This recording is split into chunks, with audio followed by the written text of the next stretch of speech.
dangerous.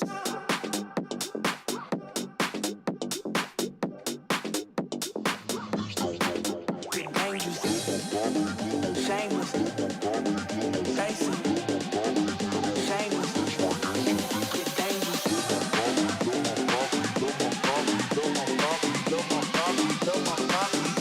That's my.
Hello everybody, welcome back to another Microsoft Flight Simulator live stream. I hope you're all doing well. Happy Saturday, my friends. We made it through another week.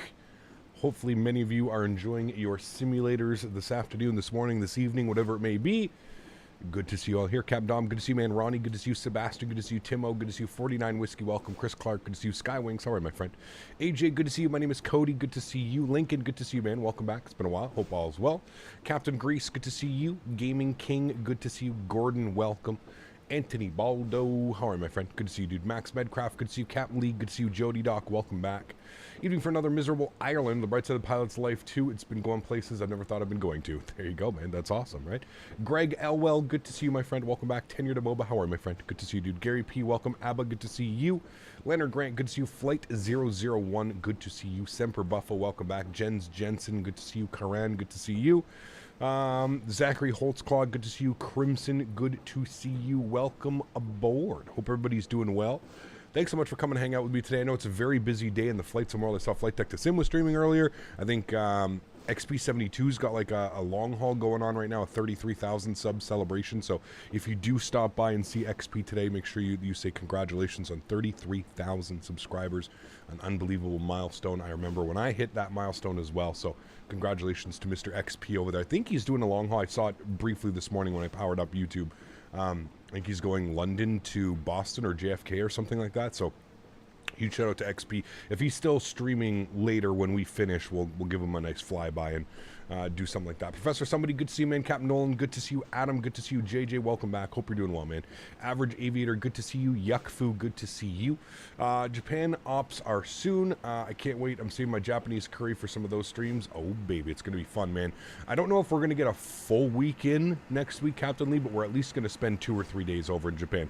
We'll do, I'm gonna look at the list that you sent me a couple months ago. I think we had a great conversation about where some good airports and some great approaches and stuff like that. So I'm going to take a look at that, and we'll plan for that next week. Obviously, we've got to get through this week and this weekend, so we've got 2 more streams after today. The plan for tomorrow, chat, is we're going to be actually jumping in the PMDG 737-800. It actually received a pretty major update. I think we're on 3.07 or something now, I think, on the PMDG. I don't know, but it received a major update the other day. So we're going to be back in the PMDG tomorrow. Tomorrow we're going to be doing Southwest ops. We're going to be flying Vegas to Colorado Springs. Colorado Springs, the short hop up to Denver, which is an actual flight. It's like a 25-minute, 30-minute flight on a 737-800 operated by Southwest. So that's the plan for tomorrow. Vegas to Colorado Springs to Denver, and then I'm not quite sure what we're going to do on Monday. I'll have to take a look and see what we're going to be doing on Monday. We may do a Denver to somewhere on East Coast or something like that, a medium haul or something, you know, a 2.5, 3 hour flight on Monday to wrap up the week. I think that's what I plan on doing, but we'll have to see. But tomorrow, like I said, Vegas, Colorado Springs to Denver. It's going to be a great day of flying again tomorrow. Super excited about it. Back in the PMDG, so that should be fun. Was the update on Xbox 2? It didn't show up for me. I'm not sure. I really don't know what the whole Xbox thing. I did hear that they finally released liveries for Xbox, so that's a good thing if you guys are looking for liveries. I know that the PMDG now has liveries, so that's pretty cool. Arbauer celebrating 8 months. Thanks so much for support, man. Appreciate you, dude. Says, hey, Captain, hope all is well. 8 months, man. Where has the time gone? Dude, you're telling me, man. You are telling me. You know, another birthday has come around. I swear, dude, when you're a kid, birthdays, they seem like they're so far apart, right? Like it's just a whole year. You think about, wow, it's so much time. Now that I'm getting older, a year literally goes like that. Like I cannot believe, like we're already, if you think about it, man, we're already like halfway through summer, which is just insane. I feel like yesterday we started summer. So we're already halfway through summer. We're halfway through July. Towards the, I don't know where you guys live, but towards the end of August for me is when it starts to, you know, mid-September, it starts to cool off and not be so nice outside anymore. So yes, Tim, I saw that. Congratulations. I hope you have a great flight, man. No need for all capitals in chat, though. But yes, you are going to Boston tomorrow. I hope you have fun, man. Anyways, I have to go to photo shoot for Philly cheesesteak restaurant. Hope to get a free Philly out of this. We'll come back when I can. Text you later if I can't make it. Sounds good, man. Wish you all the best, dude. Enjoy your day. Sounds great. They better at least give you a free sandwich, you know. Responsibilities make the time go by faster. Yes, they do. Don't they, man? I agree. I'm at the same age as you and the years fly by. It's insane, dude. It's absolutely insane. Especially like when you're busy, like when I'm out at the property, you know, like I am home and I stream and I play games and stuff at night with buddies, but I'm also out at the farm about 3 days a week. So, the fact that like I'm splitting between like here and then at the farm and the weeks and the days are just flying by, man. It's crazy. It is crazy. Anyways, friends, welcome aboard today. Hope you are doing well. We've got some beautiful new scenery by Orbx, Sacramento. This is the second version of Sacramento to come out. There is another one. I think it's done by DoubleTree. I don't know. I picked it up on sale a while ago. In my opinion, this one is done much better. My only complaint is that there's like a new Amazon facility out there, I believe, in Sacramento, where there's some big like thing over here that's being built and it is not in this scenery. That is really my only complaint for the scenery. Other than that, the scenery is definitely of much higher quality. I actually think Orbx did a really good job. I actually think Orbx has been getting a little bit, you know, I think Orbx got a little bit complacent at the beginning of Microsoft with some of their sceneries. They just weren't up to detail. This one is really good. I actually really, I was flying around here and taking a look at the airport, and some of the little details are all there. This is kind of reminds me of the Orbx scenery that I was used to seeing in FSX and P3D, and I'd see all my friends streaming and stuff like this. This seems to be on par with the normal Orbx level of detail and quality. So if you guys are looking for some great scenery, exclamation point. Is Nightbot in here? Hold on. Let me, I haven't seen him, so let me rejoin him. He should be in here, but this is the level this is the level that I would expect it to be at. So your biggest fan coming in with the $66 donation. Hold on. Replay that one. Your biggest fan. Thank you very much for the $66 donation. I'm going to go and check who that is afterwards. I can actually check right now because you did that through PayPal. Thank you very much, whoever that is. Huge no floaties to you. Thank you very, very much. Guys, quickly, let's get some love in chat for apparently my biggest fan coming in with the $66 donation. Thank you very much for support, my friend. I appreciate you. That is incredibly kind. I'm trying to see this fucking guy. I knew it was you. You know, I knew it in the back of my head. I was just like, I know who this is, but I wasn't sure, so I was just going to confirm. Good to see you, my friend. Thank you very much for support. Are you flying with us today? That'd be awesome, man. Huge no floaties to you, dude. How do you replay alerts on Streamlabs? I have it up on my second monitor, so you just click there's a little spin thing right beside it. You can go ahead and hit that. No message attached to that. My biggest fan. Thank you very much for support, my friend. I appreciate you, dude. That's incredibly kind. Thank you, man. Really nice of Austin to call you his biggest fan. No, he would probably be my, yeah, I don't think Austin's the biggest fan. Cool. So, again, we are on the Pilotedge network today, friends. If you have any information or you would like any information, sorry, of Pilotedge or about Pilotedge, what it is, you can put exclamation point PE in chat. That'll go ahead and bring up any information about Pilotedge.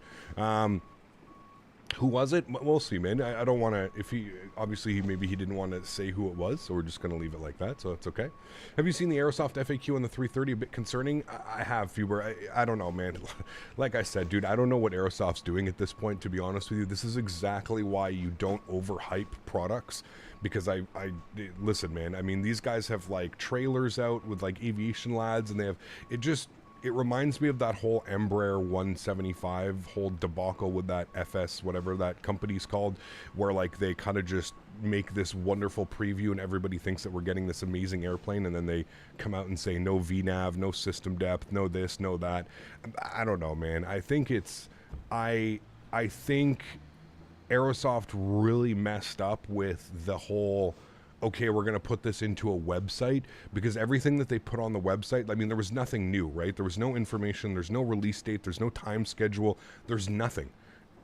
Them making this website is just going to piss more people off. We know how impatient people are in the flight sim community, and rightfully so. A lot of these people end up waiting 2, 3, 4 years for products sometimes. So if you're somebody like myself and you've been in this industry for a while and you kind of know what to expect, like I mentioned, and I tell everybody, do not get excited. I know that it's a developer's job to build hype and to try and keep the train rolling, the hype train rolling when it comes to products. This is why I don't get excited for products. And people ask me all the time, like, Cap, are you not excited? Are you not this? Are you not that? It's not that I'm not excited. I just know what the expectations are. And I know that once a project gets announced, it's usually years of development before we have anything that resembles something that we can use in our simulators, right? I think it's absolutely crazy what Aerosoft is doing right now. Clearly, there's some major internal issues going on at Aerosoft. If you have Mathis, the leader of Aerosoft and who's been there for 20-something years, just departing before the release of probably arguably the biggest aircraft in Aerosoft's history, I would think, an A330 for Microsoft Flight Simulator. Nobody else has a 330 on the market, really. I would argue that this is probably the biggest release of their career, of Aerosoft's life, and they just seem to be fumbling it back and forth. Like I said, I don't understand the reason for the website. I think the website should have been the first thing that they did when they announced the 330, if they wanted to do a website and somewhere clear and informative of what they're doing and how they're doing it. To have people thinking that the aircraft should be out already, and then to release a website that basically tells us nothing new. And if you've been following the 330 on the forums, you'll know that everything that they put on the website is basically just regurgitated from the forums onto the website. I completely understand why people are upset and people are kind of throwing up their arms and they're kind of like, well, what the hell, man? Like, what are we doing? How are we doing this, you know? So anyways, what can you do? I like I said, man, this is why I don't get excited. This is why I kind of just Masters left because he didn't agree with some business decisions. Well, that's what they're saying, right, Fuber? We're never really going to know the true reason. Like I mentioned, man, to me, it doesn't make sense. You're on the cusp of releasing a major aircraft. It doesn't make sense that Mathis would just get up and leave, right? At this point, it just doesn't make sense. So clearly there's some internal struggles, there's some weird stuff going on. So yeah, we're just going to leave it. I don't know, man. I don't want to speculate. I have no clue what the hell's going on over at Aerosoft, but obviously there's some things that are not right going on. You know what I mean? So I think a free Laminar 330 Zebo-fied mod would actually be extremely helpful for long-haul flights and explain 12 users, making the 787 separate from Microsoft's PD package like fly-by-wire would be superior. I agree with you, Professor Somebody. Now, the good thing is I think there's a couple teams working on, I know that Heavy Division is working on their own 787. Heavy Division did a pretty damn good job with the default 787, so fingers crossed that they can bring us a decent 787 that is external from the Asobo one. I do agree with you, but yeah, maybe he was saying all along that they were pushing it out too soon. They needed some brakes put on it. So I think that's kind of project management is out of his hands. Yeah, I don't know, man. Like I said, I don't want to speculate. I honestly have no clue, man. I really, to me, it just seems extremely, very weird timing for somebody that's been with Aerosoft for, like I said, 26, 25 years or something like that. For him to leave, it just seems a little bit... it seems a little bit odd, especially, like I said, on the cusp of releasing probably one of the most sought-after airplanes, probably in Aerosoft history, right? I don't think they've ever had a market hold or a market share like they do in Microsoft as far as potential clients buying the 330. It just doesn't make sense to me that he would just leave. So like I said, I believe there's a major internal things going on. So are you playing multiplayer or are you offline? Danish plays, I'm on Pilotedge today. So I'm not on VATSIM, but I am on Pilotedge. If you want more information, you can put !PE in chat and Nightbot will provide you with the command. Okay, let's do it, chat. Let's jump inside the aircraft. Let's get this bad boy program ready to rock and roll. First things first, external power is going on. Battery switch 1 and 2, beautiful. We'll bring the aircraft to life. Let's go and get our adheres left side, right side, and center. Wonderful. Crew supply can come on, nav and logo lights can come on, AP master start switch can go on, no smoking to the auto position. We'll arm our emergency exits. We're going to get some brightness over on the overheads, and we'll bring our cargo heat to the aft position. Beautiful. Everything's cleared up there on the overhead. Let's come down here. We'll go to our electronic flight bag. I also have to admit, performance here at this airport is spectacular. We're in the Fenix, and we are pulling over 40 FPS on an online network. So, the performance here at this airport is fantastic. Exactly what I like to see. So yeah, so a few months ago it was like an imminent release, so it must have been nowhere near done. Well, like I said, Strody, I personally think what happened is, here's the thing, man. I really truly think you have multiple different people at Aerosoft that obviously are thinking in different ways of what is finished and what is close, right? I think we can all agree the CRJ series that Aerosoft put out, it's a decent airplane, but I wouldn't put it up there with the likes of PMDG, Fenix, any builds A310, you know what I mean? Like I'm not putting it up there, the Just Flight lineup of airplanes, the BAE, the Fokker, I'm not putting it up there. I think it slots kind of like under those airplanes. The LNAV, the VNAV, everything's kind of just, yeah, the flight model's super janky sometimes. It can be a little bit weird. So I always kind of put Aerosoft under that. And I think what's happening at Aerosoft is I think that slowly but surely you're having half of the Aerosoft team and developers realize that, okay, having an actual working airplane that's not kind of janky and having proper LNAV, VNAV, holds, speed constraints, altitude constraints, whatever it may be, that is very important, especially nowadays in the community. That's what we're looking for in a payware airplane, right? We have a lot of freeware airplanes, fly-by-wire, the Headwind A330, the Kuro 787. We have a lot of airplanes that satisfy that kind of long haul, if you do, but kind of that default feature. So I feel like that's kind of like where Aerosoft is being pulled apart, is that you have some people saying, okay, release it, it's fine, we'll work on it as the project continues, get it in the customer's hands. And then I think you have half the team saying, well, wait, hold on here, we're going to be offering this $50, $60 payware airplane. I think we need to have things, you know, I think all of these things need to be implemented before we go forth and sell it to the consumers. That's personally what I think is going on. It's the only thing that makes sense. Like I said, it's either that or they've ran into some huge issues, right? So there's something that's happened, but who knows? Matthew, thank you for 48 months. I appreciate you, dude. 4 years repping that beautiful platinum badge. Huge no floaties to you, man. Thank you very, very much for your support, guys. Can we please get some love in chat for Matthew, celebrating 4 years as a member? Appreciate you, man. Thank you, dude. Hey Cap, what's your opinion on Latin VFR Airbus series on sale in the marketplace? If you're on Xbox, I would say that it's probably okay. If you're on PC, there's not much point for that. Not much use for those airplanes if you're on PC. If you're on Xbox and you're starved for aircraft, it might be something worth your while, but I know if you have it on PC, no thank you. Most concerning thing is that they hinted that the plane wouldn't be able to do certain functions upon release, perhaps referring to things like holds. I mean, yes. And to be fair, they wouldn't be the first airplane to come out that wouldn't have those types of things implemented. But again, when you've basically told people that the aircraft, like you mentioned, was imminent release, or like somebody mentioned, an imminent release, and here we are 4, 5, 6 months later, you've got a trailer that's been out for a couple months now. The hype around the airplane has been at an all-time high, and I really think it's starting to decline now because people are like, wait, Aerosoft, you might have tricked us because, like, listen, from my understanding, like I mentioned, the Airbus series that Aerosoft does for P3D is nothing to write home about. They're okay airplanes. They'll probably get you from point A to point B, but as far as I've been told and the conversations that I've had, the Aerosoft series, the Airbus series for P3D is very mediocre at best. So, yeah, I don't know, man. I really don't know. Yeah. Just make your own A321 for Microsoft. Me? No, thank you. Most concerning things they... Oh, sorry, I got that one. Okay. Hey, Cap, how's your day? Good, Ruben. Good to see you, man. Thanks so much for coming to hang out today. Okay, we've got all that information. Let's bring this down here quickly. 59 and 31. All right, let's go to our AlexSiu menu.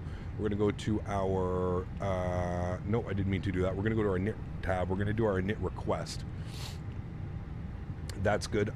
Call sign today, Delta 2812. Go ahead and bring that in here. This is real world flight plan today. That looks good. SMF to SLC, good. KG, I think that's Grand Junction. Yes, Grand Junction is our alternate. That's good. What did I say? It was 59 and 31.1, correct? That's exactly what I said. 59, 31.6. Good thing we checked that. There we go, 31.6. We'll throw that up into there. Beautiful. Block fuel for today's flight, 7,000 kilograms. Good. That's set. We do have CPDLC today, so we're going to go ahead and send our log on. Hopefully they have it at this airport. They do. Okay, good. So they've got it at this airport, so we're just waiting for our CPDLC right now. I'm assuming that things will all be good, so yeah. You know what? Lab VFR makes subpar planes when it takes a free add-on to make remotely close to study level. Absolutely. And I've said this before, in Latin VFR, kind of their whole argument or their answer to the argument is that they design those airplanes for Xbox. They do sell them for PC, but they're on Xbox. Let's go to ATC message. Cleared to Salt Lake City Airport as filed. I don't know what this is. Scranton, Squirren, for departure, Macus, then as filed. Climb to the SID, accept, maintain 9,000 feet. Expect flight level 37010 minutes after departure. Departure frequency 127.4. Squawk 3716. We'll go ahead and accept that. That is our flight plan and done for our CPDLC. What is this? Does it say? Usually it says what this is. What is this? What is this departure? Does anybody know what this departure is? Usually it tells you what it is. Like it'll spell it out here, but I have no clue what this is. SCTWN. Chat, if you can figure that out, I'll give you a cookie. The Sacktown? Is that what it is? Sacktown for Sacramento? The Sacktown departure. Okay, well, there you guys all get cookies. I don't know how I'm going to give you these cookies, but you guys get cookies. Co-pilot Daisy was walking by. All right, cool. Sacktown for departure, I guess we're going to call it. Cool. Let's go to flight plan Sacramento's. We're going to go to departures. Let's go ahead and see what the weather is doing here in Sacramento. I think we're going to be taking the left side today. 17 left for departure, I believe, is what we're going to be doing. Winds are calm, so we're going to plan 17 left. We're going to be on the Sacktown 4, thank you, chat, with the Macus transition. Go ahead and insert that. Actually, do you know what we can do? Let's go ahead and listen to ATIS while we're doing this. 126. Oops, sorry, I just hit my throttle. 12675. Let's go ahead and listen to ATIS and see what they're saying over there.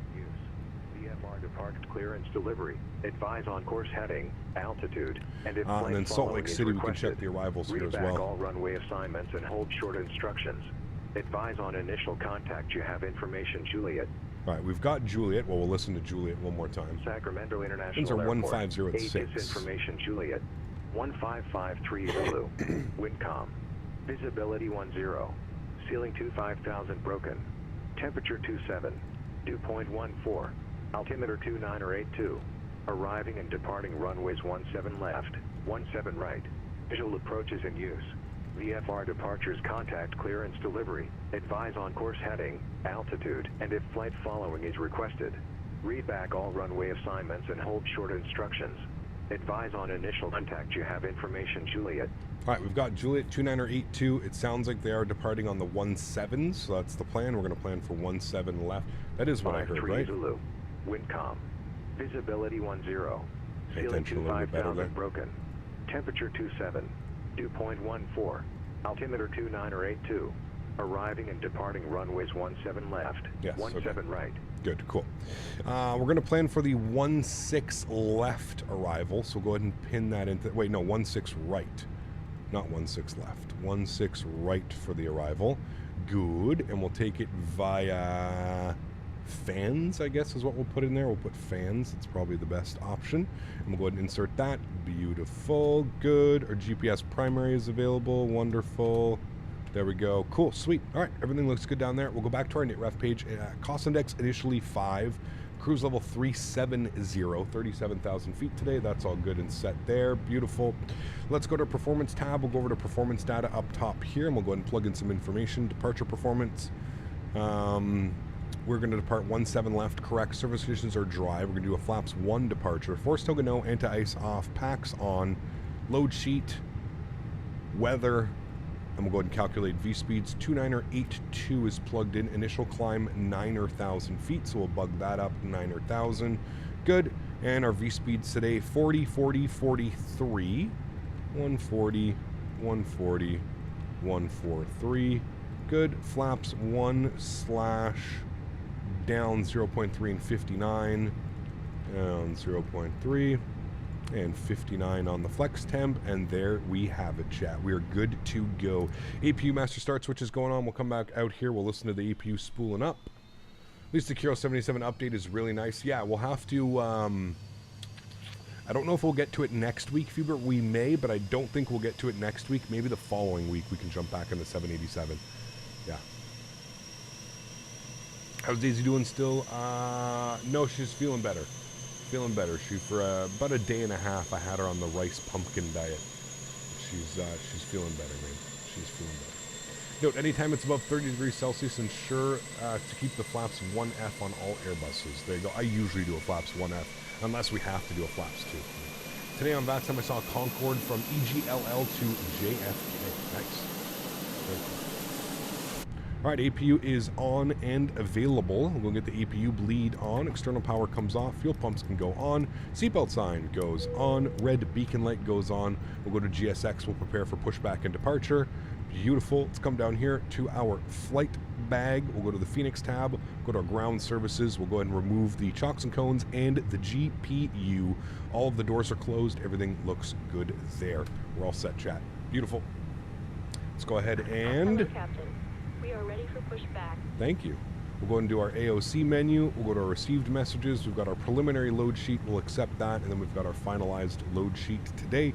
157 plus 2. Total of 159 souls on board. 159 today, chat. And let's come down here. We'll get a little bit of brightness on you. And our squawk code was 3716. 3716. We'll turn that on and reporting. Beautiful.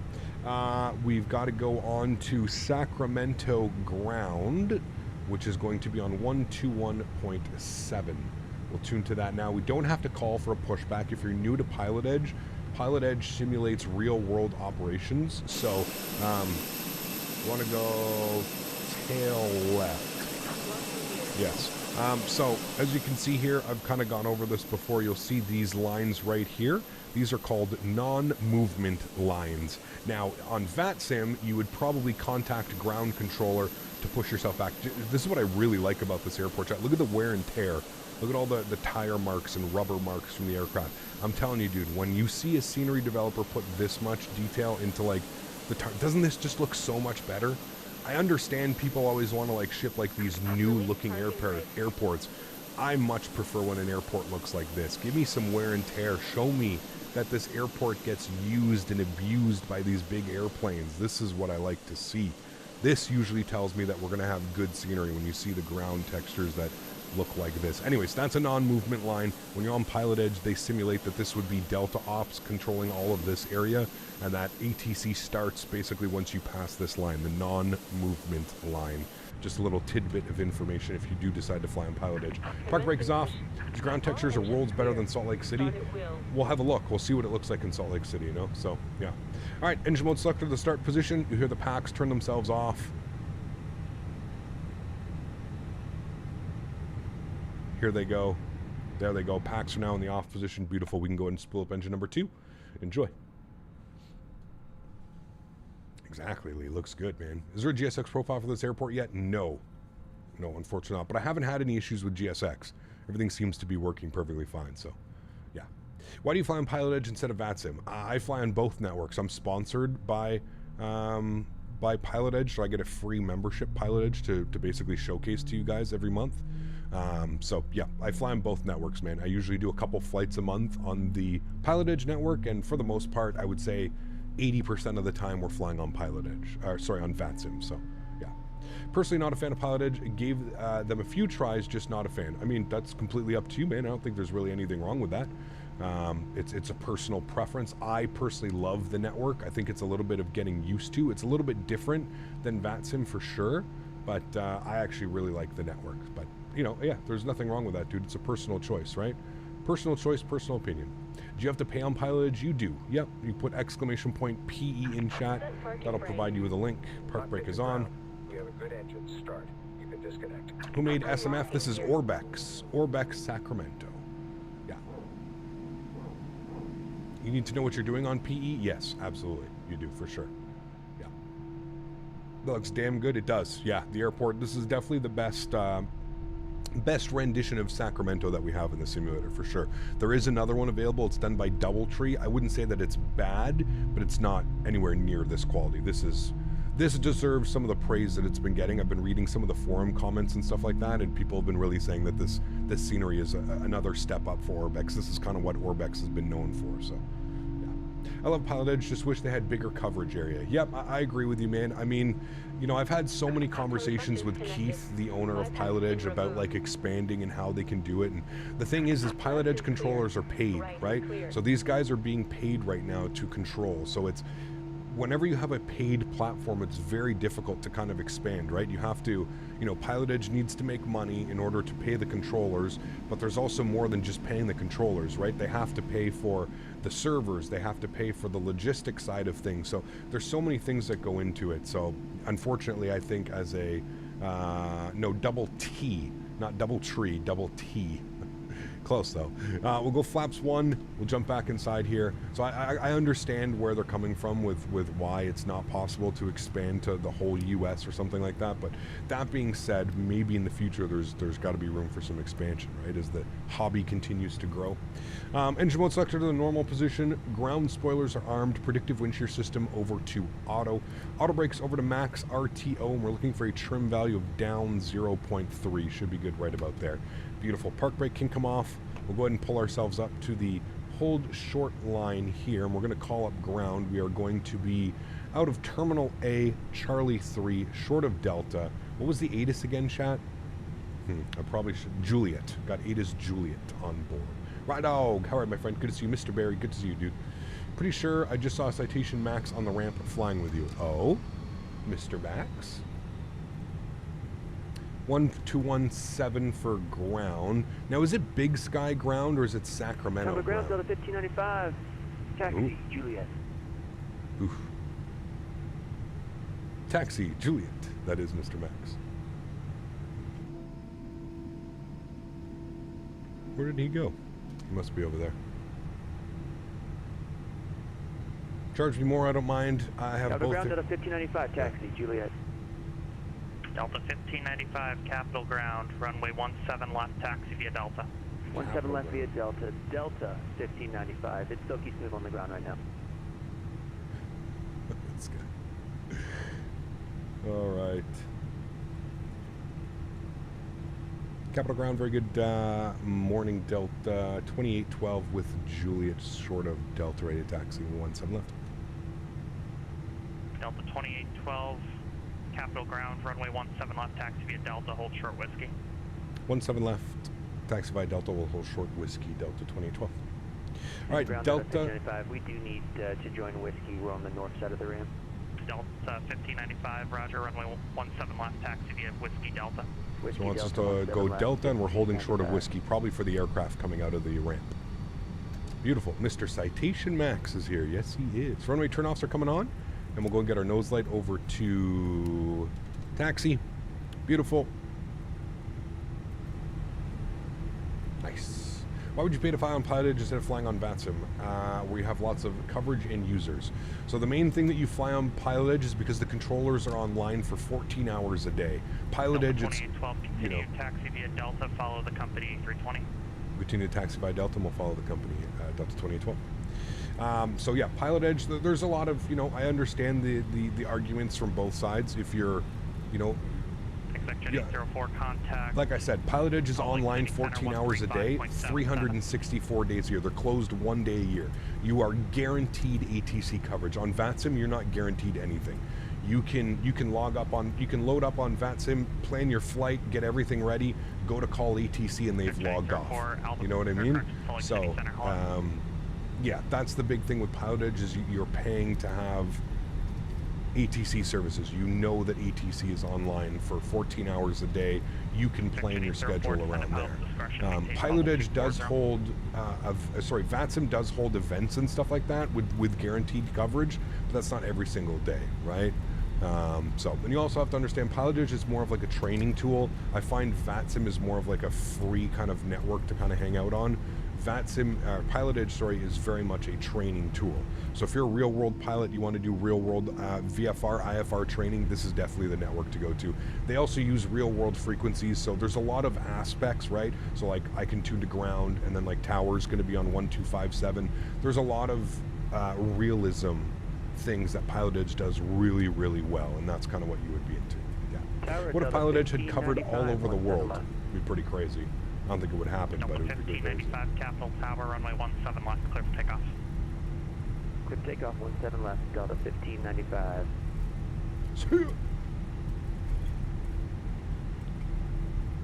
Too much funny business on VATSIM? Absolutely. There's a lot of funny business on VATSIM. Yeah. Hey Cap, I'm from Calgary, love your streams. Kale, good to see you, man. Thanks for coming to hang out all the way from Calgary. Beautiful city, man. Beautiful city. How is the Aerosoft 330 site? I don't know, man.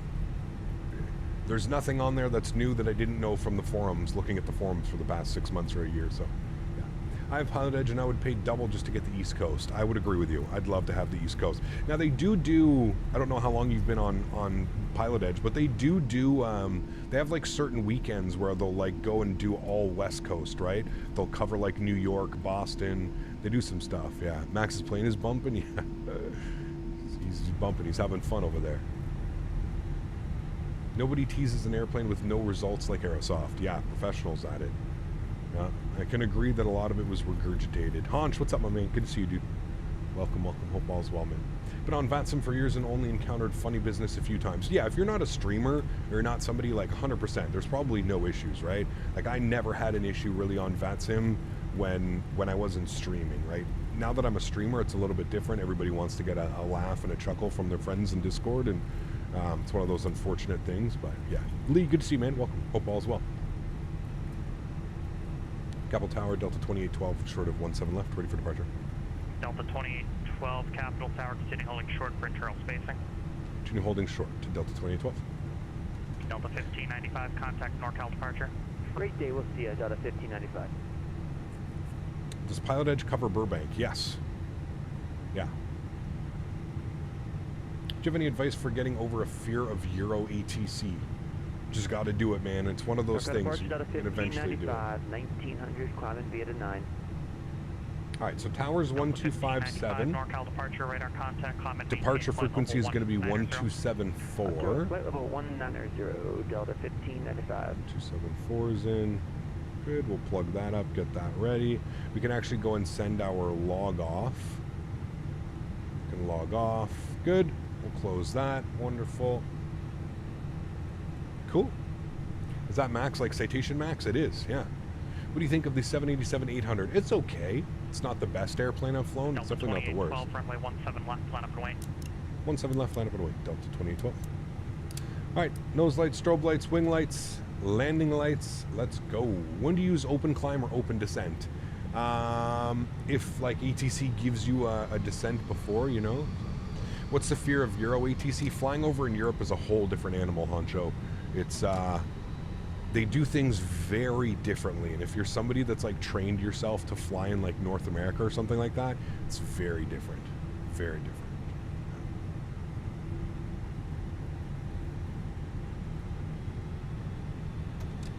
You should intentionally fly a really bad airplane as a joke one day. I've done that a couple times. Runway 17 left, cleared for takeoff. 17 left, cleared for takeoff, Delta 2812.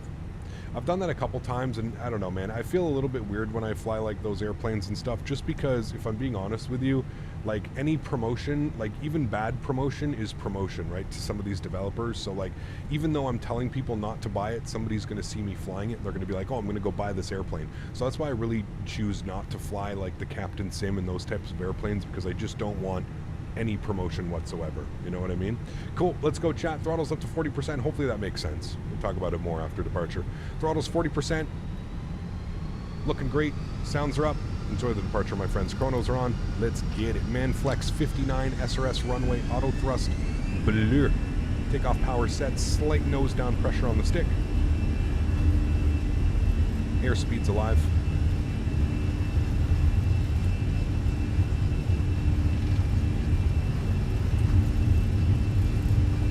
.100 knots, we're neutral on the side stick.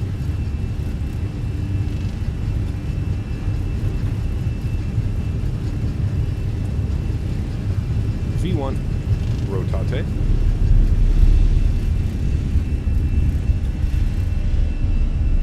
Positive rate, gears going up.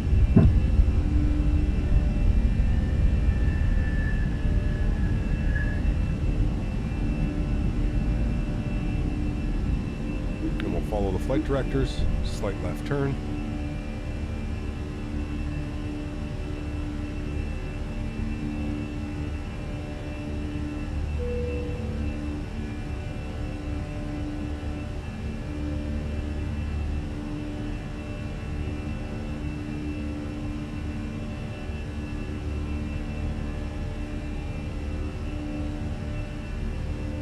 Throttle's down to climb. Oof, love that thrust reduction. My favorite part of the flight.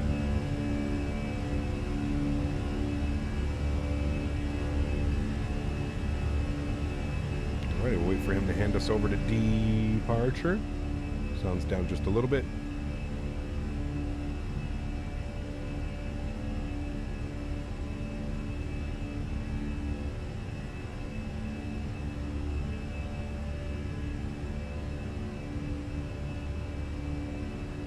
Beautiful departure, Chad. Look at that. Seattle Center, Sierra Center 9043 Charlie, ready for takeoff, runway 31 left at Hillsborough after delay. All right. Correction, Delta 2812, contact NorCal departure. NorCal departure, 2012 was here. All right, NorCal departure, ground spoilers disarmed, runway turnoffs, and wing lights are in the off position. That's all good. 5 minutes advised, Portland of intentions within 10 minutes, frequency change approved. Coming up on flap clean speed, 210 knots, we'll go flaps clean. If not off, we'll advise Portland if not off in 10 minutes. Frequency change approved. All right, we'll go flaps clean now. NorCal departure, very good morning. Delta 2812, 4,000, climbing 9,000. Delta 2812, NorCal departure, radar contact, climb and maintain flight level 190. Climb and maintain flight level 190, Delta 2812. Delta 1595, contact Oakland Center 132.905. 90. 3295, Delta 1595. Good, we'll pitch for climb. Southwest 3827, 32905 is going to be the next frequency for us. 32905. Get that plugged in. Beautiful. Cool. There we have it, chat. Coming up on 5,000 feet. We'll go autopilot on. Bring you guys back up into the flight deck. Visheth celebrating 24 months. Huge no floaties to you, man. Says, let's go. Finally got the golden leaf. My man. Huge no floaties to you, Visheth. Thanks so much, man. Appreciate you, dude. Thank you for 24 months of support, man. And there you go. Climbing up over Sacramento. Beautiful. Apparently Aerosoft released an unfinished 330 according to the video I saw earlier today. We'll have to see, man. It's all speculation for now, dude. It's all speculation. Don't believe the hype. Stop following the project. When it gets released, it gets released. Yes.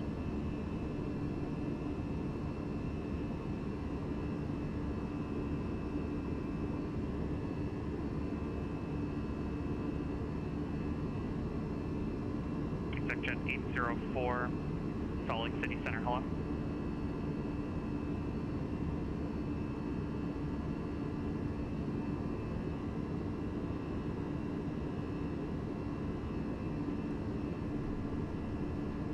We use the Flow Pro for Microsoft. I may take a look at it, Tim. I don't know, man. I don't really use, like, The only thing I really use is like for GSX, right? I don't mind going up here and doing it, but I don't know. Yeah. About to fly over your house? Very cool. What airport's that? Where are we? It's got to be like a GA or a Sacramento Mather. Is that military or something like that? Navy, military? John, celebrating 39 months. Huge enough floaties too, John. Thanks so much for support, man. Appreciate you, dude. Says, hey, Cap, I wish the CRJ would get an update. So much potential. Hope you are good, bud. I agree, John. I really wish they would do a... I really wish they would kind of update the flight characteristics and stuff. Yeah, it's a former Air Force base. Ah, got you. I'm trusting Skyworker, because Skyworker used to like control this area, weren't you? Was it over here or? Landing lights are off. We're above 10,000 feet. We can also release the cabin now as well. Cabin is off. Beautiful. He's going to send us over to Oakland Center here momentarily, probably within the next couple. 2812, contact Oakland Center 132.9 or 5. 132.9 or 5, Delta 2012, thanks. All right, 132.9 or 5 for us. I literally called that, didn't I? Oakland Center, very good morning. Delta 2812, 1,700, climbing flight level 190. Delta 2812, Oakland Center, say again. Checking in, 12,000, climbing flight level 190. Delta 2812, Oakland Center, climb and maintain level 370. Climb and maintain flight level 370, Delta 2812, thanks. All right, 370's in. I think I botched that. Okay, what do we got here? John celebrating 39 months. Thanks so much, John. Appreciate you, dude. We got UK Aviation as well, celebrating 24 months, getting his golden maple leaf. Huge snow floaties too. Congratulations, UK. Thank you very much for support. And we've got EyeDoc coming in with 53 months. Incredible. So 7 months until 5 years. Not here, reroll. Huge snow floaties to you, man. Thanks so much for your support, dude. I really do appreciate you, man. Thank you, dude. Life begins at 40. Good to see you, man. Says he Cap. You get some Biscoff cookies from catering today? Absolutely. Wait, Delta serves Biscoffs, don't they? I'm not quite sure. Scott, what's up, man? Good to see you, dude. Welcome. Hope all is well. Yankee, runway 19 approach. Is there possibly in-game having an accident just for curiosity? Yeah, you can do like accidents and stuff. Yeah, you can.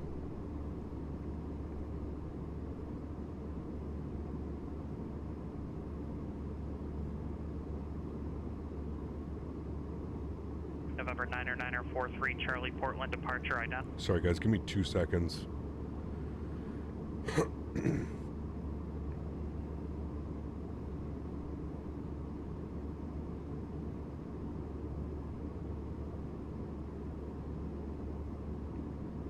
We're in the process of... Anybody know what a bush hog is? Actually, I have to... This makes things very difficult. November 9er Charlie, radar contact 6 north at Newburgh.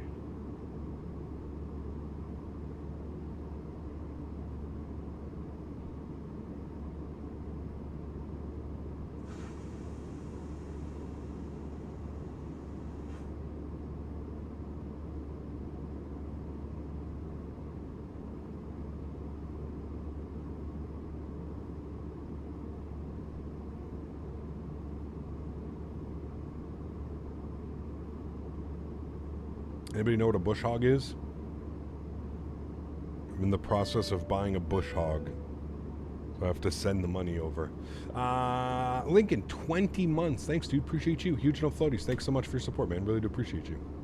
Emery cargo crashed many years ago at Mather. I worked at KSAC. Interesting, Skyworker. Very cool, man. Very, very cool.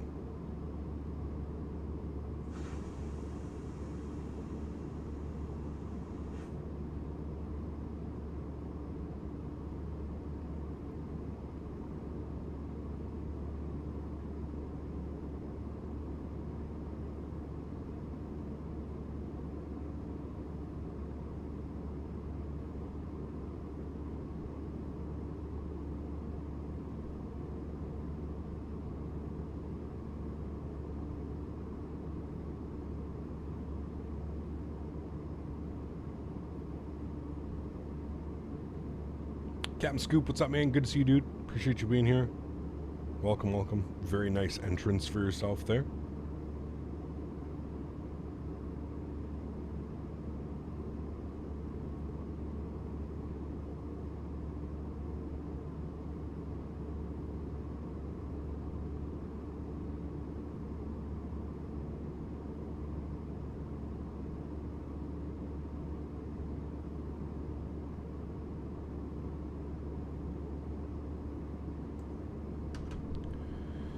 The bush hog is like a mower. It is, yes. So it's like kind of like a mower, but you can like basically go crazy. You can like you can take out like small trees and crazy brush and stuff like that. So yeah, Lincoln, thanks for the support, man. Appreciate you. Says 4 months to a gold leaf despite missing the stream is, I'm pretty sure what you meant. No worries, dude. Thanks so much, man.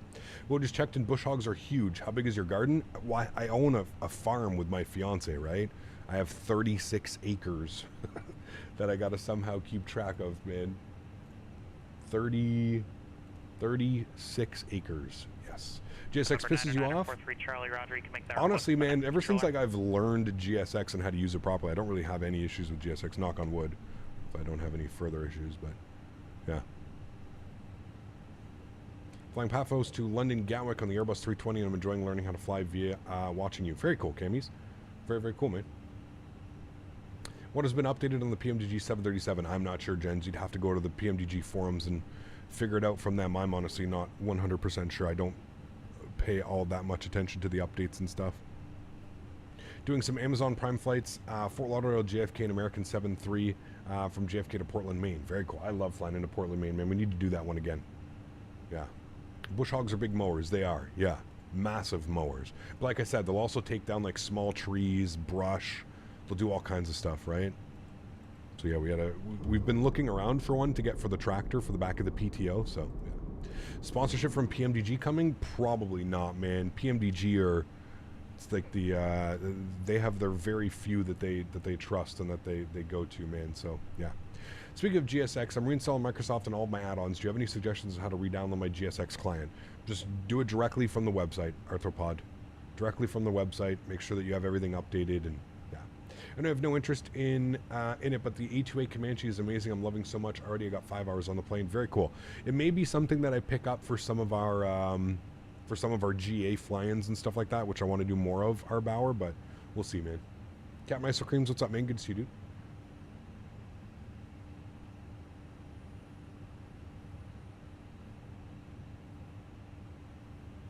Caps, the PMDG 737-800 worth buying? In my opinion, yes. I think it's a great aircraft, especially for a 737 series. It's done quite well. Yeah. Is this? It is Lake Tahoe. I wasn't sure. I was about to say, are we flying over? And I think we actually go right over Reno. Yeah, Reno's right here. Going to be off our left.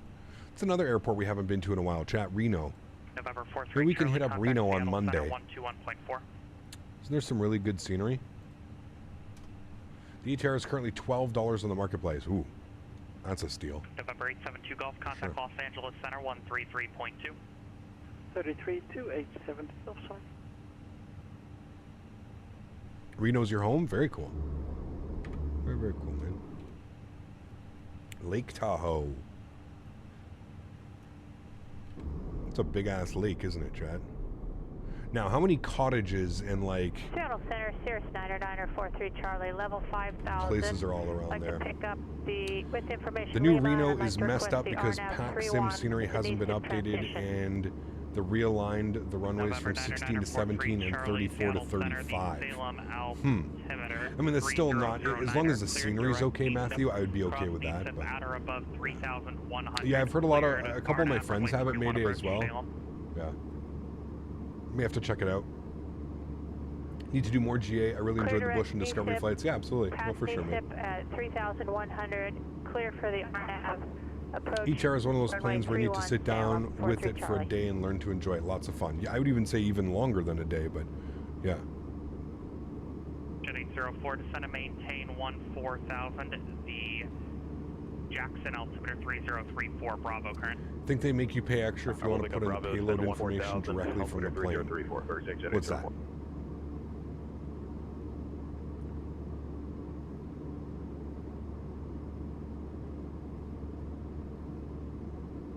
I mean, I wouldn't really say that's trash, Tim. There's definitely a couple bugs, but the overall airplane is very fun to fly. It's actually a lot of fun to fly. We may actually jump into the ATR within the next couple of weeks. Yeah. The ETR. I don't think you have to pay if you want to put the payload information directly from the plane. I don't think so. It's a solid scenery. Could use some updated texturing, but that's pretty good. Okay, I'll have a look. I thought there was a freeware Ontario as well. Yeah. We're on Pilotedge today, Gigload. It's not VATSIM, so. Wish I could afford visiting the USA. To be able to travel to the US is a goal of life of mine. The US is awesome, man. It's a lot of fun. Kev, what's up, man? Good to see you, dude. Welcome back. Loved it, but getting used to the AC is an adjustment. Oh, you're talking about Italy? Oh, yeah. Isn't it like crazy hot right there now, Rydog? Like crazy hot.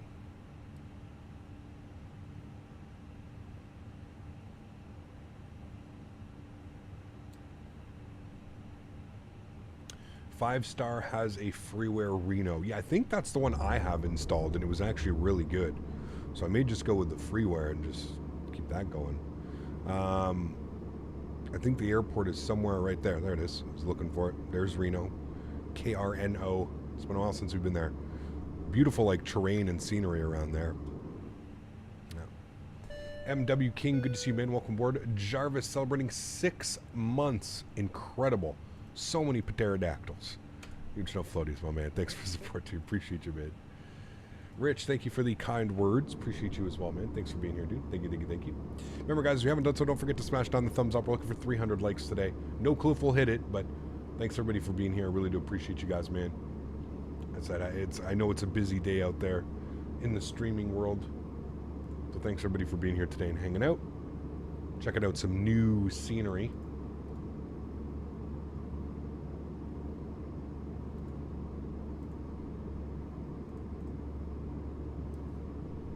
Coming out your way today, layover in Toronto. Nice. They put you up in a hotel, Kev, for the night?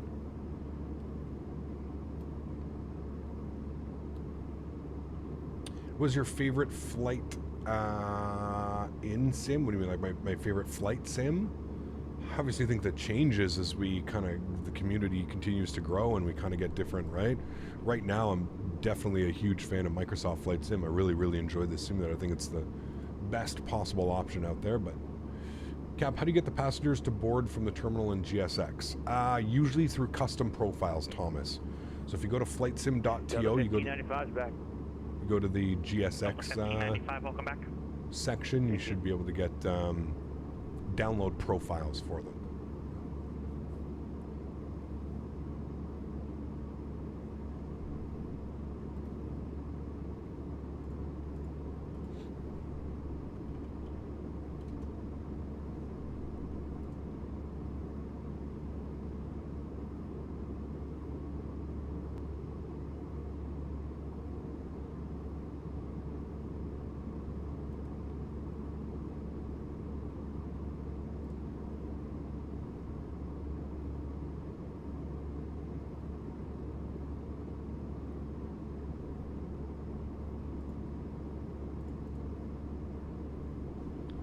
Apparently GSX are hanging out in the airport now before you call them into plane. Haven't done this, but I saw it somewhere on the forums. Some profiles will do that, Mayday, yes. There's actually an option too. If you've updated and you're on the most recent version of GSX, there's actually a setting that you can do. Enable airport walkers. Some GSX profiles might have defined airport walkers, which are passengers walking around. Yesterday I was looking at the Aerosoft A330 website. How is it possible that at this point functionalities such as nav are not 100% refined?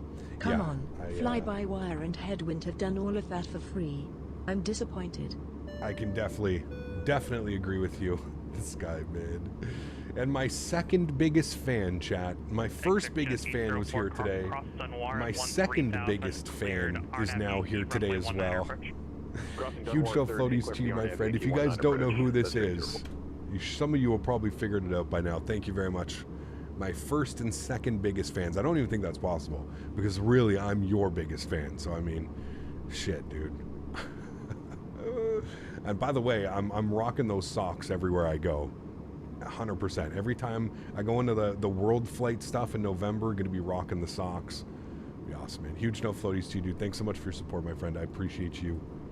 Incredible, man. Thank you, buddy. Captain Ried, what's up, man? Good to see you, dude. Welcome. Mr. Smitty. Smitty's too busy, man. He doesn't hang out really in here all that much anymore, to be honest with you. He's got a lot going on right now. He's moving and he's got all kinds of stuff. get big stutters right when I touch down. Why does that happen? Make sure everything's up to date. Make sure your NVIDIA drivers are up to date. Everything's up to date. Make sure you're not running the simulator too high of settings, right? Usually, a lot of the time when you're coming in on approach and your approach is stuttering, it's because it's trying to load in too many. Delta 1595, picking up some light to occasional moderate pockets of chop here at 37. Do you think Mathis Cox departures having a big impact on the 330 project? Roger, no other ride reports in the area, so if you need higher or lower, Not quite sure. Roger, thanks. As soon as you said Sox, I knew it was Max. The one and only. Delta 2812, company about 30 miles ahead advises light to moderate chop at flight level 370. Let me know if you need higher or lower. Ifram will let you know when we get up there. Thanks, Delta 2812. Stable all the time, but on touchdown I get stutters, but I remember I need to update drivers. Thank you. Yes, if you haven't done drivers, update drivers. Also, I found if you're flying somewhere that has like a world update and you haven't done the world update, make sure that everything in the simulator is up to date as well. Update your scenery, the world updates, everything. Yeah.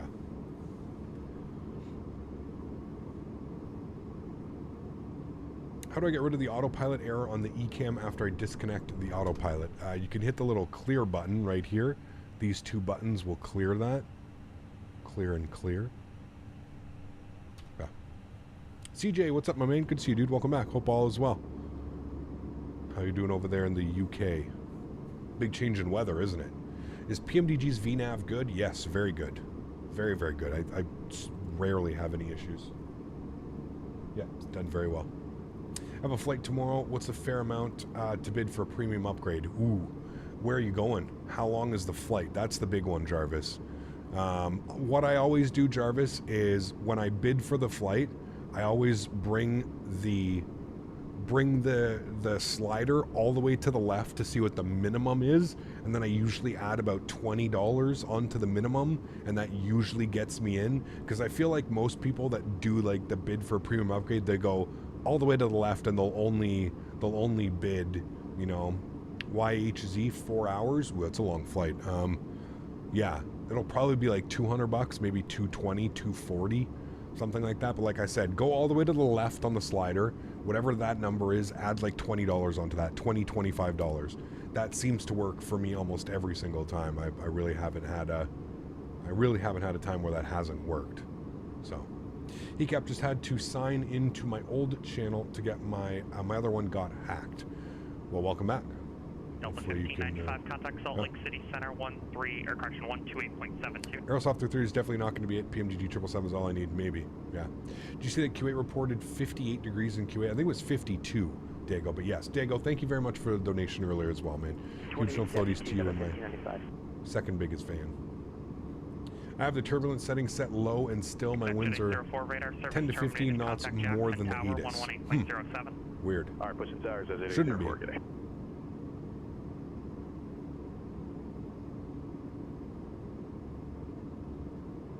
What's new with the PMGG update? I'm not sure what they added. 43 Charlie, no traffic observed between you and Salem. Report cancellation of IFR missed approach in the air on this frequency. 100%, Jarvis. 100%, my man. Frequency change approved. 100%. We'll report on the ground. When I go out to World Flight, Jarvis, I'm going to do the same. When I go out to World Flight, I've got my flight is Ottawa, Vancouver, Vancouver, San Fran, Ontario. So I'm going to bid probably for my for the Ottawa to Vancouver flight. 5.5 hours, right? So I can justify that for sure. X-Plane 12 or Flight Simulator? In my opinion, Flight Simulator. More bang for your buck. What's my favorite airplane? I don't really have one, to be honest with you. Salt Lake City Center, good morning. Don't really have one, man. I'm kind of an av geek. I like all airplanes, to be honest. All right, let's change our cost index down here to 55. Good. That should bring our cruise speed up just a little bit. We're doing Mach 0.676. Yeah. Wow, W to YVR is a long one. It is, yeah, especially that early in the morning. Like my flight departs at 6 a.m. So, yeah. How is your day going? Or is it 5 I'm just a.m.? wondering why Asobo couldn't have made the PFD more realistic in the A320 Neo. It's so bad compared to the Fenix. It is, yeah, I have noticed that it's not quite as good as the Fenix, but hey, I mean, a default airplane, right? Flying with Squid. Thank you for the $7 donation, man. Appreciate you, dude. But yeah, default airplanes, man, you can't really expect the world, right? That's why I always say third-party content is so important. It's literally detrimental in, you know, without third-party aircraft and sceneries and tools and, you know, add-ons and stuff that we can have, the simulators aren't, you know, that's kind of my biggest thing with X-Plane right now, right? Is just, I don't know how X-Plane 12 continues to survive without really all that much. I mean, if you look at how many airplane have come out, I think it's been out for like 9 months now, X-Plane 12, and we've had a handful, maybe 2 or 3 noteworthy airplanes that have come out. You know, I saw that, I don't know if you guys saw this, did you guys see that SSG, the super shitty simulation group, we like to call them here on the channel, probably one of the worst developers, right up there with Captain Sim, maybe slightly better than Captain Sim, but right up there with Captain Sim. They've changed their name. They changed their name for X-Plane 12, and they are now working under a new group, and they just put out an Embraer 195 for X-Plane. New. Salt Lake City Center 128.72. 12872 Delta 2012. We'll see you. All right, 12872 for us. I had a real good laugh at that when I saw, and when I put the pieces together and saw that but basically it's just a copy, right? It's just their X-Plane 11 Embraer 195, and then they brought it into X-Plane 12, and now they're charging. They changed their name, and now they're charging everybody full price again for it. It's that group of people, man. They got to be some of the scummiest developers I've seen in a while, man. They're right up there with some of the better ones. What's the new group that we should avoid? I forget what their name is. X-Plane 12 Embraer 195. What is their name? FPS, they're now called. FPS. FPS, Full Simulation Professional or something like that. I don't know. FPS is their new name. I don't know what they are. FPS 195 X-Plane. What did they name themselves now? FPS. I don't know what they named themselves, but like I said, dude, instead of keeping the same name, Flight Procedures Simulation. So instead of keeping their name SSG and just offering a discount for their users who have already purchased their Embraer lineup of airplanes for X-Plane 10 and X-Plane 11, no. Just change the company name and then charge everybody again for the same airplane that they bought in X-Plane 11 and X-Plane 12. Ha! That's how you do it, chat. See, that's what I'm telling you, dude. Scummy developers, man. Those guys are... It's the same ones that the SSG 747, you guys remember when they brought the SSG 747 V2 over? It's so laughable, man. Salt Lake City Center, good morning. Delta 2812, flight level 370. Delta 2812, Salt Lake City, good morning. Yeah. It's crazy, man. It is crazy, man. Oh, I'm telling you, dude. These are the guys that, that was the same group that banned me. You guys remember when I got banned from the X-Plane forums? I basically questioned, they pushed out the V2. Again, same line, right? They spent months and months and months convincing the community that their 747 V2 was completely built from the ground up, and it was this whole new thing, and it was new sounds and new textures and this, and we get the airplane, and it basically is the same thing. You could actually see, I don't know if you guys remember this, if you'd followed my videos back then, but you could actually see where they fused. They basically took the old model of the airplane and they basically cut off, like they kept the front half, the cockpit, like the nose, they kept that from version 1, or sorry, that was the new version that they built from the ground up, was the like front, the nose and like the cabin part, and you could actually see on like the 3D model, you could see a line where they basically fused it together. Dude, it was the biggest joke ever. And I went onto the forums and I was like, you know, you guys, somebody's got to hold you guys accountable for this. Like, I was like, this is ridiculous that you guys are pushing this type of product out on people. And not only that, charging them. They charge like 40 USD for their upgrade price to the V2. And I was basically like, what are we paying 40 USD for? And they went and yelled to the X-Plane moderators, and I got banned from the forums for 48 hours or 72 hours or something like that. Just ridiculous, man. It's that group, the same group of guys. Yep. How does managed climb mode and managed descent work? Same as VNAV in a Boeing. So it takes in your weight, it takes in your altitude restrictions, speed restrictions. It does all that stuff for you, essentially. Yeah. What about flight factor? What about flight factor? I mean, flight factor actually at least provides decent airplanes. You know, albeit there are some bugs and they are extremely hard-headed. Flight factor does not want to hear what they've done wrong and how to fix things. They just don't like to do that. But yeah, the Flight Factor A320 Ultimate is good. Again, everybody's going to have their own opinion when it comes to that. I don't think that that airplane is good at all. I actually think that that airplane flies like a brick. It just does not feel normal at all. But yeah, I got banned from XM forums for saying someone's livery was nice. Horrible mods. They're very special over there. It's called suppress. The problem, and this is the big thing that I've always had with X-Plane. Okay, so xplane.org store, one of the only stores that you can buy all of the X-Plane add-ons. It's basically the sim market of X-Plane. xplane.org store is the same person and same group of moderators that run the X-Plane forums.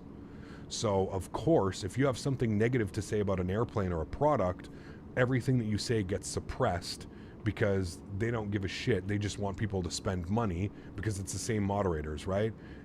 I've mentioned it before, and also my comments have been removed in there. I said it has to be a conflict of interest when the same moderators that are running the store page are also the same moderators running the forum page, where on the forums we're supposed to be able to warn other sim users, hey, don't support this product, this is not worth it, this is not worth the $40 upgrade, blah blah blah blah blah. Yeah, it's the same moderators. It's like I said, dude, they've almost made a monopoly over there when it comes to X-Plane. There's really, now, you know, there's different outlets. There wasn't different outlets before back in the day. It was just xplane.org store. That's where you bought everything pretty much for X-Plane related. So yeah, they were 100% running a monopoly. Anything that you say, they just moderate everything that you say. And if it says anything, even if you're like, you guys know me, man. I'm not going to make a post that says like, fuck SSG, fuck them, don't buy their products. You know, my post was literally like, okay guys, like I understand everybody needs to make money and you guys deserve to be paid for your time, but what exactly are we paying $40 for? Because I was like, what I'm looking at is exactly the same as version 1 of your airplane. Why am I paying $40 for a version 2? Just doesn't seem realistic or logistical. Like it doesn't make sense. Flight Factor 350, I fly all the time. The autopilot is so bad. The 350 is meh. You know, the 350 has only survived because Tolis put a lot of work into that.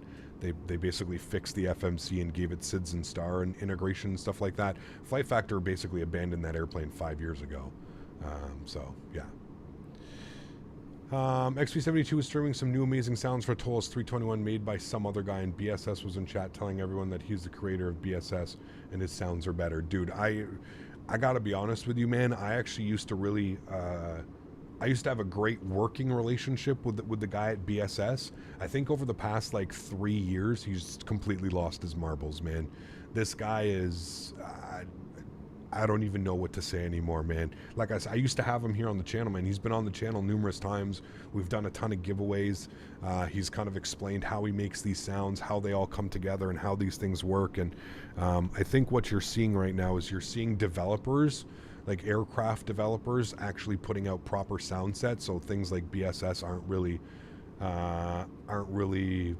you know, needed anymore and stuff like that. And I also find that BSS has got extremely lazy. We had him on the stream, I don't know, like 3 years ago, and he promised that an MD-80 sound pack was coming out, and like, I don't know, dude, the guy, to me, he's not, not stable. He's like, everything he says, it's so random. And then he'll stream and he'll be like, why my X-Plane looks better than Microsoft Flight Simulator. And it's basically him drunk on stream for 2 hours yelling in chat to nobody in chat. There's nobody in his chats ever. Basically yelling about why X-Plane is better and how we have to continue to support X-Plane because X-Plane has real third-party developers. Microsoft developers are, oh dude, he's fucking out to lunch, man. This guy, like I said, it's just kind of a sad state of affairs, to be honest with you, man. Because he used to be a super normal guy. He used to come onto the stream, and yeah, I don't know what happened, man. I don't know what happened. The new A320 Neo sound pack has 737 fuel pump sounds. Yeah, I don't know, man. I don't know, dude. I haven't bought a BSS sound pack in years, man, and I don't really know of anybody who would anymore.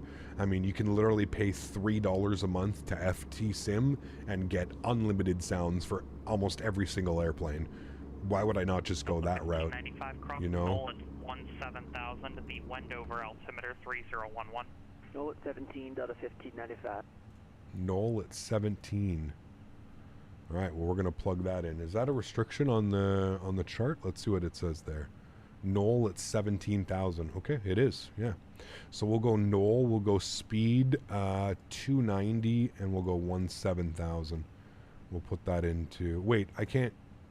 Can I do that like that? Null 290. Yeah, okay, I can. Null 290 17,000. Okay, there we go. And that should change our top of descent, bring it about 25 miles closer. BSS sound pack for the JAR 330 is a joke. The engine roar sounds like a lawnmower. Yeah, that was one of his first sound packs as well. I agree with you. It's not very good. Yeah. On the other hand, FT Sim is decent sound packs for the price. I mean, like I said, dude, $3 a month on Patreon, and you can get unlimited. You don't have to pay per pack. That's like, I mean, yeah. Why would I pay $25, $30 for one sound set when I can pay $3 a month and download it for my PMDG, my Aerosoft, my 787, you know? So KOSP Sounds the new developer, and he has all engine sounds for 321 for just $20. There you go. I mean, like I said, man, it's you got to continue going with the times, right? You really got to continue going with the times. Who did I miss? I felt like I missed somebody. I had Jarvis for 6 months. We had Flying Squid in here. That's good. And then we got Sim Fanatic. What's up, my friend? Good to see you, dude. Thanks so much for coming to hang out. I think I missed a message from you earlier. My apologies if I did. We were on a little X-Plane sound rant. Huge no floaty, Sim Fanatic. Thanks so much for your support, man. Gifting a membership into the channel. Thank you very much, man. Really do appreciate you. And whoever got that, I think it was Banksy. Banksy, make sure you say thank you in chat to Sim Fanatic, man. Thanks so much, Sim Fanatic. Appreciate you, man. Thank you, thank you, thank you. Even laminar research makes better FMOD sounds than BSS. I hope whatever they're doing, it isn't worth need to pay $60 for it again. What's that, Tarek? The new guy has amazing sounds. Yeah, interesting. I don't know. We'll have to listen to them. BSS started screaming at you in Russian today. I mean, like I said, dude, every single time that I pop in, his stream is like him either trying to convince everybody that X-Plane is better than Microsoft or that everybody else's sounds. He did a stream recently where he flew this airplane and he said that the default sounds for this airplane were absolutely terrible. So, I don't know, man. In my opinion, these are some of the best default sounds I've ever heard. That's just me, but yeah. Sorry, memory of a goldfish and don't know airport codes. Where are we going? It's right up here, man. Should have all the information. KSMF to KSLC. Says it right up top here on the screen. We're going to Salt Lake City. Salt Lake City. Thoughts on the current Aerosoft situation? Am I late? Have we already talked about it? We have, Pierce, yeah. I feel like it's very awkward, and I completely understand why the community would be upset. We were kind of, you know, for the last couple of months, they've kind of been, you know, touting this whole new website, and they're going to move platforms, and we're going to have all kinds of information, and then they make this whole website, and the website is basically everything that is on the forums just moved over to the website. No news on release date, no information really outside of all the information we already knew. I understand, man, and like I tell people all the time, and this is exactly why I refuse to get excited about products anymore, just because I've been doing this for so long. Aerosoft's not the first one that has done this and has run into major delays and overpromised and under-delivered, and it happens all the time, man. And that's why I don't get excited, right? Like, people are saying classic Aerosoft, and I agree, but honestly, I think that's just classic flight sim, to be honest with you, man. Because like I said, it's not just Aerosoft, man. I've run into multiple developers where this has been the case. And this is why I refuse to get excited. This is why I always tell everybody, listen, yes, a product may be announced, but whenever a product is announced, you're probably still a year or two away from even getting that in your simulator. So I think this was Aerosoft's attempt at continuing the hype for the 330, because in reality, when they first told us everything was on schedule, on par for release, we probably should have had it already. And the fact that we're now getting all of this information out, that there's certain things that the airplane can't do, and this isn't working, and that's not working, and this may be working, and these systems aren't full, and I don't know, man. This is why I refuse to get excited. And really the only time I get excited is when I actually am like, okay guys, here's the release date. All right, now I'm excited. Now I can start thinking about the flights that I'm going to do with it, how I'm going to do it. So yeah. BSS is live right now. Let's go get him mad in chat. No, it's not worth your time, man. Don't do that. I mean, let him do. Listen, man. It's like one of those things. Like I said, man. I really think he's got his. He's got in his mind what he thinks is that, and you're not going to change it, man. And there's really no point in trolling somebody or listen, dude. Like I said, man. I haven't watched his videos in a very long time, just because it doesn't make sense to me, So. Certain maneuvers have to be hand flown. Well, they didn't quite say that precise, but some of the things that they said is just that it weren't implemented. So I'm assuming things like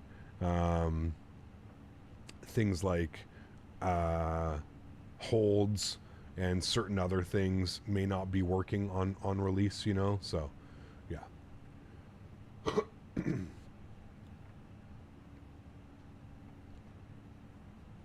Stop giving his name out in chat. Just don't worry about it, man. Chat. It's not worth your time. Please don't. Don't go over there. Don't be trolls. Don't say stupid stuff in chat. Just stop, man.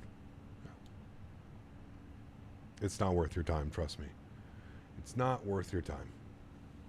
I'm sad because of that, but it is what it is. I mean, yeah. Like, I don't know, man. I don't think there's really anything that we're going to be able to do, right? I just hope that Aerosoft... 12 cross null at 17,000, the Wendover altimeter 3011. Null 17,000, 3011, Delta 2812, thanks.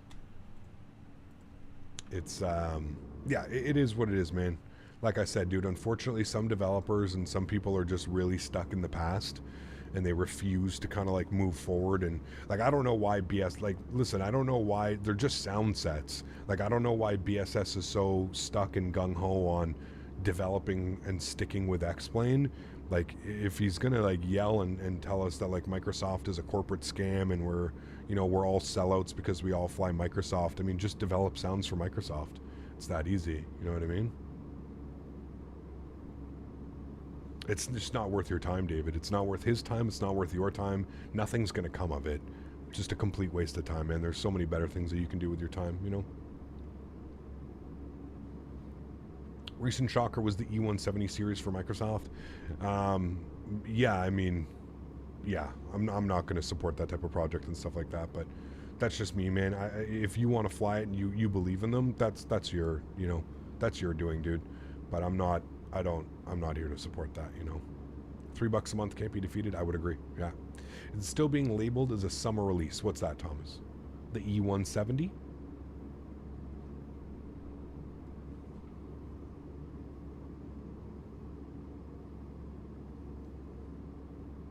Or the Aerosoft 330, is that what we're talking about?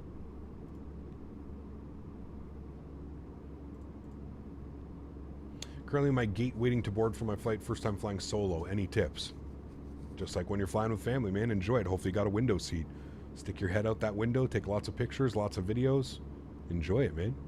Being on an airplane is fun. Dankus Osprey, what's up, man? Good to see you, dude. Welcome back. We are about 100 miles. Oh, 60 miles. There you go. So we're actually getting closer than I thought. I think we got a nice tailwind right now. That's why. So we're going to be facing that on the way back. But got a nice tailwind right now. 40 knot tailwind. Let's come down here. We're going to go to our performance data, which we're already at. Sorry, performance page. And let's go ahead and grab some METAR information for Salt Lake City. So we planned arrival on 16 right. We'll see if the winds are still favoring that. They are. Winds are 150. Yeah. So 3010 is coming in. We'll plug that into there. Beautiful. Temperature is 33 degrees. Wonderful. Winds are 150 at 8. Good. We'll plug that in. And then we'll go ahead and get our minimums. 33 degrees, man. That's warm. Minimums today, 16 right, will be 44.23. Thankfully, we are flying Airbus today, and we don't have to dial that entire number up on our Boeing PFD. 44.23 is in. Beautiful. We've got that performance. 53 miles to top of descent. Wonderful. Did you see the update on the 787? The Kiro one? Well, I know that they'd been teasing it for a while. Maybe I'll update it and we can fly. I don't think we'll fly next week. Maybe the following week. We'll see. Yeah. Might fly on a 777 or an A330 to KLM to Amsterdam. There you go. The Aerosoft 330. Yeah, I have no clue, man. No clue.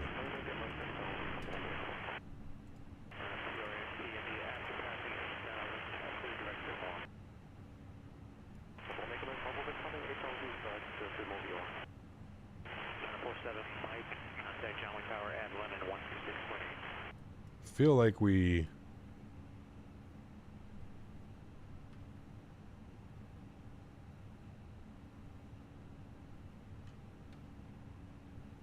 should have been other. It's out? What's out? Oh, the Kiro update? Yes, I know that it's out. Yeah. The updated 787's flight model, just what you're waiting for. Yes, correct. Yes. Does the Kiro require AU2 beta?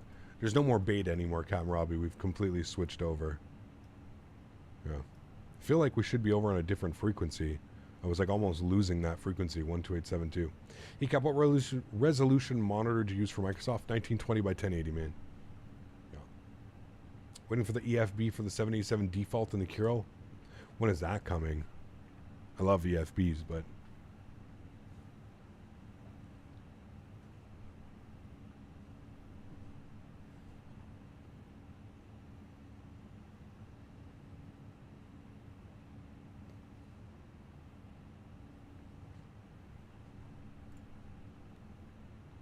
Bought the Fenix and I get a big FPS hit on performance mode compared to fly-by-wire? Yes.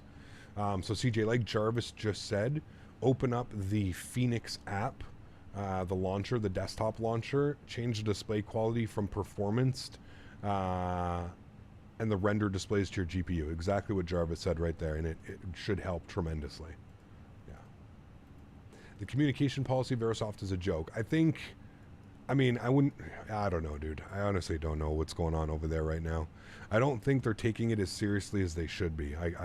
That's just my general consensus is I don't think they realize how big of an opportunity getting this airplane out and doing this properly.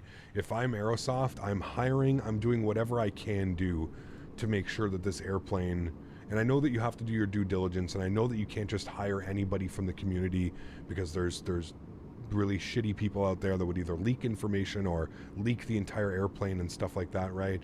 I don't know what's going on over there, man. I don't understand how this isn't like top priority. You know what I mean? Yeah. On Flight Factor EFB, you can literally watch yourself. Can you do that on the Fenix? You can't. No. I know that there's like a web page that you can go to. You can watch your stream. Yeah. Flying What's Good, coming in with another 279. Thanks so much, man. Says I start flying school in September. You were nervous. Awesome, man. All the best, dude. You got it. You got it, man. I got full belief. You can do it, man. Thanks for your support as well, dude. Appreciate you, man. Thank you.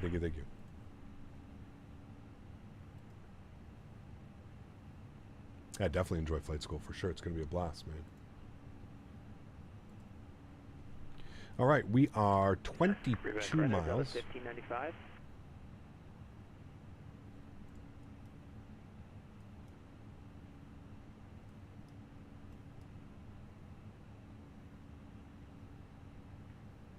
This is the first or second flight. This is the first flight over to Salt Lake City, and then we're doing the return flight. Should learn from Phoenix. They said it was coming out, and it was. No BS. What's that? The aircraft? I mean, same as like any builds, right? This is why I love any builds, man. You get notification from any builds that airplane's coming soon, you know that you can get it within the next few months, right? So, is that the moon out there? It is. Yeah. Delta 2812, how do you hear? 5x5 for 2812. Delta 2812, thanks. Sólríkt, Delta 1595 on 3325, I hear 555. Delta 1595, Salt Lake City Center, roger. So just me, or am I picking up like multiple frequencies? Might be this one. Center Delta 1595. Delta 1595, go ahead. Yeah, just a heads up. I think what happened was is suddenly I heard ZLA transmitting on that whatever 12872, Yeah. and then heard about 5 words, and then the frequency just went dead. And that's when I lost it. That's why I want to switch on over to 21 flighting 220. Delta 1595, roger. Beach has filed. Maintain 2000. Expect 4000. I think it's COM 2. Pretty sure it's COM 2 that's doing it. I probably just switched to VIA 1.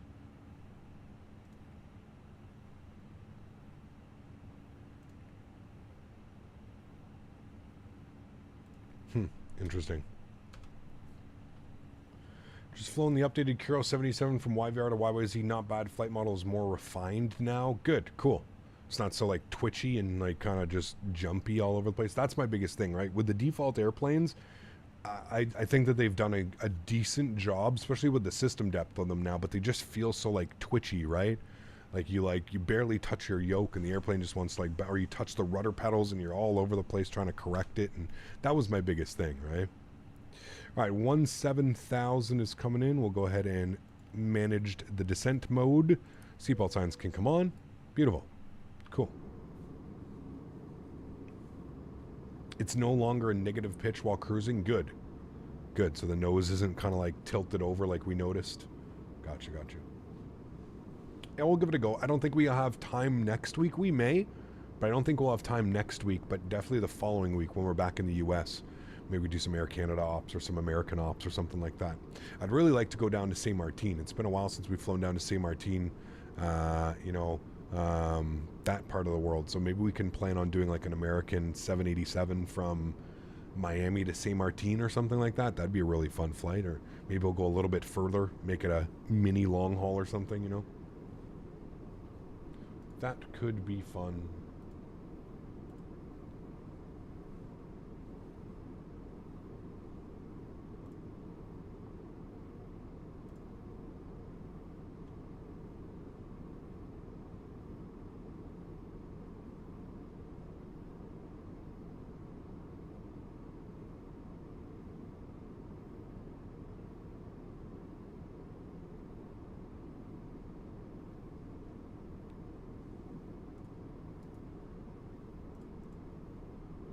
Cap, can you help me with the Fenix throttle calibration? I have problems with my Airbus throttles. You keep going from idle to flex so fast. Delta 1595, contact Salt Lake City approach 128.1. 28-1, Delta 1595. There's tons of videos online. Make sure that you have, CJ, make sure that you go to the Thrustmaster website. Make sure that you've got all your drivers and stuff up to date. When it comes to the TCA stick and stuff like that. I gotta throw a little bit of ground spoiler out here. Can also go back to 5 on the cost index. Make sure that you Salt Lake City approach descend via the Watt 7. Make sure that you landing south. Expect visual approach runway 16 right. Make sure that the drivers are up to date, and then make sure that you use the calibration tool. So if you go to the FMC, you go to the MICDO menu, you go to config, and you go to controls, and you configure your controls, and then you set detents.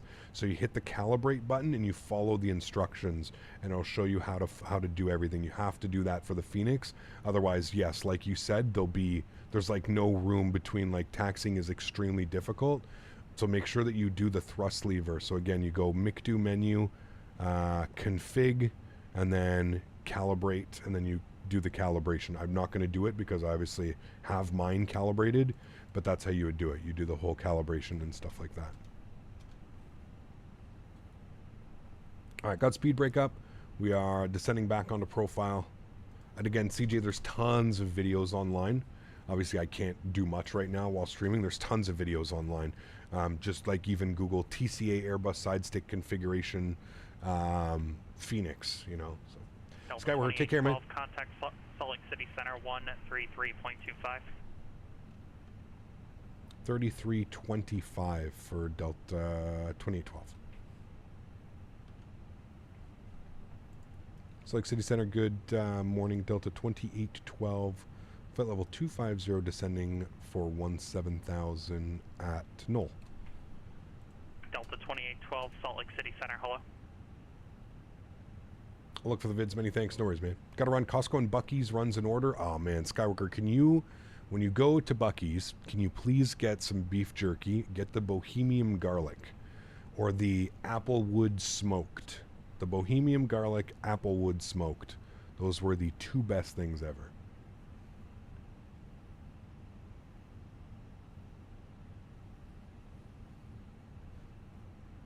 Buc-ee's was real good. Super crazy place, man. Mike, what's up, man? Good to see you, dude. Welcome back. Hope you're doing well, man. Cap, would you recommend the 7.5 for X-Plane? Probably one of the better airplanes for X-Plane, to be honest with you. Yeah, the Flight Factor 7.5, 7.6 series. I prefer the 7.5 much more than the 7.6. But yeah, they're really great airplanes. Really fun to fly. The 7.5 is amazing to hand fly. It's a lot of fun. A lot of fun to fly. All right, I think the next one's 1281 for approach. I think it was 1281 or something. So we can check the charts. Come over here.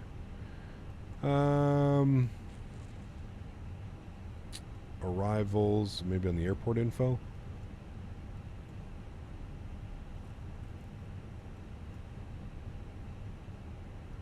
Nope. I thought it said on here. 18,000. Got the ATIS. I thought it always gave you the arrival frequency as well. Might be just missing it.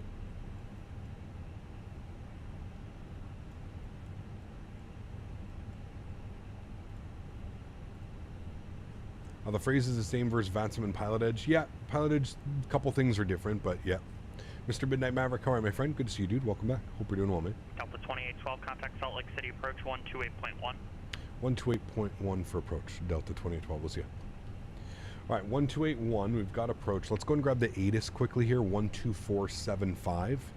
Go and grab that, 12475. So you have about, I would say, a minute to 2 minutes between these, you don't have to call them right away. You can go and grab the weather quickly. Approaches to parallel runways in use. DFR departures contact clearance delivery. Advise on course heading. Good to be heading to Rookie soon. Yeah, I heard the guys are in town. Jeff and Ryan and them are in town for practice. Very cool. Advise on initial contact. You have information alpha. All right, information alpha. We'll let them know. Beautiful. Salt Lake City approach. Good morning, Delta 2812, information alpha.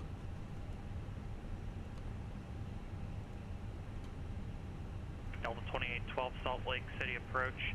Descend via Watts 5 arrival. Expect visual approach runway 16 right. We'll descend via the Watts arrival. We'll expect visual approach 16 right, Delta 2812. All right, so we can see here that descending via the Watts, we've got a base altitude of 12,000 feet. So we'll go ahead and continue the descent down to 12,000 feet. Everything else looks great, chat. Looking good. Hey, early morning, are you affected by the summer heat? It's been a little bit warm this year, Rossi, but nothing crazy. Nothing too crazy. Yeah.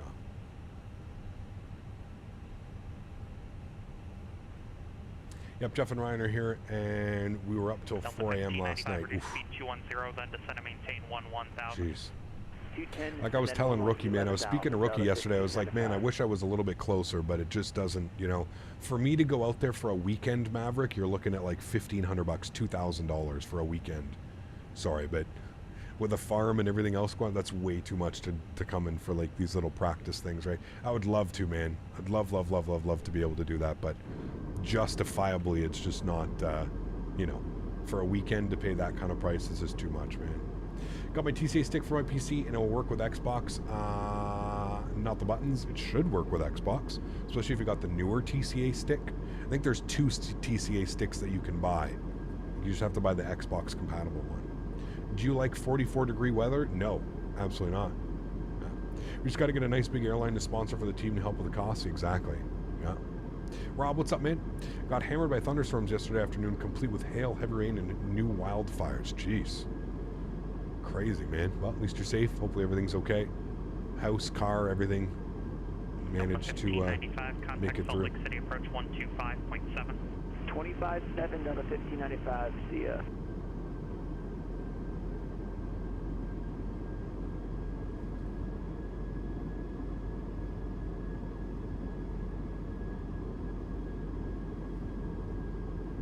There's also usually a little switch from PC to Xbox you have to flip. Yeah, I think there is. Approach, good morning, down to 1595. There is, correct. 11.3, descending 11.210. There's a little switch on the front of mine, yeah. So far, all good. Cars in the garage. Hey, there you go, man. Delta 1595, Salt Lake City approach, descend and maintain 8,000. Is this lake all salt? I don't know how this works, to be honest with you, man. I think it is, yes, but I'm not too sure. Is this the Salt Lake, chat? Is this the Lake of Salt? It's a big bridge that goes all the way across. Is that a bridge? Has to be a bridge, right? Looks like there's a bunch of bridges that connect.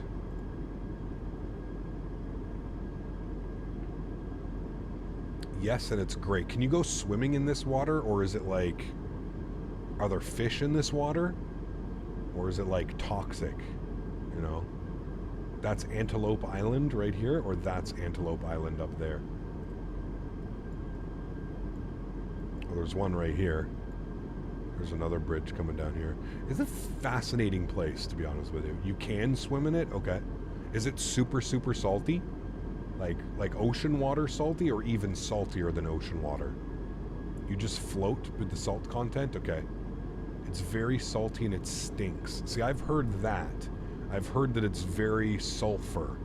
Like it smells like rotten eggs, like sulfury, you know? It's very salty? Okay. There are fish in there? Okay. Just very heavy in salt content. Lots of folks sail it. A lot of brine shrimp. Okay. Got you.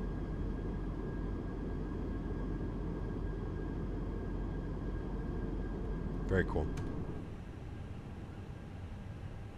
It's all the haters' tears salt. A lot of salt down there then.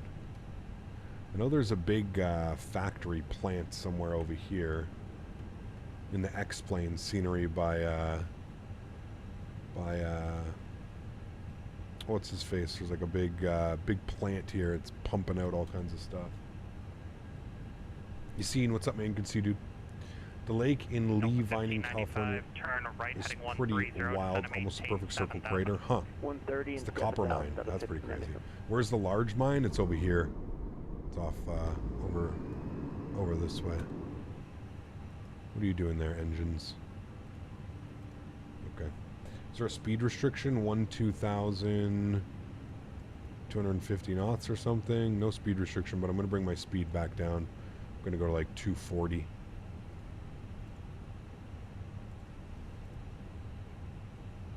Called the smelter. Okay. Part of the copper mine. Oh, okay. The mine's up over here. What is this? Is this a copper mine? Is that what they're mining out there? They literally have like a massive chunk out of the entire mountain range. It's pretty crazy. Delta 1595 on the 130 heading, intercept the localizer, report the field in sight. On the heading, join the local airport in sight, Delta 1595. Delta 1595, cleared visual approach, runway 16 right. Go to visual 16 right, Delta 1595. Delta 2812, reduce speed 210, then descend and maintain 11,000. 210 on the speed, then 11,000, Delta 10812. Right, 210 on the speed is what he would like, and then down to 11,000. So what we can do is we can go ahead and hit open mode. There's open descent, which is basically going to maintain 210 knots through the descent, and we'll descend and maintain 11,000. There we go, beautiful.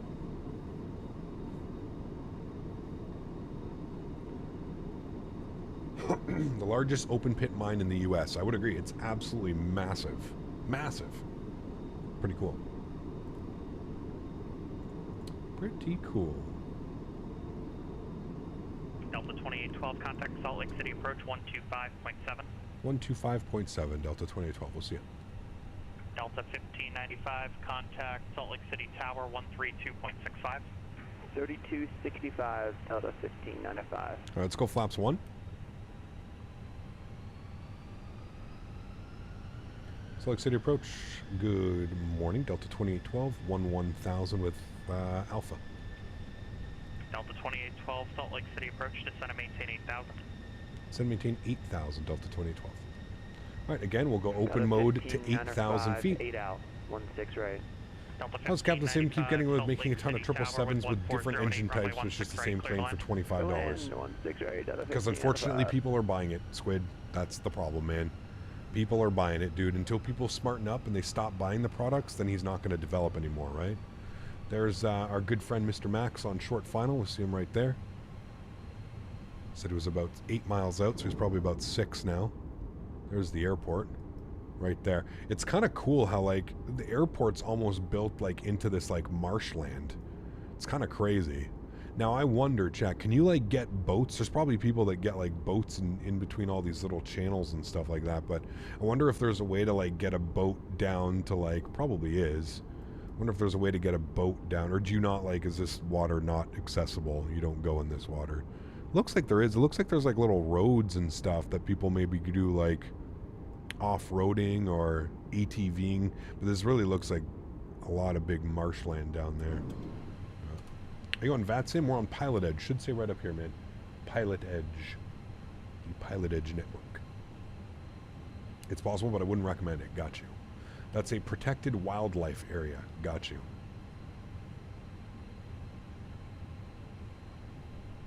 Alright, got our landing system on. Currently 10 out. No one boats there? Okay, got you. Now you're good, Grant. You're good, my man. I just like to have all the information up there for you guys so it's nice and easy. You see Antelope Island? Is that it right here? Is this Antelope Island? This little island right here? Now, do people live on this island? I saw on, like, the... I don't know if I see any, like, houses or anything. Oh, there might be some houses down there. There's a couple right there. What happens on this island? Or is this all, like, protected, like, national... Hey, it's beautiful. Or is this all, like, protected... I saw there was a bridge that goes across here. Vash, what's up, man? Good to see you, man. Interesting that way that they would have protected wildlife against right near the airport. I would agree. Yeah. Delta 2812, turn right, heading 130, descend and maintain 7,000. Right turn 130 and descend and maintain 7,000, Delta 2812. All right, 130, 7,000. Again, open descent to 7,000. Do you think there will be a Dash 8 this year? I hope so. Majestic has confirmed that they're bringing their Q400 over. I don't know if it'll be ready by this year, though. Yeah. Cap, would you recommend I move my sim onto an external hard drive? Just getting too big. Your sim? No.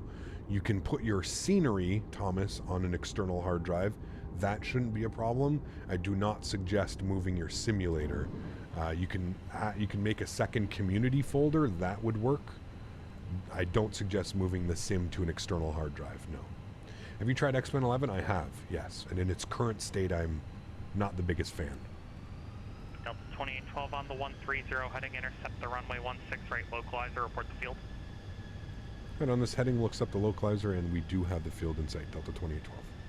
Delta 2812, cleared visual approach, runway 16 right, contact Salt Lake City Tower 132.65. Cleared visual approach 16 right over to tower on 3265, Delta 2812, thanks. All right, 3265 for tower. We'll go ahead and arm the localizer. We have been cleared on the approach. That does allow us to start descending. So we can start descending at like 500 feet per minute. We can do something like that just to make sure that we're nice and even. There's the localizer. We can arm our approach. Good. We'll bring our speed back, 190. Should be glide slope and localizer. There it is. Glide slope localizer captured. Beautiful. Have a great day. You too.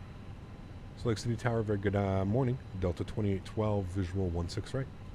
Delta 2812, Salt Lake City Tower, wind 14008, runway 16 right, cleared to land. 16 right, cleared to land, Delta 2812, thanks. All right, cleared to land, beautiful. We'll get our airport chart open here. We're going into 1 West Concourse A, so hopefully we'll hit Alpha 5, Alpha 4 would be ideal. We're going to go auto brakes low. We're going to arm our ground spoiler. 2,500. We'll bring our speed back to 170 knots, and we'll start getting configured. We will go gear down. Flaps 2. Beautiful. We'll confirm that our approach phase is activated, which it wasn't. Good thing we did that. Good. And we're currently about 5 miles. We'll go, sorry, 6 miles. 6 miles? Oh, 8 miles. Remember, it's okay. We'll get fully configured now. 2,000. We've been cleared to land. We're at 2,000 feet. We'll go flaps 3. We'll go and get those on. Those on. Those should have been on already. My apologies. Those on. Wing lights. Good. All of that fun stuff is on there. Beautiful. And we'll wait for 160 knots, and we'll go flaps full.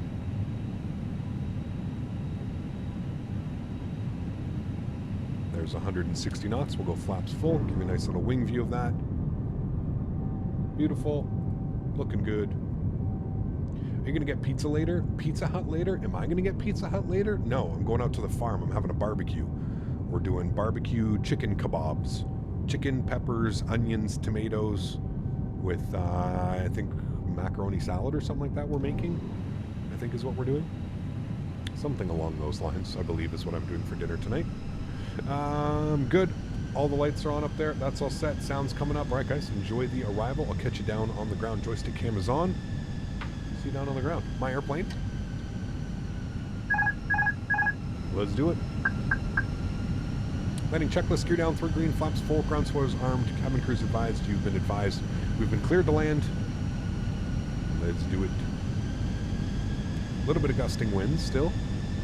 Not too bad.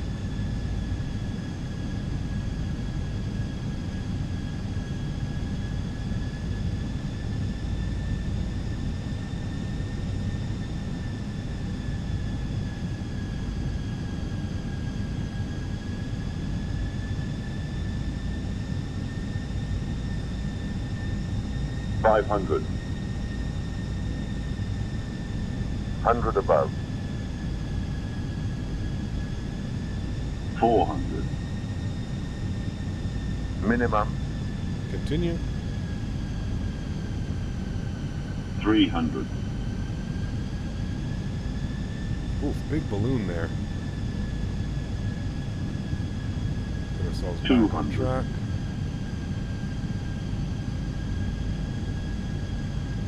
100. 50, 40, 30, 20, retard. 5. Traversers, nose down gently. Oh, that was so good. Oh shit. We kind of ballooned it there.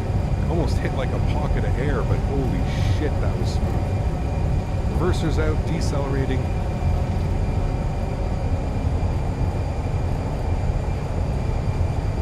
$70 knots, manual braking, ladies and gentlemen. Welcome down to Salt Lake City. Oof. Sheesh. We worked for that one. Little bit balloony. I don't know, we hit like a pocket and it just, instead of like, I didn't even hit the joystick, but we were just all of a sudden like pitching up. Not pitching up, but we lost a lot of our downward trend.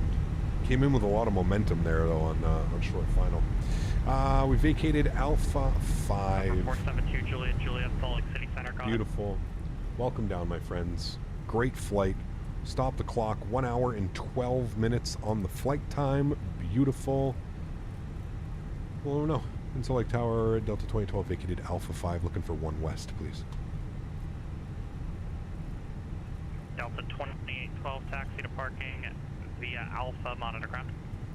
Parking via Alpha, monitor ground. Thanks for ATC, man. Hopefully we'll get you for the return. All right, Alpha and monitors. We're going to make our right here. Let's go ahead and clean up our flaps and spoilers. Everything's going clean. Beautiful. November 2, Please explain opened managed climb and descent. Please explain. Okay, so managed mode would be that the airplane is following all of the constraints. So if you're flying on a star, you've got certain altitudes at 280 at the speed, at 13,000 feet, 11,000 feet. So managed mode, it would manage that. So basically like the Boeing's VNAV, it would descend the aircraft to maintain and hit those restrictions. Open descent or climb mode would be to avoid restrictions, and the aircraft will descend or climb at a certain speed. So if you manage it at 240 knots, the airplane will pitch or climb to maintain 240 knots. That's kind of how that works. Okay, ladies and gentlemen, welcome down to Salt Lake City. Lights, lights, lights, lights, lights. APU start switch on. We are looking for gate. I'm not quite sure what gate. Give me a sec. We'll hear. I know it was one of the first ones. Alpha 6 is what we're looking for.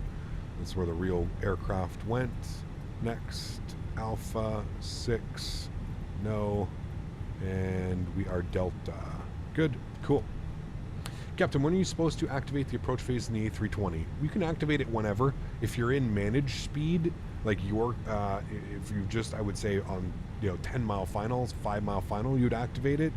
If you're on manual speed, like I like to do, you can activate it whenever. You can activate it at 10,000 feet if you really wanted to. It really depends. Thanks, Max, for flying with us today, man. Appreciate it, dude. And thank you for those donations, my friend. That is extremely kind, man. Thank you, buddy. All right, APU's going on, pulling ourselves into the ramp. I don't know about that parking. To me, it looks like we're dead on. Probably fix itself by the time we get in there. It says over to the left, but I don't know.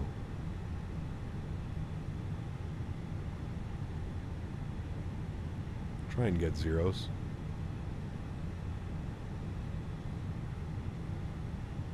Watch, now it's going to tell me it needs me to go over to the right. Alrighty, beautiful. 0 on the board. Let's go upstairs. APU should be on any second.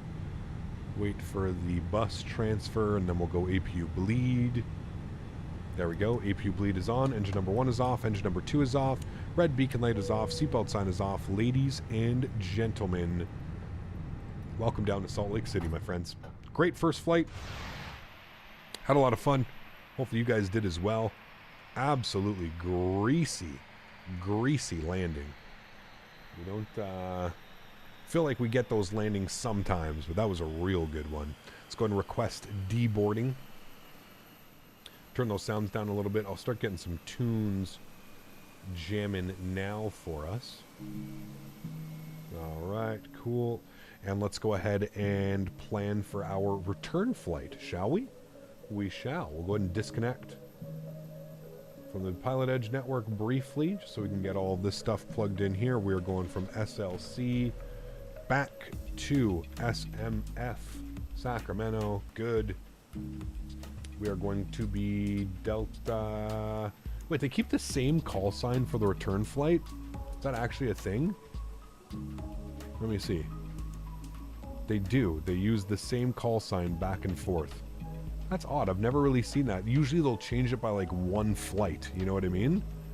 That's odd. Okay, well, we'll keep Delta 2812 then, I guess, chat. They keep the same call sign throughout the 2 flights. Odd, but is that normal? Do you guys see that often? I don't know. Maybe I haven't seen that all that often. 158 passengers. We're departing 16 right, most likely. And it wants us to arrive on 17 right as well. Do they arrive on 17 left or 17 right? Anyway, we'll figure it out.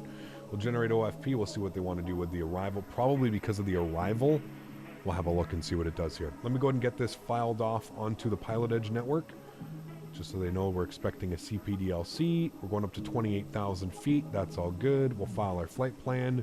Wonderful. Flight plan has been filed.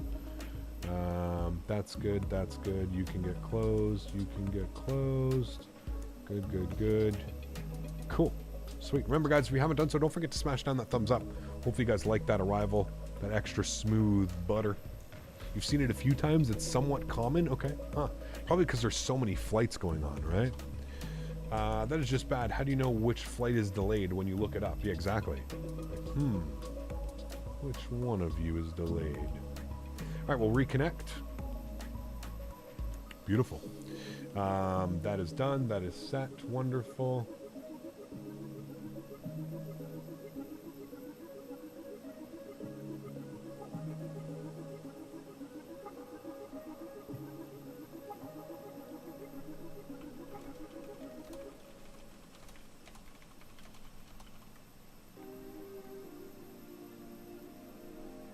Okay. Let's go ahead and jump inside the aircraft. Let's work on a few things down here. We'll go ahead and import our next flight plan. Wonderful. It will show you both flights. Just look at city pairs. Okay. I'm going to file A321 Salt Lake to SMS. Hope you don't mind me tagging along. Of course not, man. Of course not, dude. I'm on Pilotedge. Just remember that, though. I don't know if you have Pilotedge, but... all right, SLC to SMF, 30-minute turnaround time should be good. We'll go to our mass and balance tab here today. We're going to go ahead and load aircraft. We're going to go instant. That's going to give us all of our weights. Good. Come back down here to the FMC, the CDU, the MICDU. We'll do our NIT request. Again, with the call sign, 2812, so nothing really changes there. We'll go ahead and bug that up into there. Give me a second. I'll go over to the Stream PC. We'll go ahead and finish that. Good. I'll update all the information. How much CAD is Pilotedge a month? Not sure. I think if you get it's all in USD. I think it's $32.95 a month US. So somewhere upwards of 40 something CAD. Keep in mind, you can also do a 1 week free trial. So if you have a credit card, you can sign up for a week free trial. So maybe suggest that. Maybe try that out if you're interested. You basically sign up and you can do a free trial. It is fairly expensive. Yeah, if you're not somebody, I always say if you don't fly more than like 5 or 10 flights a week, it's probably not worth it. If you're flying 5, 10, 15, 20 flights a week, Pilotedge is most definitely worth it. But if you're a very casual flyer and you're only doing like 1 or 2 flights a week, I can definitely understand how it would be hard to justify spending that kind of money. So I feel like if you do fly a lot, it's definitely worth it. Also, can we talk about the textures at this airport? The textures are absolutely fabulous, and I actually get decent performance. I mean, we're in the mid 30s, which is mid to high 30s, but the texturing is just phenomenal. This actually looks like brick out here, you know what I mean? Texturing looks great. Little short-sighted to not use X-Plane. Are you speaking to me? That comment doesn't even make sense, sir. I hope you're not talking to me. I hope you're talking to somebody else in chat, but I'd love to hear your explanation of why you think it's short-sighted of me to not use X-Plane. It's a very interesting take. Okay, 59.1 on the zero fuel weight CG. Let's go over here. 59.1 / 31.6 for us. 31.6. Mr. Statewi is in the house. How are you, my friend? Good to see you, dude. 6.7 on the fuel. We'll block that up into there. Beautiful. Let's go to our flight plan page. We'll just leave that there right now. We should be able to log on and send a log on. Okay, we'll wait for that one. You're talking to me. Interesting. Okay, cool. So because I don't want to use a simulator, I'm essentially short-sighted because I'm not a fan of X-Plane in its current state. Okay, interesting take, man. I'd love to hear why you think it's short-sighted. It's a very weird take, to be honest with you, but nobody's talking about X-Plane. I don't know where you're coming from all of a sudden talking about X-Plane now. We weren't even talking about X-Plane. There was nothing X-Plane related going on, so I'm just curious how you come up with how I'm short-sighted. You seem like a very upset X-Plane user, like most X-Plane users I speak with. You sound upset that streamers and people aren't using your simulator anymore, man. You know, people are allowed to have opinions, right? And your opinion may differ from my opinion. That doesn't mean that we can't get along and be friends. And just because you use X-Plane doesn't mean that I have to use X-Plane. I don't know, man. It just seems like a very very naive. I think your take is very naive. If you want to start tit for tat, I think you're very naive in thinking that, you know, there's a reason, right? I'm a content creator, so anything that I do promotes something, and if I'm not a fan of something right now in its current state, usually I'm not going to promote it. We got an ATC message. Cleared to SMS airport. Desert to BAM, then is filed. Maintain 10,000. Expect flight level 380 after 5 minutes. Departure frequency is 135.5. Squawk 1441. Do not exceed 230 knots until advised. Yes, we'll go ahead and accept that. Beautiful. That lets the controller know that we are that we've been cleared into. I'm just going to turn that down. We don't need to listen to that for now. Beautiful. Cool. So we know what to expect. We'll come down here. We'll go to Salt Lake City. We'll go to departures. We're going to plan 16 right. We're going to be on the Desert 2. It's a cool ass departure, chat. The Desert 2 with the BAM transition. We'll go ahead and insert that. Wonderful. Then we'll go to SMF. We'll have a quick little look-see here. So the Slam 5... okay, so I see what it does. So landing 17 left or 17 right, we're definitely going to expect 17 left then. So we'll go to arrivals. We'll plan ILS 17 left. We're going to be on the, what was it? The Slammer 5. Yes, the Slammer 5 arrival. We'll plan for the Anaho transition. Good. And then we'll do our approach vias. If we open up our approach vias, we can see here that we've got Tenco. Is Tenco in here? Tenco is in here, so we'll go ahead and select that as our approach via, and we'll go ahead and insert that. Now, the reason why I'm selecting that is you can see here that Tenco is the final waypoint before we would get into our approach chart, which would be ILS 17 left. So you can see here, Tenco is right here. From Tenco, we're going to expect radar vectors, and we'll come down here. There's no need to go from Verona. Verona would be if we were coming in from like the north or something like that, right? So you can see how our flight plan takes us out here. We're going to go Poser direct to Tenco, and then from Tenco, we're expecting radar vectors 255 till approach course. And then again, if we come here, you see that 255 will put us down here, and then we go in for 17 left. Everything looks good to there. I'm happy with that. Beautiful. Let's go back to our NITREF. Let's go ahead and plug in our cost index. Initially will be 5. We're going with a cruise level of 380, 38,000 feet today. Beautiful. Everything looks good there. With our performance data, we'll come up top over here. We'll grab our departure performance, set all of that stuff up here, looking good.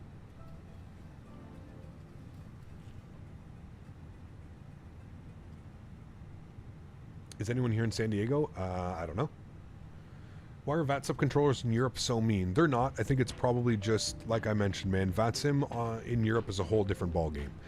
Departing 16 right, surface conditions are dry, flaps 1, force toga no, anti-ice off, packs on. We'll sync up our load sheet. We'll sync up the live weather. We'll go ahead and calculate V-speeds. That was really weird. Okay. I thought altimeter was 2988. It's very weird. Yeah. Everything looks good there. Cool. We've got our V-speeds 31, 40, 40.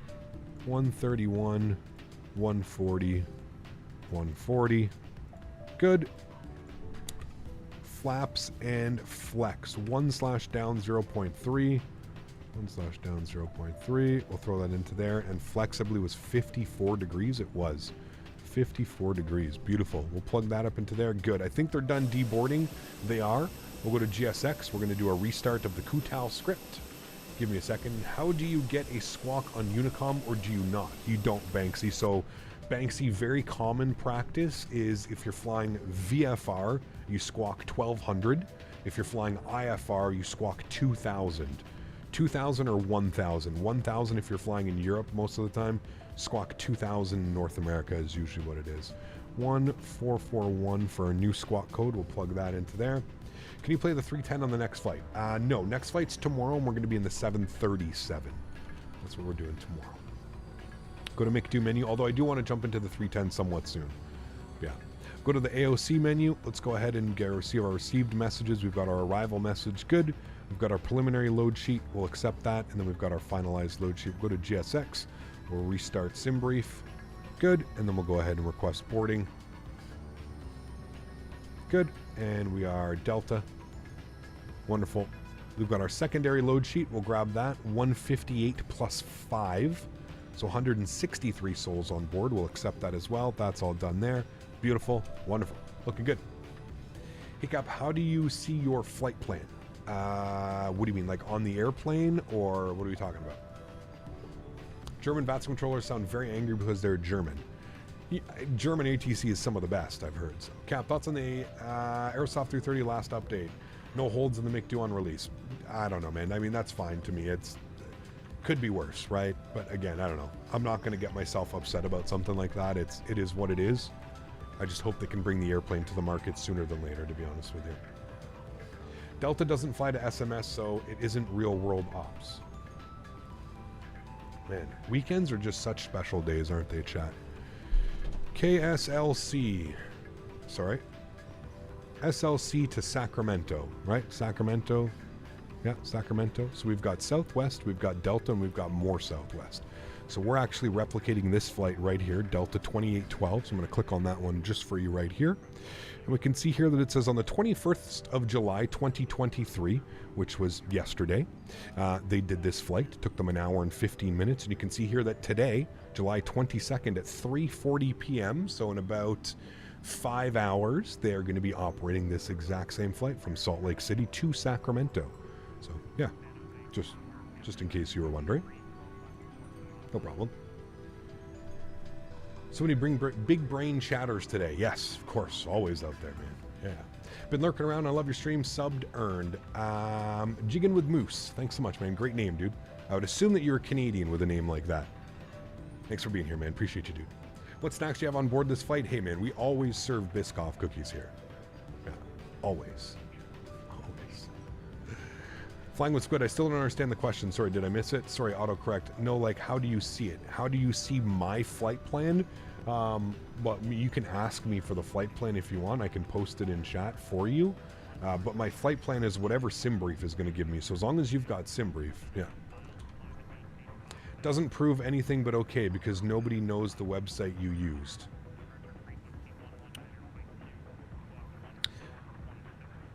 You make my head hurt. I'm just going to avoid your comments from now on. Hey, Kev, just finished my track meet. I got #1 in state for long jump and a 100. Very cool. Congratulations, Caleb. Very, very cool, man. You are what is wrong with the flight sim community, Hugo, by the way. Just to give you a little tidbit of information. Should pull your head out of your ass. Might help. Nobody knows Flight Radar 24. Can you fly to Cork? Maybe next week if we end up doing some European ops. Cork would be fun. I'd be down to fly some more Ryanair. Ryanair from Dublin to Cork. That'd be a fun one. We could maybe think that one.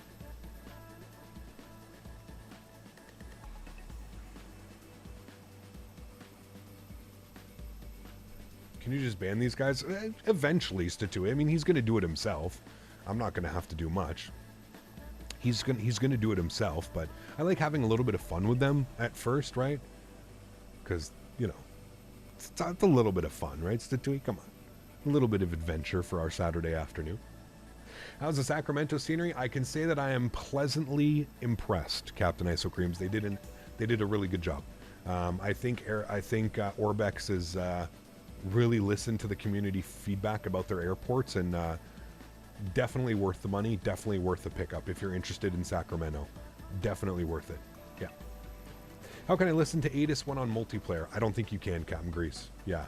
One of the things about Pilotedge is being able to offer ATIS information and stuff, right? If you're flying on VATSIM, you may be able to pick up an ATIS, but if you're flying on just like multiplayer, there's no ATIS. Yeah, you just have to take a look at, you have to go to like a website or something, right? Love your attitude with them. Keeps me getting a good laugh. Of course, dude. Listen, man, you got to have a good laugh, dude. If you're going to let trolls actually affect you, then you've got to rethink your mentality, right? Like, if you're going to let a troll affect your day, like, obviously there's certain things, but at this point, man, I've been doing this for so long, I've literally encountered every single troll that we can, right? I've got upset at them, I've laughed at them, we've become friends with some of them, I would like to think, so. But at the end of the day, man, what are you going to do, man? There's idiots everywhere. We're on the internet, man. Fuck. They're around every corner. Every corner. Keyboard warriors. They are here. Just got GSX Pro yesterday. I'm happy with it. Thanks for the advice, Captain. Now saving pennies to get the Fenix. Nice. Nice. Enjoy, man. Enjoy when you get... the Fenix is a whole new ballgame, dude. I love this airplane. Absolutely fantastic. Yeah. Lake Tahoe viewing on the flight? Yes, William. We flew over it on the way here. We should get it on a return flight back, I think, as well. Let's have a quick little look-see here at our flight plan. I believe we're going to fly right over top of it. Yes, we will. Nope, that's Pyramid Lake. Apologies. There's Lake Tahoe. We should still be able to see it. Pyramid Lake is what we're flying over for this leg, though. We're actually going to be to the north of Reno. We were to the south of Reno. We were in between Reno and Carson City on the way down.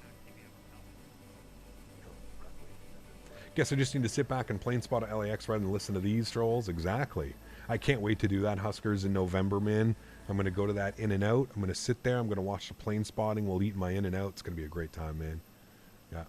Friends with Trolls sounds like a good streamer name. If you look at the charts and look at the ATIS frequency and put it on multiplayer, then you can actually hear the ATIS. Wait, in Microsoft? Really? That's cool. I didn't know that. Pretty cool indeed. Just don't care what people think about you ever. Then you never have to be trolled. That is exactly true. Yeah. School's out for the summer cap. You'll have a lot of trolling. But good how you turn it into a funny situation. Absolutely, man. Yep. You could fly Cork to London Stansted. Maybe. If you want to join the Discord, Tommy, and throw that into the flight suggestion channel, that would be awesome. I'd appreciate that. How can a payware developer have chances to get you to do a flight from an airport that they have developed? Send me an email. If you go to my YouTube channel, I've got a contact me information. Send me an email, and yeah, or you can reach out to me on Discord, Mohammed, whatever easier, man. It depends on the airport, right? Like, I don't fly a lot of GA, so getting me to fly into your GA airport may not be, you know, good luck. But, yeah. I know this is a weird question, but do we ever do any domestic flights inside of Norway or Sweden? Or have you already done something similar? I don't remember. I definitely have, Lincoln. We just flew from Stockholm, Arlanda to Copenhagen and back. We've done a ton of Norway stuff. We've done a ton of Sweden and Finland. Yeah, we've done some stuff, man. Yeah. Ready when you are, in the gate next to you. Nice. Awesome. Sweet, dude. Yeah, I'm sorry we couldn't do that yesterday. It ended up being so late, Mopar, and you know me, man. Can't work it out as flying as I was connected to the internet popped up for a bit, and all of a sudden my simulator crashed. That's not good. That's not good, man. Husker's coming in with the $10 donation. Huge enough floaties to you, my man. Thanks so much for your support, dude. I appreciate you. Cap is awesome at using the Jedi mind trick with these simple-minded kids. Underscore CPT 200. I find it's funny, man. Like, listen, dude, I don't get it, dude. I've never like gone on like someone's live stream and like trolled or something like that. Like, I don't understand it. I don't understand what they get out of it. Maybe it's just their nature to be like that. I don't know, man. I don't know what people get out of trolling or being idiots. Like, I really don't understand. Not only do you like lose my like respect for you, but you also lose everybody in chat, and like, it's just, I don't understand, man. I don't understand why somebody would want to go and live their lives being disliked everywhere they go, and why wouldn't you want to like make friends? Like, there's so many great people in this community. Like, why would you choose to be an asshole instead of making friends? And, you know, shit, dude, I've made lifelong friends, man, out of streaming and doing this, and I just planned a whole trip with a bunch of guys as well for World Flight, like a bunch of people that I call friends that I've met doing, you know, flight sim and shit like that. Like, I just don't understand, man. It just doesn't make sense to me. Some of the best friendships I've made have been people that I've met online by not being a dickhead and just being a normal human being, right? I don't know. I don't get it. I don't get why people want to come online and just have this attitude, and, you know, and I'll never understand. I don't think I'll ever understand it, to be honest with you either, man. Yeah. Most challenging approach in your opinion? Oh, man, there's a bunch, dude. Calvi, circle to land. Innsbruck, circle to land. The Arnav 3-3 into Salzburg. I mean, there's Quito. There's Kathmandu. Is it Kathmandu, or what's the Paro? Bhutan. There's a bunch, man. There's some crazy approaches. Yeah. Sounds good, Mohammed. I will definitely take a look at that after streaming. Their lives are boring. They have nothing better to do, so they resort to that kind of behavior for attention. Not sure what their thought process is for that. I would agree. Yeah. It's kind of weird, man. It's kind of weird, dude. Didn't feel like it anyways. Got you. Hey, man. That's why we get to do it today, right? We get to do it today. Cool. We are boarding up the rest of the passengers. We've got, how many do we got here? 38 more passengers to board, chat. 38 more passengers, and then we will be en route back to Sacramento. We are sitting on APU power, actually, so I can come down here. We're fully boarded, almost just waiting for the passengers. So I come down here. Statewi, 51 months. Holy macaroni, dude. That's just incredible. Huge no floaties to you, Statewi. Thank you very, very much for the support, man. I appreciate you as always. 51 months. Says, thank you for being a literal legend and being in your own down-to-earth, stretchy self. Let's get another 50 months. My man. Huge no floaties to you, Statewi. Thanks so much for your support, man. I appreciate you, dude. Thank you, thank you, thank you. Let's get some love and chat for Statewi, guys. One of the OGs, man. 51 months. It's not very many people that have the platinum badge around here. So huge no floaties to you, Mr. Statewi. Thank you, dude. Appreciate you, man. Hey, Cap, when you hit 100K, you should do a 2-leg long haul across the pond. When I hit 100K, dude, who even knows, man, in today's industry, and I don't think you really, there's no certainties on a YouTube channel, especially flight sim. I'd like to think that flight sim is continuing to grow, and we're going to continue to grow, especially with the likes of FS 2024 coming and stuff like that, but we'll see, man. I've been on the real life Peril Arrival. Wasn't too bad. I guess that's just with their professional pilots. Only a handful of pilots are allowed to fly in. Yeah, exactly. That's crazy, dude. Still a crazy ass approach, right, Chris? Las Palmas, that's a good one too, Stephen. Yeah, for sure. I'll definitely go check in your archive. I'm going to summer vacation on Friday, so I'll have a lot more free time to catch up on streams. There you go, man. Yeah, even like I said, even like last week. Was it last week or the week before we flew? I think it might have been the week before. But we flew to Stockholm. I heard it got a big update as well to fix some of the performance issues that Orbx Stockholm, so hopefully that's done. We might have to fly in again soon, see if some of the performance things have been fixed. Do you restart the Kutal script after deboarding? I do, Fly Coco. Yeah, I don't know if it's something that's needed, but I just find it kind of makes GSX work. It takes 10 seconds to restart the script, right? Especially if you just do it like through the GSX menu. Like if you just hit the restart Kutal, give it 10 seconds, and then reopen it back up, should work no problem. And then you can just do your sim brief, make sure that it loads your new sim brief plan, and you're good to go. You are good to go.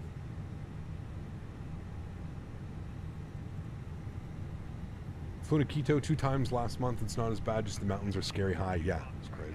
I'm all filed Salt Lake City to SMF on the Delta 319. Nice. What's up, Cap?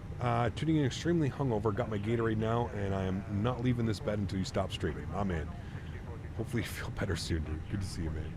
As much as you probably doubt it, you'll hit 100K within the next 3 years. Maybe. Maybe. Who knows, man?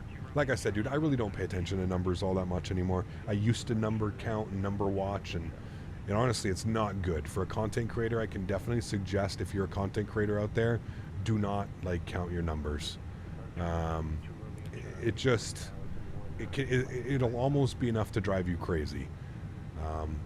Sometimes, you know, like I remember, dude, we used to have trolls. We would gain like 100 subscribers in a stream, and then I'd go and check the analytics, and I'd be down like 110 subscribers, just because somebody would have literally like botted 100 accounts, subscribed, and then unsubscribed. So it's just, I don't pay attention to numbers really all that much anymore, man. I kind of just let them happen. I know that we're on a nice, constant, steady uptrend. My numbers are always in the green for the month, and that's really all that matters to me. Whether we gain 50 subscribers, 100, 200, 500 in a month, as long as we're continuing to growth, I think that's perfectly fine, you know. You don't really need to do it. The manual recommends use hotkeys in the GSX config. Ah, well, there you go. I just learned this yesterday, but the shortcut to open GSX is Control-Shift F12. Control-Shift F12. Okay, cool. Now that kind of sucks because I have F12 already binded to something, so I may have to unbind that. Okay, I think we are fully boarded and ready to go. Yes, prepare for pushback and departure. Good, let's come down here. We'll go ahead and close the door. We'll remove the chocks and cones. Wonderful. APU is on. Seatbelt sign on. Red beacon light is on as well. And there we go. Hello, Captain. We are ready for pushback. Thank you. Ready for pushback. What's planned? Flight level 380. Me making 1 million accounts so Cap gets the almighty play button. What's the first play button you get? 100K or is it 150K? I can't remember. Did you get a button at 100K? Can't remember how it goes. Where in the world would you want to fly that you have not been to in Microsoft Flight Simulator? I get bored with the same airports now. I'm veering off to non-mainstream or airports. It's been a blast. I don't know, man. I still feel like there's so many airports that I haven't explored. I mean, yeah, of course we get the big ones and the major ones and stuff, but yeah, I don't know. I don't know, man. 100K silver, 1 million gold, 10 mil diamond. Got you. Okay. We need to get to 100K then, chat. Let's get the plaque. We're going to go tail right. Locking gear. Beautiful. 100K, but by the time it arrives, you would easily be at 150 to 200K. Well, keep in mind it's flight sim, man, right? So it's taken me 5 or 6 years to get to 73,000 subscribers. So, I know that once you have more subscribers, people are more inclined to hit the subscribe button, stuff like that, but it's flight sim, man. You have to remember I am in a super niche market, and like I don't do the flight sim that, like, you know, Swiss and and those types of guys do, right? Like, I don't do the clickbaity, like, can I land this 747 at the world's smallest airport? So I don't really get like the kids subscribing to the channel and stuff like that. I do like real world ops and replicated stuff like that. So, right, so automatically at a disadvantage just because of, you know, how we're not really like the, you know, the clickbaity type of stuff to get the subscriptions. But like I said, man, I'm not really concerned at it, dude. I don't really pay attention to it all, to be honest with you. Cool, let's go ahead and get engine number 2 to start. What are you yelling at me for? Okay, that's what I thought. No, what are you yelling at me for? Engine number 2, start valve, throttle lever not at idle. They were, but we'll just move them. It takes a lot of time for them to hand it out. Yes, it is. I was watching a Netflix documentary about Wham, and scoring #1 hits was the only thing George Michael cared about. It was his obsession that drove him to drink, drugs, and early death. Crazy. Oh.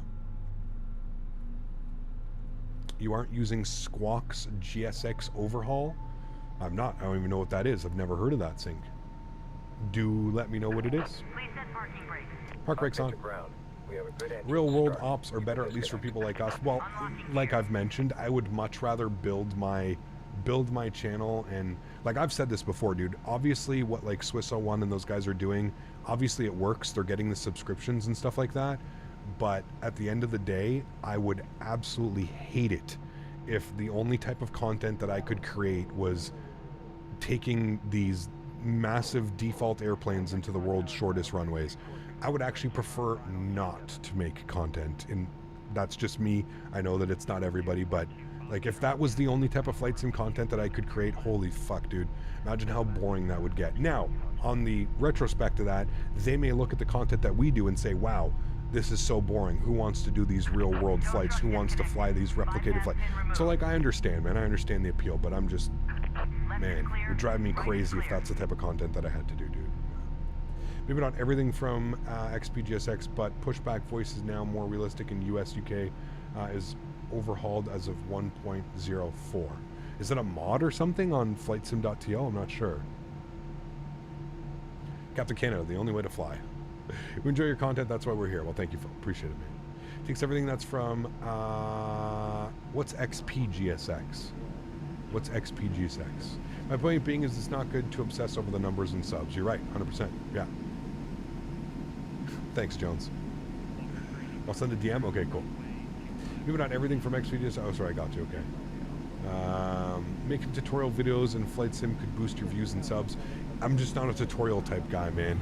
1, I'm not a real pilot, and 2, I find that when you make tutorials, half of the comments are people there pointing out the mistakes that you made and how you're not doing things proper and stuff like that. X-Plane's GSX variant? What, like the whatever? Why would I want X-Plane into Microsoft? Or is it just voices? I'm so lost. Please do send me a DM. I have no clue what's going on. Hey, Captain, does GSX show passengers included in the cabin? Not yet, Mel. They are adding that in the future. Yes. Let's go to here. We're going to go to ground. We're going to go 16 right. So ground's going to be on 2377. Good. Good. We'll bump that up. We'll flip that over to there. Wonderful. Yeah. Your target market is different than the target younger generations with shorter attention spans. So 100%. 100%. 100%. All right, let's go flaps 1. APU can come off. APU bleed can come off. Are we disconnected? Yes, they are disconnected. Good. Trim value going down 0.3 once again. Should be good right about there. Engine mode selector to the normal position. Predictive wind shear system. We'll toggle that. Good. Auto brake over to max RTO. We'll go upstairs. That's all good. That's all set. Wonderful. Park brake can come off. Squawk's GSX overhaul is an immense add-on for FSDT's GSX add-on on Microsoft, enhancing your experience by replacing the default ground handlers with authentic voices and recordings. Interesting. Okay. We'll have to give it a look. Louis, thanks for your subscription, man. Appreciate you, dude. Thank you, Oliver. I appreciate it, man. Just as the voices. Okay, got you. Interesting. I'll take a look, man. I'll definitely take a look. All right, 230 in the climb is what we're expected, so that's good. Departure frequencies, we got all that. Okay, cool. ground 2377. We should be on ground 2377. Yes, correct. Let's grab the ATIS super quickly just so we can have it. 2475. 2475. We'll grab that quickly. We'll give that a listen. Bravo. Okay, we've got Bravo. We know what to expect. That's all we needed was Bravo. Cool.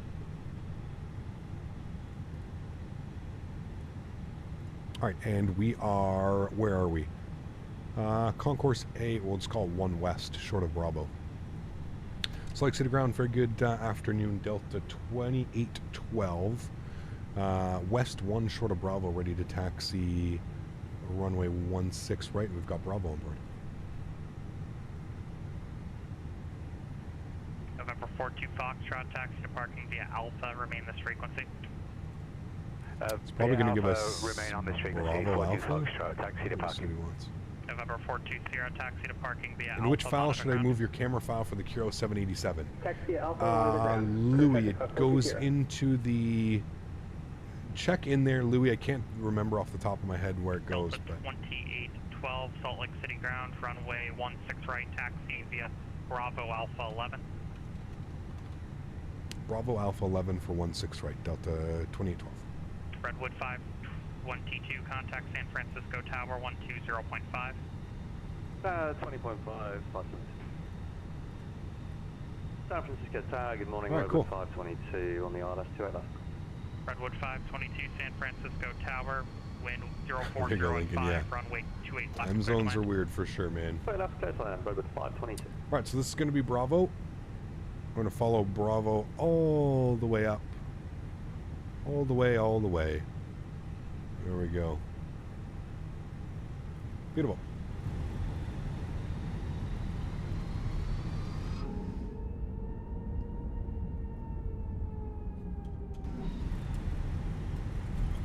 Got a nice taxi speed going for us. We're going to arm our ground spoilers as well. Armed. Good.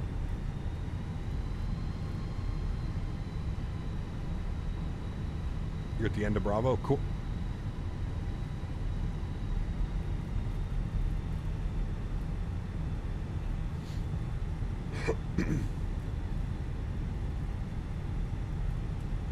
I really like the new layout of this airport. You can tell it was designed with a pilot's perspective. Makes so much more sense than how they used to have it. They used to have it like one major terminal, a bunch of like little satellites being pointed out. Redwood, I know, dude. I want to fly some Virgin America, do some retro ops. You know what really sucks is Alaska getting rid of all their A320s, man. I wanted to do some, I wanted to do Portland to Sacramento, but they only operated in 7.3s and stuff. 7.3s from Alaska and Southwest are the only two that really operated. I think they send some 175s down as well. So. All right, tower frequency for us will be tower frequency 16 right, 3265. So bug up 3265. We'll get that in there. Beautiful. Good. Airbus or Boeing? I enjoy them both, man. I don't really think you can go wrong with either one. They're both really fun to fly. Cream Cheese. Great name. What's up, man? Good to see you, dude. Welcome aboard. I hope you're doing well. Cream Cheese. Evening Cap, late again, but I hope you were good. How's Daisy? She's good. Thanks for coming by, Tom. November 12 Romeo Charlie, contact Phoenix approach 133.57. 133.57 for 2 Romeo Charlie. Yeah, I wonder why they went away from Airbus. Huh. Do you ever fly off stream? I do, Mike, yeah. Yeah, I like to do practice flights, check sceneries, do stuff, right? So, yeah. 10,000. And then our departure frequency was 1355, I believe. Yeah, 1355. So we can go and go to return, log on, we'll log off. Good, we can close that. Pardon me. Pardon me. Great to see you, Cap. The PMDG 737 is treating me so well. Xbox loving it. Nice, Austin. I'm glad you're enjoying it, man. I'm glad that you guys finally got an airplane that's you know, worthwhile.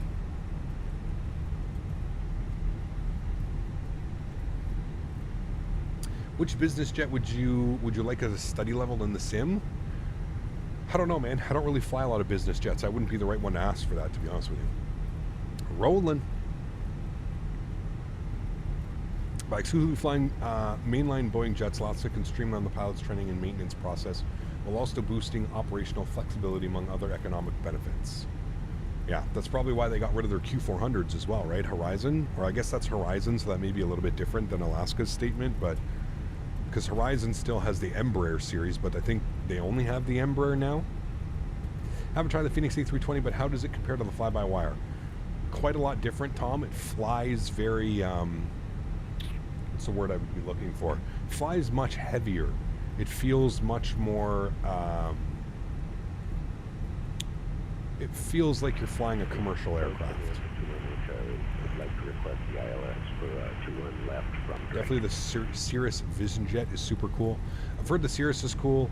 The Honda Jet's cool as well. So. Hot Start Challenger is excellent. Only reason I fly X-Plane these days. Yeah, I could agree. Now I've never owned it, Statewi. I've always said, man, unfortunately they priced me out of that one. I'm not paying that kind of money to fly business. I just don't fly business jets, right? So for somebody like me, it's just not worth it. Now, if it was priced a little bit more accordingly, $50, $60 like every other add-on, I probably would have bought it. But at 120 something, I mean, dude, it's almost $150 for me for something that I would maybe fly a handful of times a year. Just not worth it, right? I can't justify spending that kind of cash on that. I just can't, man. But I do agree with you. From the videos that I've seen, it's definitely a very good airplane. Yeah. Hey, Yan, thanks so much for your business class subscription. Appreciate you, my man. Huge no floaties, dude. Thank you, thank you, thank you. Welcome to the green team. Hope you enjoy your stay here, man. Custom name, green name and chat, building up your pilot rank, and of course, all those custom emojis. Thanks for your support, man. Appreciate you, dude. All right, Tower. Salt Lake City Tower, good afternoon. Delta 2812, short of 16 right, ready for departure. 35.5 is frequency for us. Thanks so much, Ian. Appreciate you, man. All right, we're just going to confirm, is it 35.5 or 35.55? 35.5. Okay, good. Delta 2812, Salt Lake City Tower, flighting 280, runway 16 right, cleared for takeoff. Heading 280, 26 right, sorry, 16 right, cleared for takeoff. All right, 280 on the heading. That's what he said, right, Chad? Sorry, just to confirm, that was heading 280, correct? Confirm. 280, didn't want to muck that up.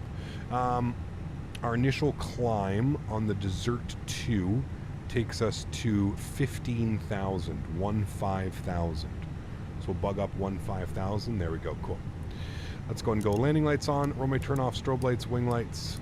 Let's get it, chat. Hey, Cap, I'm just getting in here. Had to move hot tub this morning. That was a workout. Oof, no kidding, dude. Damn. About to fly in Alaska 737 Ontario to Seattle. Hopefully I butter. Nice. Very cool, man. I'm super excited, man, to finally be able to fly into, like I do Ottawa, Vancouver, and then Vancouver to San Francisco, and San Francisco down to Ontario. That's my flight plan for World Flight coming up in November. I'm super excited for that. All right, line ourselves up here on the runway, chat.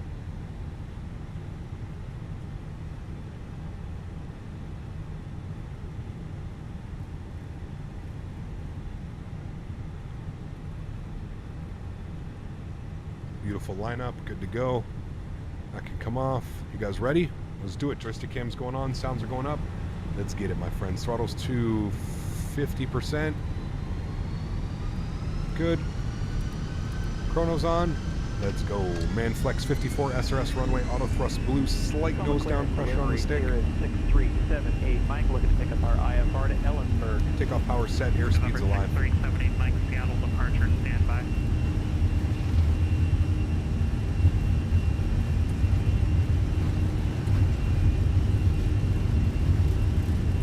100 knots, we're neutral.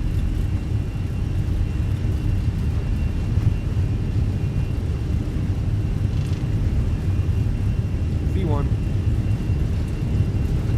Rotate.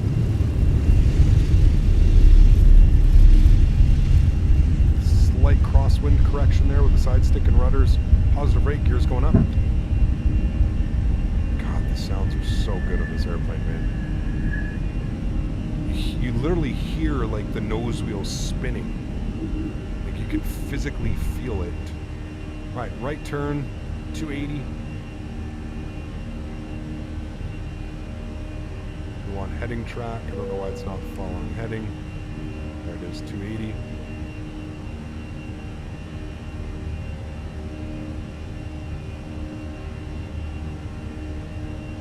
Throttle's down to climb. Oof. So good. So good. And then we do not exceed 230 knots, Jack. All contact north or correction contact Sólríkt state departure. Sólríkt state departure, Delta 2012, see ya. Right, departure's in. Alright. So 280 on the heading, good. And then remember that we cannot exceed 230 knots. That is our restriction, so we'll bug that up. Aircraft will follow that. Good. Sólríkt State departure. Good afternoon. Delta 2812, 6,500. Climb and vice it. Delta 2812, Sólríkt State departure. Radar contact. Climb and maintain level 230. Climb and maintain flight level 230. Delta 2812. Right, 230 is in. Beautiful. We're in open climb mode, so that's great. We'll go ahead and runway turnoffs can come off, nose light can come off, wing light can come off. We'll disarm the ground spoilers as well. Good. November 6378 Mike, Seattle departure cleared. Are we landing? Nope, we just departed. Airport to the Ellensburg Airport. Well, of course, and the engine sounds are going to be right. They got to do that for immersion, right? I understand during, you know, usually you don't hear the engines all that much. A little bit of terrain right there. You wouldn't hear the engines as distinctly as you would, but remember it's a simulator, right? So for simulator purposes, we all want to hear the engine sounds. One departure, radar vectors mount, then as filed, climb maintain 2000. Nice, Huskers, that's a great landing. Damn. Those are those ones you remember. What was our landing into here earlier? It was like a 65 or something? Still a great one for an Airbus. Will advise, 6378 Mike, thank you. Right, there's 230 on the speed. We'll maintain that on the climb. Coming up through 8,000 feet. I'll go ahead and engage autopilot. At 10,000 cleared. Back up here to the flight deck. Beautiful. Now we're just waiting for instructions. So he's going to send us direct to probably dirt. I had to take a guess. He's going to send us direct dirt. He's going to maintain normal speed. Nick, what's up, man? Good to see you, dude. Welcome back. Yeah, I think we had, 65. Oof. Buttery smooth. Joe, what's up, man? Good to see you, dude. PMDG did a background upgrade for the EFB. It must be close. Nice. Very nice. Delta 2812, resume normal speed. Resume normal speed, Delta 2012. All right, normal speed. We'll go back into managed mode. There's normal speed. Speed will come up. We can go ahead and kill the landing lights. Wonderful. We'll keep the seatbelt signs on for now. Yep, do you think Fenix is the best running using CPU or GPU? I have a 3060 Ti GPU, 100% Alexander. Put that on the GPU, man. You'll notice much better performance with the airplane. I'm always trying to land everything I can and land like a Cessna, end up stalling hard. Yeah, no, you can't do that with these big jets, Delta man. 2812, clear direct desert. Clear direct desert for Delta 2012, thanks. All right, desert, nice little shortcut there for us. We'll go ahead and insert that. I knew we were getting a direct too. I wasn't sure where we were going to get it though, but there we go. Direct to desert. 12,000 feet, release the cabin. And there we go, friends. Climbing out of Salt Lake City. Beautiful weather. Hot here today though, very warm. Is there ever going to be a landing rate monitor replay mode for pushback tool for Xbox? I don't know, man. I do not know, dude. I was wondering why I was struggling with 23 FPS in the Fenix with the CPU. Yeah. It will be much better once you have that switched over.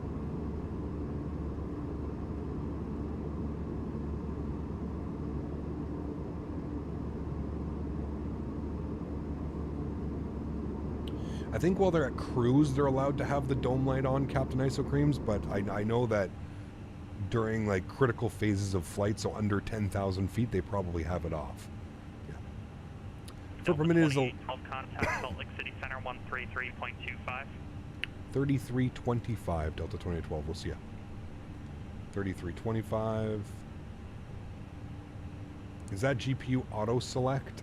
No, select your GPU from the list, whatever your GPU may be. Salt Lake City Center, good afternoon. Delta 2812, 14,500, climbing flight level 230. Walker 380, runway 25, taxi the Alpha. Walker. I like how Walker flies on here as well. Delta 2812, Salt Lake City Center, hello. I don't think he can clear me higher. I think we have another Salt Lake City Center that we have to go through for higher altitude. Foot per minute is an interesting landing metric because vertical speed in the sim lags behind. Example, if you were to, in a steep descent, you pull up quick in the butter, the foot per minute will lag behind and read high. Yeah, I'm not sure, Neil, to be honest with you, man. I always tell people we don't really use it as an actual, if anything, look at like the G rate, right? The landing G is probably a more accurate number. That's what they would use in real world, is the G force on the airplane. I think more like the foot per minute and stuff like that, that's more of like a simulator. You know, it's difficult to tell sometimes if it's a good landing, a bad landing, a normal, mediocre landing, right? So I find like the foot per minute and that type of stuff kind of helps. I always tell people use that number as a grain of salt, right?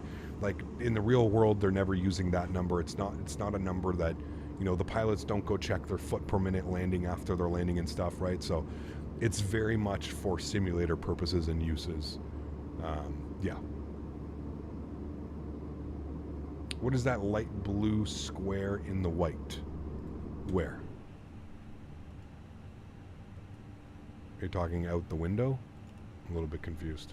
As someone who hasn't been here in a while, how does the frequent flyer miles work in this instance? You didn't use it last time I was here. You're just trying to gain as many points as you can, man. We don't really have a purpose for it. It's just more for you guys to kind of build it up and kind of show off in chat, right? You can do like top.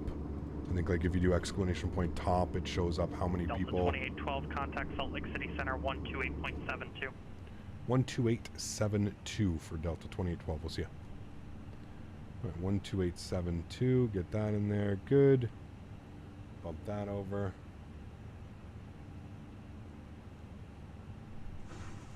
The window was just out behind you? Oh. Wait. Where are we looking at? Oh, I don't know. I missed it. Probably was like a little lake or something. I don't know. Salt Lake City Center, good afternoon. Delta 2812, flight level 200, climbing 230. Delta 2812, Salt Lake City Center, climb and maintain flight level 380. Climb and maintain flight level 380, Delta 2812, thanks. All right, 38,000 feet is in and set. Beautiful. Mopar, get a job. You're on the internet too much. Sky man. Displays at performance? Yes, that's what I have mine set to. Yeah. Gotta head to the gate. Have a great flight. And chat, Huskers, take care, man. Have a great flight to you as well, dude. Thank you, man.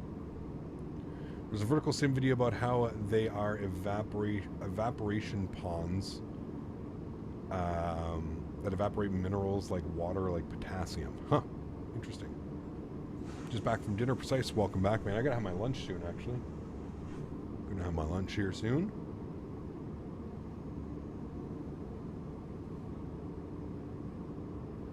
Actually, I might step away here for a sec. It's like Center, Delta 2012. Are we able to step away for about 5 or 10 minutes? Delta 2812 approved, report back. Thanks, we'll report back. All right, well, there we go. That's going to be my time. I'm going to do it now while I've got a little bit of time to kind of just sit here and we're not switching in between anything. I'm going to throw the Be Right Back screen on, enjoy the climb out to flight level 380, and I will be here monitoring. I'll be back in about 5 or 10 minutes, guys.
6378 Mike, Seattle departure radar contact, climb and maintain 5,000.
November 78 Mike, turn left, heading 130.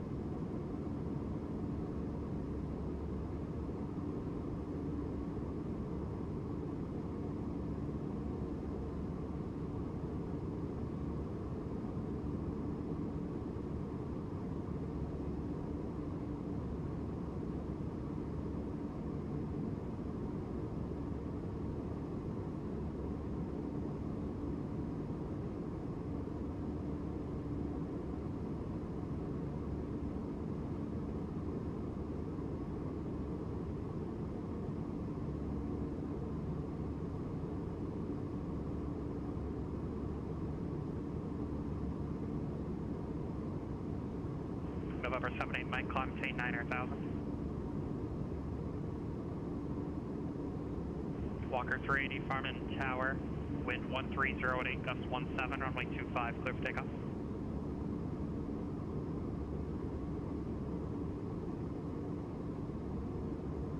Walker 380, cancel takeoff, clearance report ready.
November 78 Mike, clear direct mount, on course.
Alrighty. Much better. Thanks, guys, for hanging out. Appreciate that. I just noticed it was 3 o'clock. I was like, that's why I'm hungry. Haven't had lunch yet. I think my breakfast at like 10:30 this morning. Much better now. Had some coconut lime curry chicken. It was actually really nice. Really nice. A little bit spicy, surprisingly. Most of the time with coconut, you don't really feel the spice, but a little bit spicy. Don't forget to contact ATC. Yep, I'll let them know. We had 10 minutes. We had lots of time. Thank you, though, Cap Grease. Yes. Salt Lake City Center, Delta 12, 2882 back in the bit. 2812, sorry. Delta 2812, roger. Love how you use Nightbot to check the weather for me so I could decide whether to go out of the with the trash. Hey, man, that's why Nightbot's here, right? It's the best bot around, dude. You can also do weather. You don't have to do a METAR. You can do, like, exclamation point weather and then... Weather for Edmonton. Pretty. You know what, Dan? I think we're very similar today. It's actually really nice out. I took Daisy out this morning, and it was a real nice wind, nice breeze coming out of the northwest. I'm curious to see what the weather is.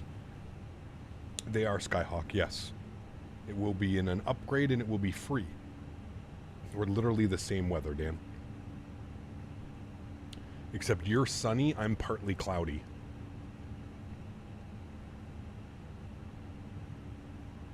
What are they showing? They're showing wind at 11 mile an hour, so 18 kilometers, so you definitely feel that. 20 kilometers an hour, right?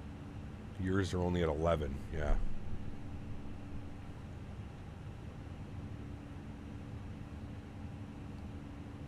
What's Manchester? 18 degrees and it's raining. Why does that surprise me? Raining in England? No. Stop it. Oh, man.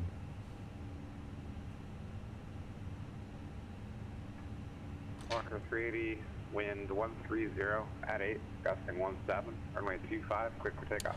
Cap, what flight would you recommend in my A320 when my dog's name is also Daisy? Very cool. What flight do I recommend in your 321? Man, depends where you want to go, who you want to fly, what you want to do. Very many questions. North America, Europe. To heavy, Portland's ground, push onto Tango approved, expect 28 right. 1,800 points, Tizzy. That's none the... Those are good points. How many points do I have? I always delete my points, but I'm curious to see what I'm up to. Excuse me.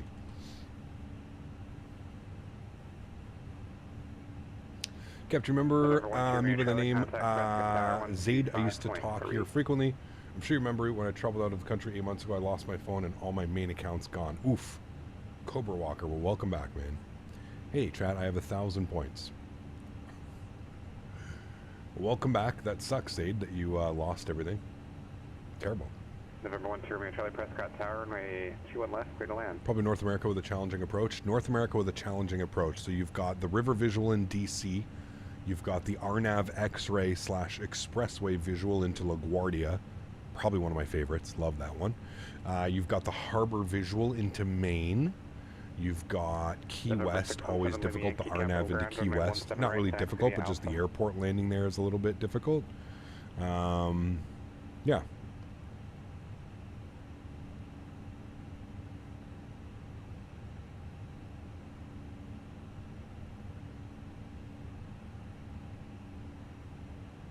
I want to fly the ATR again.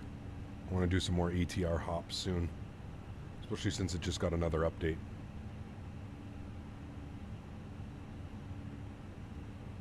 We'll do some Silver Airways, Tampa to Key West again.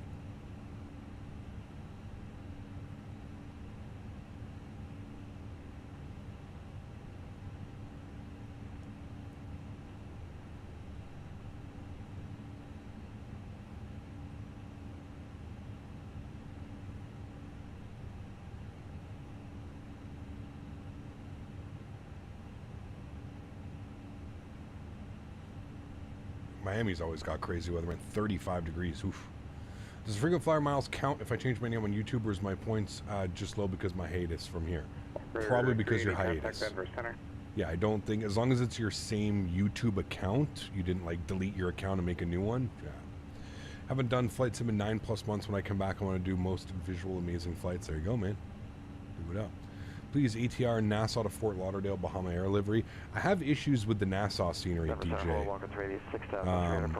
Whenever it draws like a huge building on final for me, it's some really weird things going on. You ever gotten the icing effect? Oh yes. Oh yes. There was a while where the icing effect was completely like, yeah, drawn out. Time for a beer. Beer o'clock.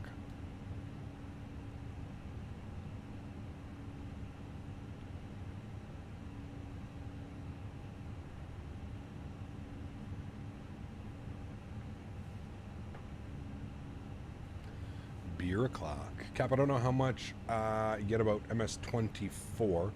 Do you think I should buy 2020 now or wait for 2024? Pardon me. Well, depends how much money you want to spend.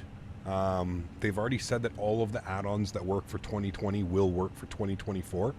So I don't feel like you have to be concerned about buying airplanes or scenery because it should work in the 2024. So it really just depends on you. It depends, do you want to buy 2 simulators within the next year from another?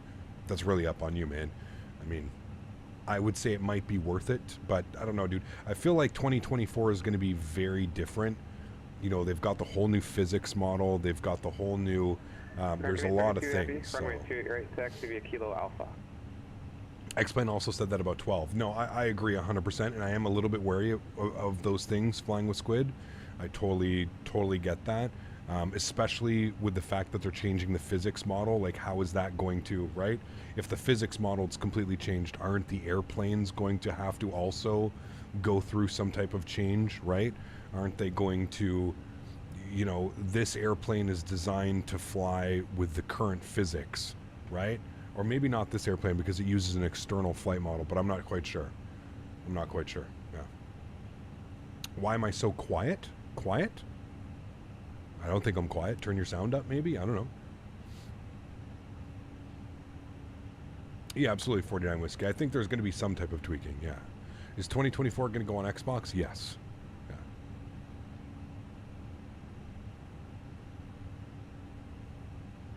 So yeah, I'm a little bit optimistic what's going to happen. I don't know. We'll see. We'll see, you know. The sound is good from here? Yeah, I don't. I'm looking at it here as well. There's no issues with the sound. It'll be a situation where, yes, we will have a new sim and the planes will come, but depending on the changes to 2024 under the hood, Des may need to make a bit of time to port everything into 2024. I would agree.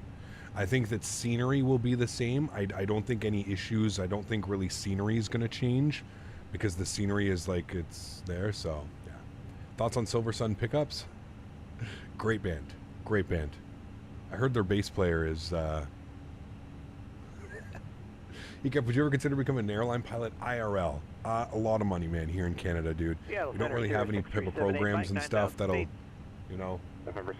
I'm also 35 now, so to like stop everything I'm doing and start flight training, you know, I don't know, man. I never really considered it, to be honest with you. Very content with what I get to do. I absolutely love that I get to live stream and I get to be, you know, home all the time and hang out with my dog and, you know, have a farm and a barn with my fiance. And, so.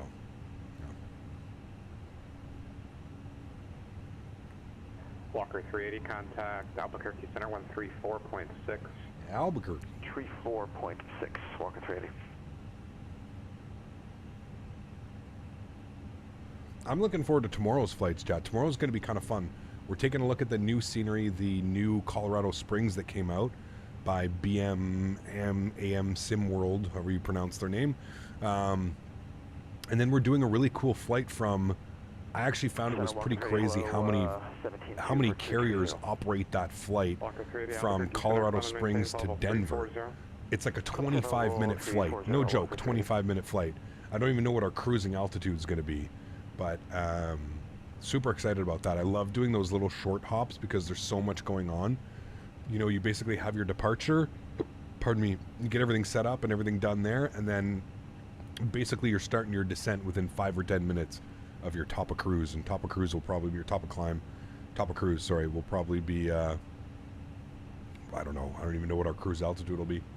15,000 feet, 17,000 feet tomorrow, something like that. Worst case, 2020 is still flyable until everything is compatible. 100%. Yeah, absolutely, man. Absolutely. So we'll have to see. We'll have to get some statements. I'm assuming Microsoft isn't going to be stupid. I hope that developers like PMDG, Fenix, you know, those types of guys get somehow some access or something, you know, into that, and maybe they can kind of do that. So, yeah. Is this my full-time job? It is. Yes, I'm very fortunate enough. I've made streaming and YouTube a flight full-time career. Yes. Did a really fun Sun Country flight the other day, MSP to Wisconsin. Flight time of 20-ish minutes, cruising at 7,000 feet, right? It's crazy, man. Those are fun sometimes, dude. If the Swedish krona never gets better, exchange rate in euro and USD will either by 2020 or 2024. That is most likely stops me from getting into flight sim. I know it's expensive, for sure, man. What you can also check out, Lincoln, is somebody mentioned it before. Microsoft 2020 is available on Microsoft Game Pass. So I think Microsoft Game Pass is like $10 a month, $11 a month. So, yeah. Oh, for sure, Minecraft, yeah. Once you're in Charlie taxi to parking. Let's see, via Delta. I think it's an essential air service route. Gotcha. Delta monitor. I heard Sun Country does a lot of those. I vote that. Wish you could do flight sim for a job. Hey man, listen, I never once thought that I would be doing this as a job. I started this hobby because I wanted to find like-minded people like myself. None of my friends in real life were interested in flight sim. Nobody was really, you know, I didn't have any friends that wanted to do this, and I didn't, so that was one of the main reasons I started streaming. That, and I was bored, right? I was bored and I wanted to meet people, and I thought it would be cool if I met 5 or 10 people that enjoyed flight sim as much as I did, and I could do flights with them and we could fly on VAT sim, and never once thought that it would turn into this where, you know, we've got external sponsors and Thrustmaster Innie builds, just to name a few, and we've got the memberships and the amount of generous people that we do on the channel. It's just incredible, man. Yeah. When did you realize you could do this full time? Well, I said this, Mike, I've gone over this a couple times, but I gave myself a goal. I basically said if I can make X amount of dollars per month for 6 consecutive months, I'll quit my job and I'll do this full time, and I'll at least try it. And if it's not doable, at least I won't kick myself in the ass and say, you know, well, what if? At least I took a chance, right? So I said if I make $3,000 a month for 6 months, I'll do it. So yeah. And that's what I did, man. Yeah. Captain Dom, take care, man. See you tomorrow, my man. If you have $4,210 to your name, you're still richer than half the people on Earth. Is that true? That's crazy. Aviation Blaze, what's up, man? Good to see you, dude. Welcome back. Hope you're doing well.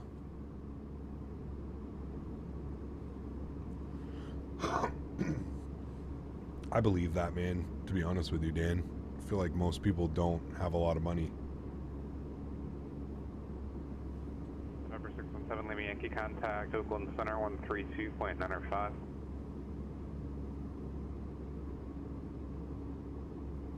Is that for me? That might have been for me.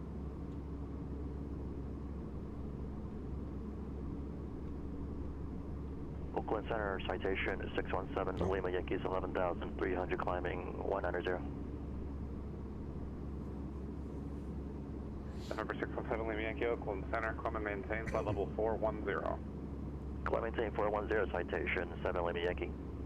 American 832 Heavy, contact departure.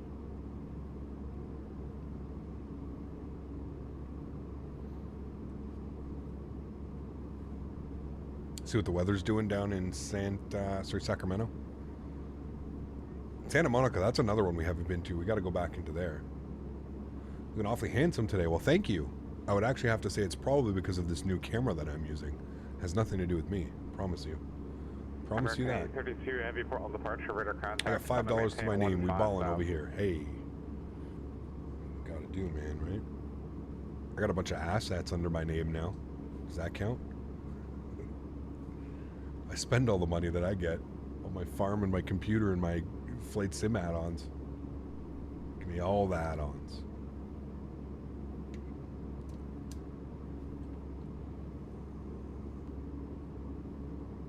Should you start streaming? I always tell people, man, I mean, if you've got the personality for it, I think having the personality for streaming is very important, right? It's, you know, it can be one of those things. Why not check the weather from Navigraph? I mean, you can. I mean, honestly, it's easier for me to just put exclamation point METAR KSMF, right? For me, that's easier than pulling up this and going airports and going to SMF and then weather, right? So it's literally the exact same thing. 378 Mike, Roger, 3001 is the altimeter. We do have the weather and no TAMs at Ellensburg. We will actually be canceling our VFR once we cross thick and do this visual. 678 Mike. Time flies. I will need to prep for tomorrow. Have a great rest of your day. Hopefully I will join you in another stream. Sounds good, Lincoln. Thanks for your support, man. Appreciate you, dude. Okay, if you're going to cancel Atlanta weather is easiest weather to get. Sure. Yep. 6378 Mike, Roger. Roger, Roger.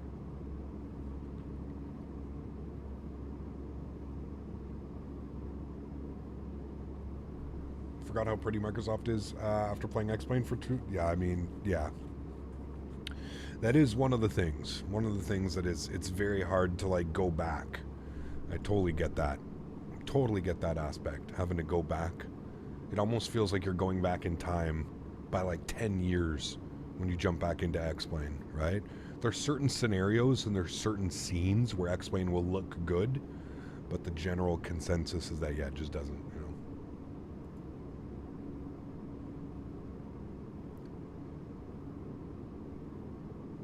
Would you put 2024 on the same drive as 2020? Maybe initially. That's not a bad idea because, like we said, we were speaking about, you know, there might be some add-ons that don't work immediately, right? It's not a bad idea. I'll probably end up doing that. I don't know though. I may have a new PC by then, so we'll see. Who knows, right? But yes, most likely I will have both installed, and yeah. Center, good morning, American 832 Heavy 11.4 for 1. Excited for the planes to actually get dirty after long hauls. Yes. It's going to be cool, man. Yeah. Tried going back to X-Plane, definitely got that feeling. Oh, yeah. No, for sure, man. November 617 Lima Yankee, contact Oakland. Can you have my old PC? 2745. 2745, citation 7 Lima Yankee. Yeah, well, Dan, I think you might have missed it, Dan. So we were talking about add-ons that may not be fully compatible. Like if they're coming out with a whole new physics system and how airplanes fly and stuff, we're thinking that these airplanes, like the payware airplanes, Fenix, PMDG, whatever, they're probably going to need some type of update, right? They're probably going to have to either tweak the flight model or who knows, right? We don't really know. It's all speculation until now, but we're just thinking that initially, you know, just like how X-Plane said everything should work. Well, that's not the case. I think it was very short after X-Plane 12 came out that a lot of us realized a lot of our airplanes don't work and they actually needed to be updated. And so that's what we were talking about, is the initial phase of when 2024 comes out immediately, you're not going to uninstall 2020, right? You're probably going to have both, because I'm pretty sure there's some airplanes that are not going to work in 2024. At least right away, right? Obviously the developers are probably going to do some work and make them work in both, but yeah. Okay, Center, hello, Walker 380, 335 up to 340. No, they've already said, Gigliotis, it's going to be exactly like this sim. It's going to be exactly like this simulator. Delta 2812, contact Oakland Center 132.905. 132.905, Delta 2012, we'll see you. Alright, 32.905 for us. You can even implement some components of new models without having to do it all over again. Ah, well there you go. So Les to the rescue, and I trust what Les is saying, especially when it comes to this stuff. So Les is, so who knows, man? Yeah, maybe they can. Maybe it is as simple as just bringing it in. Hopefully, who knows? Oakland Center, good afternoon. Delta 2812, flight level 380. Delta 2812, Oakland Center under. Alright, there we go. Highly recommend people watch the keynote for Microsoft on the FSE. It is available. There you go. You were on an A380 yesterday. How was your flight? Recap, what's good? King Fahad, good to see you, man. Do you have any plans to go down early like Jeff and Mav to get in rookie sim? Unfortunately not, Gavin. You have to remember, Gavin, it is extremely far away from me, right? It's about a 5-hour flight. So 5-hour flights, round trip, you're looking at about $1,000, $800 to $1,000. A hotel room for a weekend, another $500-600 in California, plus food, plus expenses. It's $2,000 for me to go down for the weekend, right? So I'm going to be down there for World Flight in November. I'm going to be spending the full week there, and unfortunately, because I live so far and it's so expensive, it makes it very difficult to go get some practice flights, right? Like Jeff lives in St. Louis, right? It's a direct flight. St. Louis to Ontario probably cost him $200 on Southwest. Probably not even. You know, so a lot of differences makes it a lot easier, right? Spending that kind of money to go down for a weekend when I'm going to be there in 3 months, you know, if I could do it for like, you know, $1,000, maybe I'd consider doing something like that, you know, but for a couple $1,000, it's super expensive, man, for me to get there. And you have to remember, like, I have a dog here, I have a fiance, I have property. There's things that, like, I have a lot more, what's the word I'm looking for?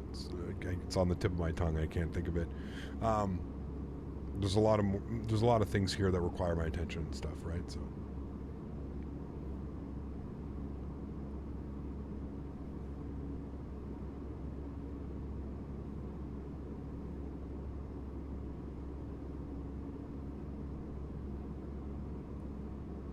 That's why we got your controls, exactly.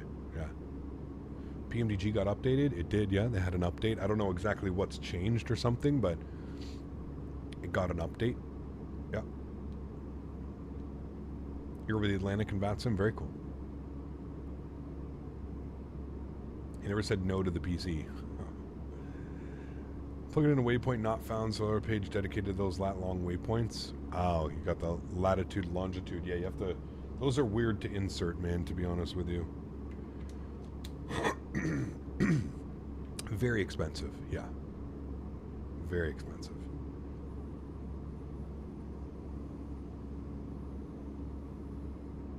Like I said, I'll be there for World Flight.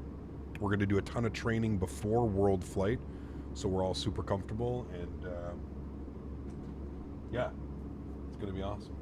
Really looking forward to it. Just dropped the other half and the 5-year-old off this morning to go to LA to get a workout. Had to book them on YOW DCA ORD LAX. 10:30 m estimated arrival at 9 p.m. Pacific. Oof. That's rough. Although not bad. Ottawa to DC to Chicago to LA. Not the worst routing. The DC to Chicago could be a little bit better, right? But not bad. I'm using DX11 Cobra, yeah. PMG is supposed to be the last update before the EFB comes out. There we go. Fingers crossed, man. Exactly. Saying we'll see, man. I'll believe it when I see it at this point. How about that? I'll believe it when I see it. Where is World Flight going to be held at? It is in Ontario. At Fly with Rookie's house in Ontario, California. Should do some DC-3 cargo ops? Nah, not really my thing. No flights, so no IAD available. YOW to ORD from Ottawa. Ah, got you. Wow. If only Will was here to hear us talking about the PMDG EFB. Probably lose his shit.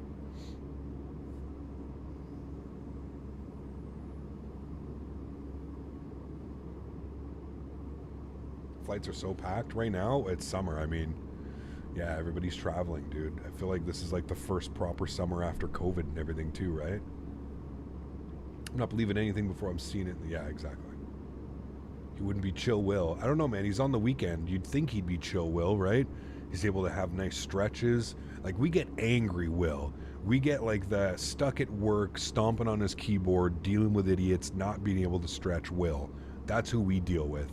I bet you Weekend Will is a completely different person. We need to get Weekend Will in here at least once or twice. I feel like Weekend Will would be just a whole different experience for Chad and myself. Feel like he would just kind of just be, I'm telling you, man, I see him in other streams sync. Like, I'll go and watch, like, you know, I'll have something up, like XP72 or some of the other people that he watches. I have him, I'll have it, like, while I'm doing something, just like there. And, like, I watch the way he interacts with chat, and it's after, like, you know, XP streams at night. He streams on weekends, you know?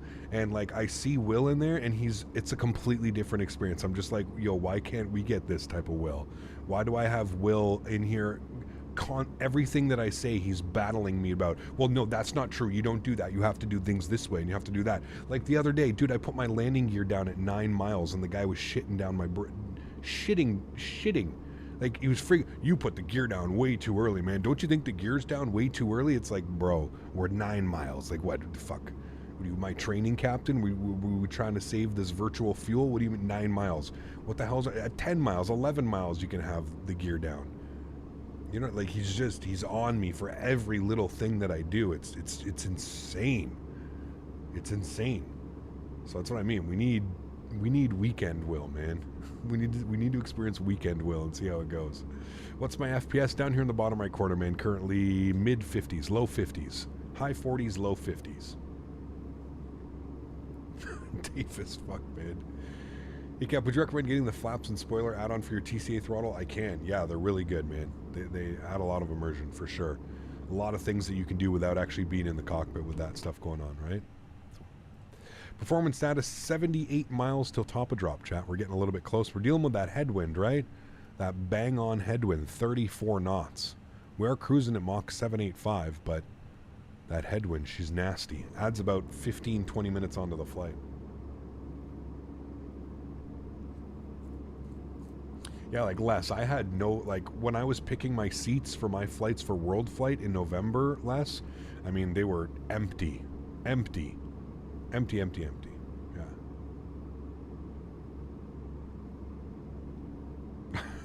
Nice, Les.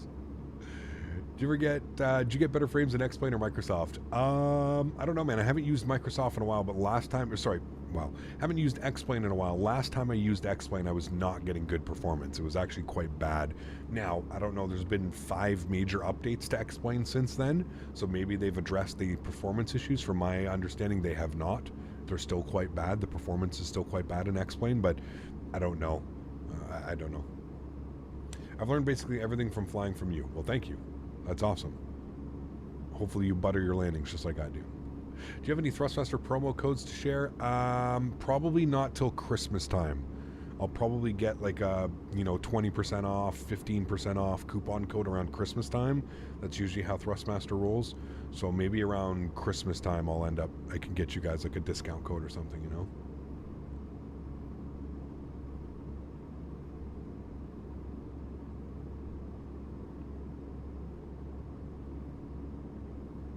Currently mid-descent into Scathos flight. First non-ILS approach I've done with the PMDG. Nice. Enjoy it, man. It's a lot of fun.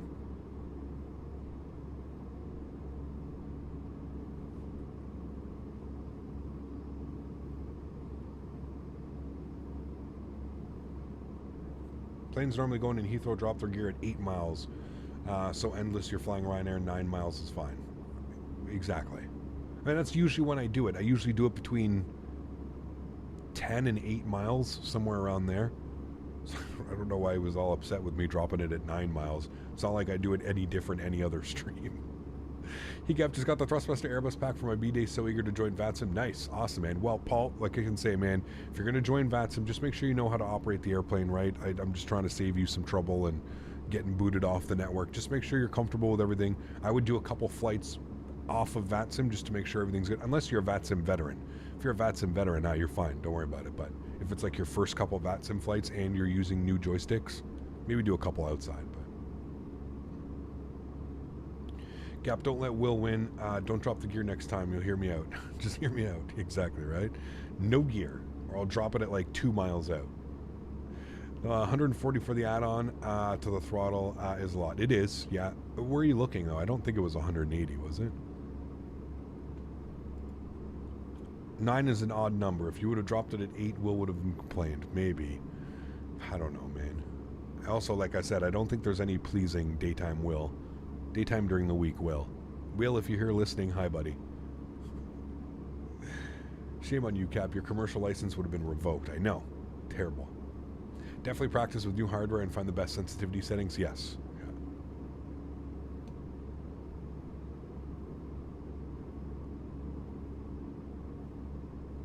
Fucking less. Jesus.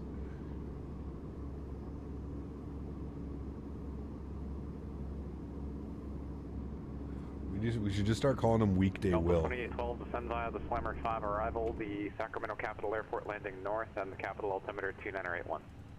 Alright, we'll descend by the Slammer 5 and we'll plan to land north. Delta 2812, thanks. Land north? What's the wind doing here, chat? What are we doing? Metar KSMF? They're landing north?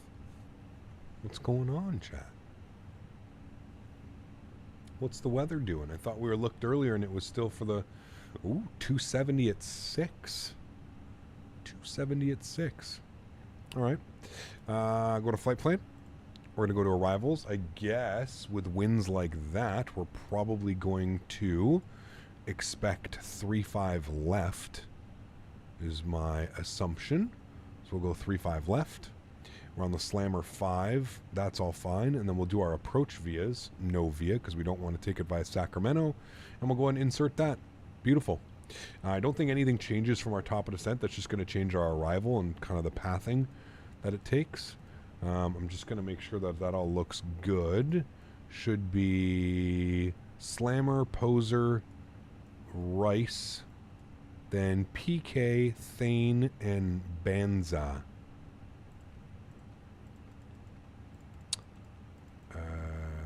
Slammer, Poser, Elmac, and Hadzu. Where is it getting those waypoints, chat? Let's go ahead and reinsert that, shall we? That's good. Okay. And then I'm going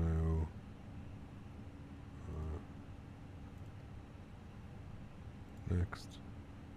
I'm going to change it just quickly. I'm going to temporary insert that. Temp insert. Oh, wait. Temp erase. Okay. And then... okay, I know that the airplane can do weird things. Okay, we're going to put it on heading mode because that's what it wants. That's what it was yelling at me for. We'll go to return, flight plan, SMF, arrivals. We're just going to pick, like, let's just pick this, and we'll go on this, and we'll insert that. Good. Okay, and then we'll go to here, arrivals. We're going to plan ILS 35 left on the Slammer 5 with the Anaho transition and no approach via. And we'll insert that, and then that actually should give me proper... There we go. Now it's done properly. I don't know why. Sometimes you have to delete the arrival and then reinsert it for it to actually put in the proper waypoints. It's a little bit weird. But anyways, we're good to go. I'll sit there. We'll throw that back onto nav track. Good. Cap, just want to ask, I'm doing my first transatlantic flight on Vansum tomorrow. Any tips? If you do leave your computer for any amount of time, just put in the comment section or in the notes or the comments when you can file a flight plan, right? You're gonna have to file a flight plan. Just say may be away from computer for 30 minutes at a time or something like that, so that if ATC does contact you, I can't tell you how many people I know that get 1 week bans or 2 week bans or whatever by just because they're not there when ATC calls them. So yeah. You tried the Kiro 77 update? I have not. We'll fly it, I don't know about next week, but maybe the following week. We'll see. We may do it next week in Japan. We'll see how she goes. Yeah. Are you ready for the so far best modeled airport in Microsoft history to come out any day? EGNX? I am, yeah. I was actually speaking to Pyrig yesterday. Yeah. Why not just connect from the server when you're over water? You could do that as well. Yeah, that's definitely an option. Yeah, I could see that. Now, have we entered our arrival information? I thought we did this. We did not. So let's go ahead and do this one more time. We'll pull open all of our information here. Your direct Anaho. There you go. I think we are now as well, or we just left it. Yeah, we were just leaving in Naho there. All right, so the winds are 270 at 6. Good. Temperature 36 degrees. Oof, that is hot, man. 2981 on the altimeter. And we'll go ahead and check our charts and plan here for November 617, Lima Yankee, contact Los Angeles Center 133.2. Go to airports, SMF, charts, approach, 35 left, pin U, and we're having it via LMAC, good, and our minimums today, 224. Good afternoon, Oakland Center, FedEx 3650, Beautiful. flight level 300. Cool. 14 miles. We've been cleared down the Slammer 5. So base altitude 4,000 feet, 210 knots at Banza. So we are 12 miles from descent. We'll plug in 4,000 feet as that is the base altitude of the Star. Good. Currently 100 degrees. Man, I was looking at the weather there in November, Mav. It's going to be absolutely fantastic, isn't it? High of like 75, 80. Oof. It's going to be good, man. Cap and grease, nice.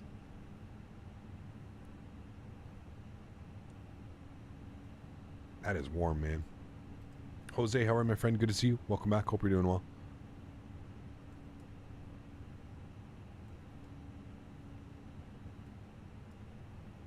The other November is great. Yeah, I'm excited. I am excited.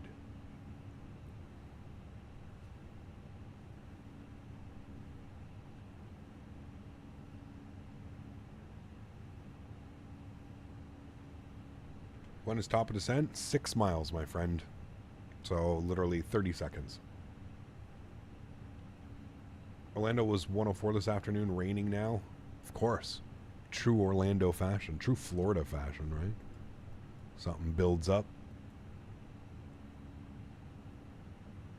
It was crazy, man. When we were in Houston, we were literally just watching like storms build up out of nowhere because of the high humidity and the heat.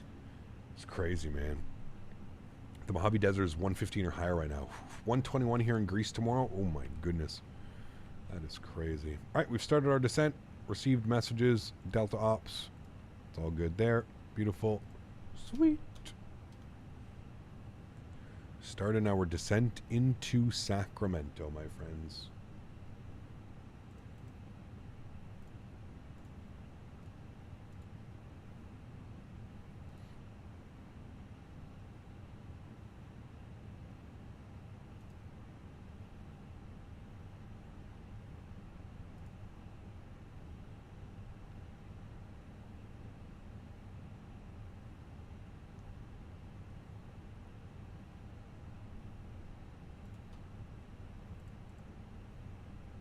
I heard Middle East the other day was almost 140. Dude, Q8 Pilot posted a video. I think it was it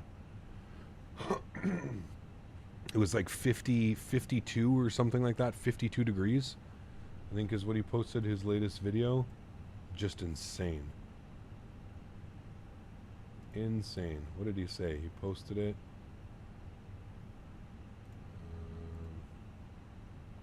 No. Yeah, 52 Celsius in Kuwait today, which is just crazy.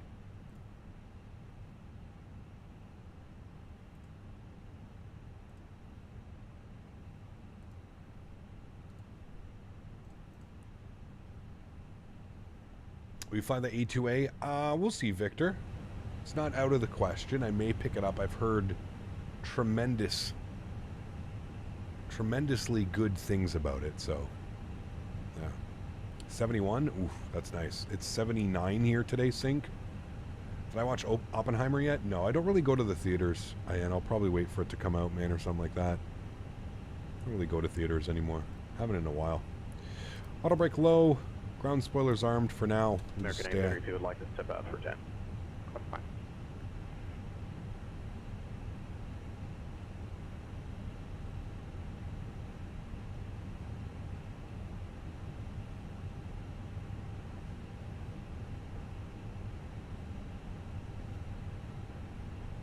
Stretch in a box fan, good to go. Nice. Not too bad. I didn't need a fan. Not too bad. I'm going out to the farm. We'll see what it's like out there tonight. Should be nice. Should be nice out at the farm.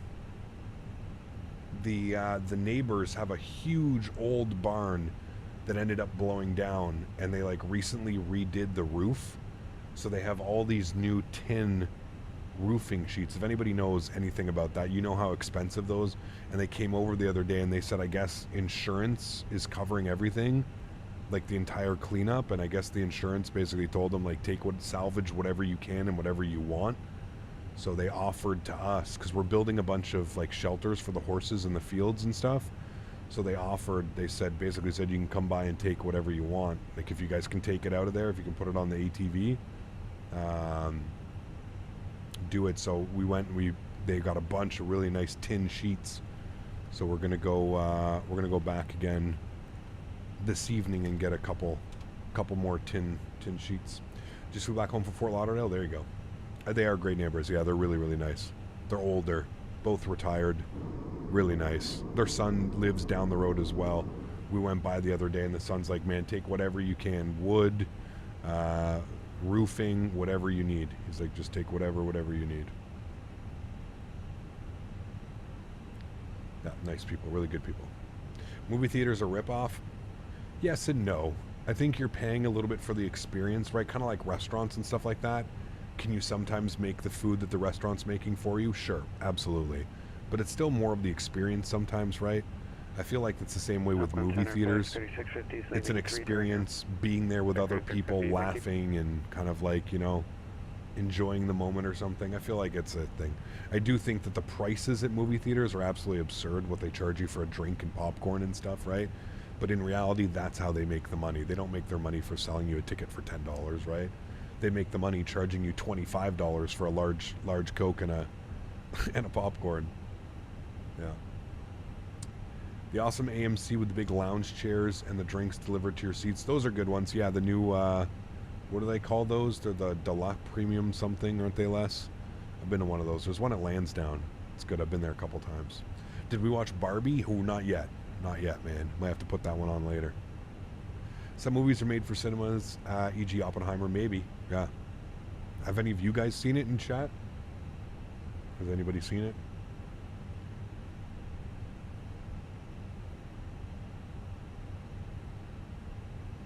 You're going to Saskatchewan later this year for flight training? Very cool. Enjoy that, man. Beautiful land to train in. Don't worry, Barbie is coming to Air Canada soon. Ugh. You mean I'll be able to watch it on my flight, Les? My 5.5-hour flight from Ottawa to Vancouver? Or my 2.5-hour flight from Vancouver to San Francisco? I'm sure it'll be there.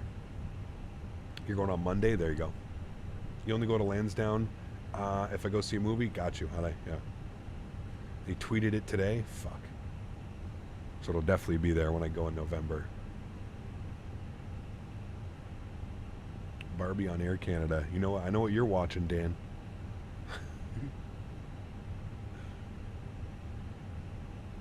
I would say it was a filmed an IMAX camera, so it's meant to be experienced in cinemas. Got you. Okay. How judged would you feel watching Barbie on a flight? So just somebody right beside you, man. Just imagine. Oh, dude. That would be funny. Center Walker 3, step away for about 5 minutes. Walker I'll be watching 380, my I can hand you off to LA and then you can do that. It'll be fine, but just give me a second if you can hold on. Yep, all good. Am I going to Oshkosh? No.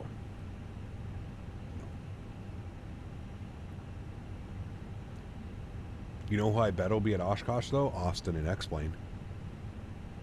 He'll go to Oshkosh, but he won't go to Flight Sim Expo. Microsoft won't be at Oshkosh, so he's safe. He'll be okay. Walker 380, contact LA Center 124.62. Good day. Only true men go to see Barbie and experience the arts of cinema. Delta 2812, contact NorCal approach 127.4. 127.4, Delta 2012. We'll see you. All right, 1274 for NorCal approach. Let's tune to that now, and then what we'll do is we'll grab our arrival ATIS, which will be on 12675.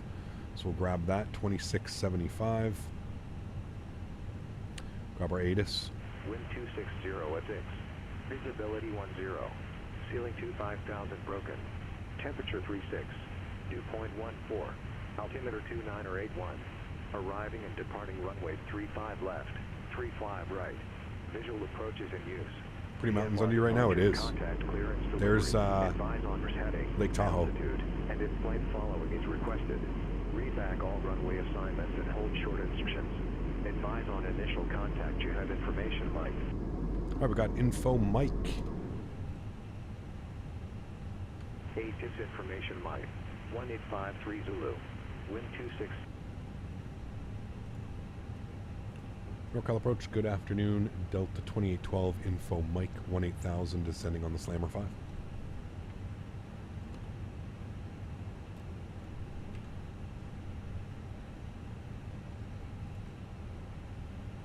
Delta 2812 NorCal approach to the capital, altimeter 2981, thanks for Mike, expect visual approach 35 left. Expect visual approach 35 left, Delta 2812, thanks. Didn't realize, I was just about to ask, what is the elevation of Lake Tahoe? I feel like it's got to be quite high on elevation, right? Yeah. Do you have your cabin turned off? I do. Yeah. I do. I prefer like these types of wing views, man.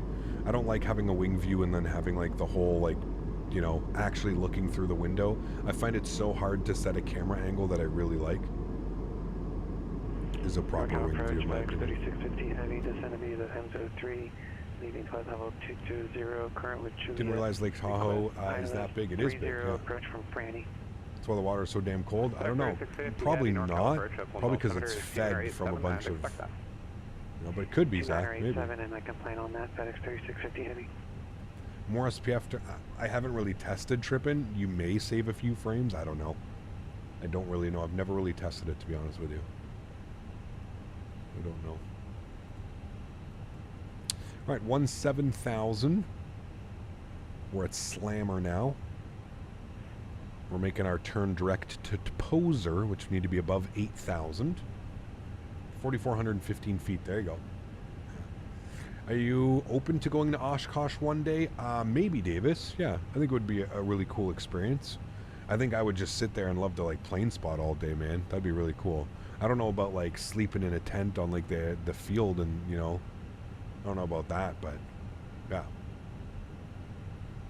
Justin, what's up, my man? Good to see you, dude.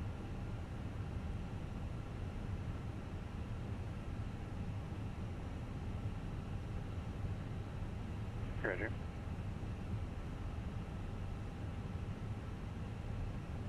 can go there with Citation Max. Does he go? He goes every year, right? I know Max goes every year. We've also, I was also talking to Flight Chops. He's going to be there. Flight Chops will be there.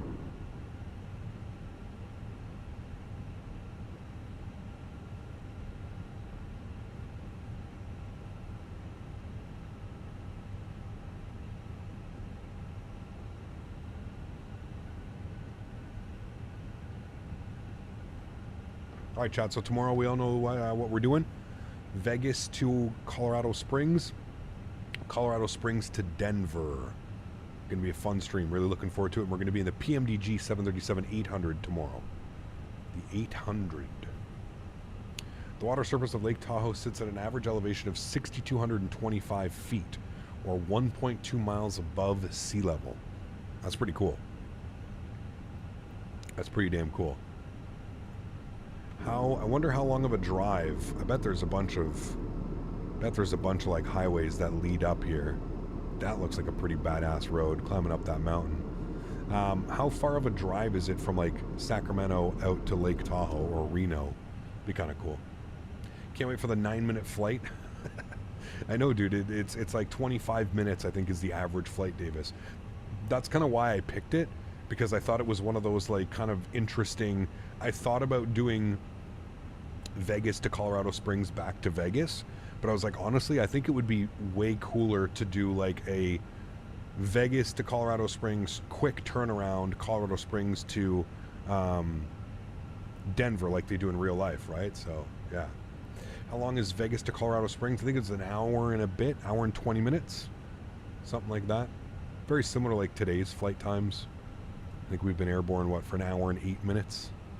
Yeah, similar to like these flights. Should be good. I also have a dinner that I'm supposed to. I'm going out to the farm tonight, and then I have a dinner tomorrow that I'm going to. So.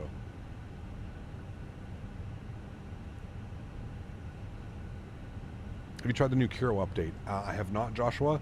Over the next week or two, we'll definitely fly it. Center 132.905.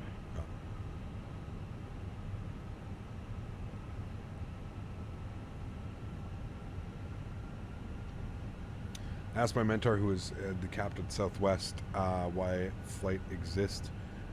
We can't decide. It's a reposition that's offered to PAX to make up some money if people actually went that far. True. I mean, you know what's crazy though, Davis? Southwest does it. United does it.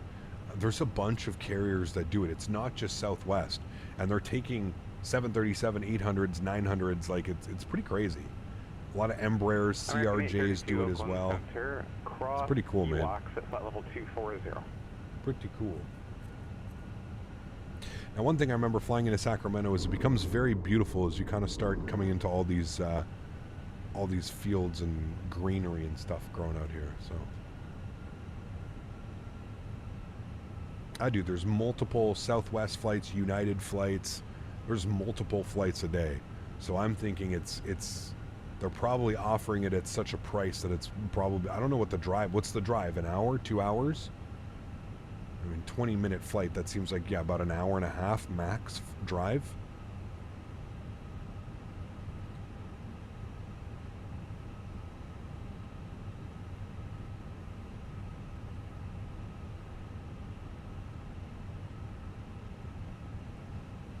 One of the first simulator flights I did was into SMF. Very cool.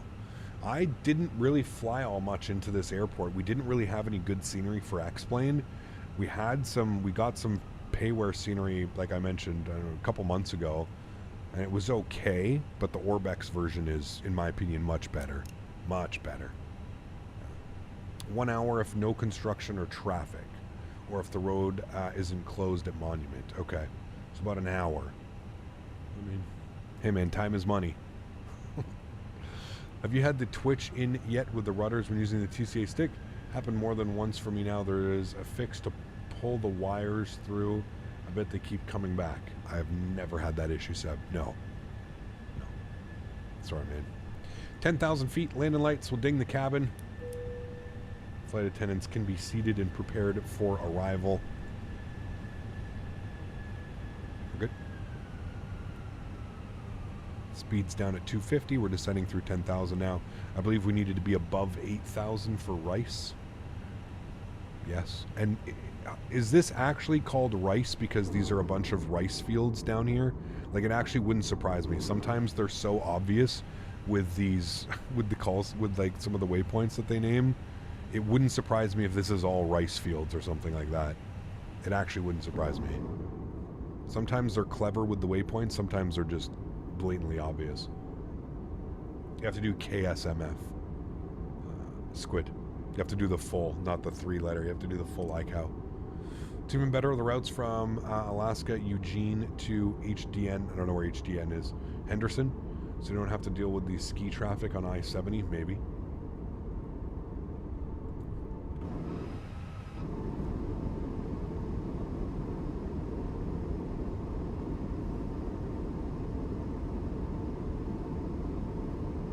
Thinking about getting a new stick. Really annoying when you're trying to land and the rudder is all over the place. Yeah, that's really weird. Are you using like the twist axis for your rudder, Seb? What I can suggest is maybe I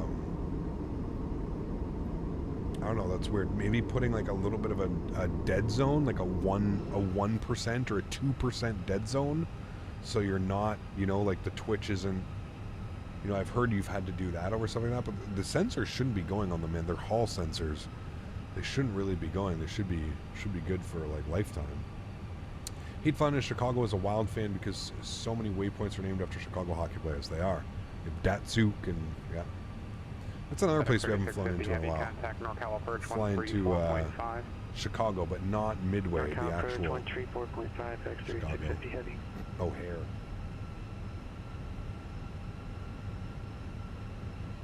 North Tower approach, FedEx 3650 Heavy, vicinity of the Enzo 3, Arrival leaving 8,800. I'll never forget when I went direct to Crazy Woman VOR in Wyoming. That's a good one. Cleared ILS 30 approach, FedEx 3650. Huh, that's weird, Seb. It's really weird. I've never heard of that. I've never had any issues, really, to be honest with you. Yeah. I mean, I guess the only other thing you could do is just remove the... Echo Bravo, IFR, Helena Regional.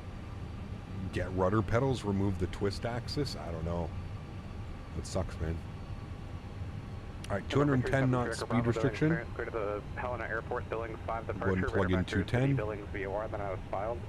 Maintain 7,000, expect 2,000, 0 minutes after. Rice is growing in this section of the San Joaquin Valley. There you go. Squawk 2035. Haven't done the River Ridge visual in a while. We did it not that long ago, didn't we? Like a 373 Echo Bravo. I feel like we did it not that long ago. Billings 5 departure, Billings Senate 5. Filed.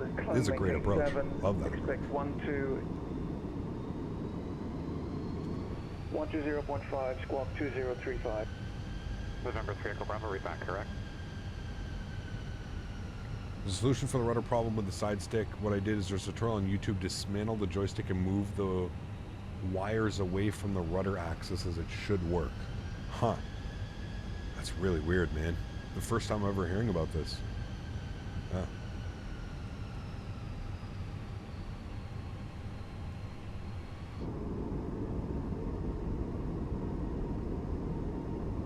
Those nice green fields down there, chat.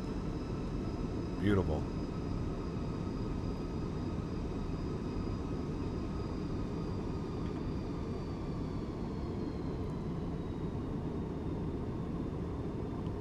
Read the PMDG forum for the first time on all Xbox users having mini meltdowns over paying for liveries. Apparently it was something to do because like Xbox won't let them. You're not allowed to have like free content up. I don't know, man. They went in depth of why they had to do it. They didn't want to do it and they don't think that it's needed, but apparently it's something in the EULA. I don't know, man.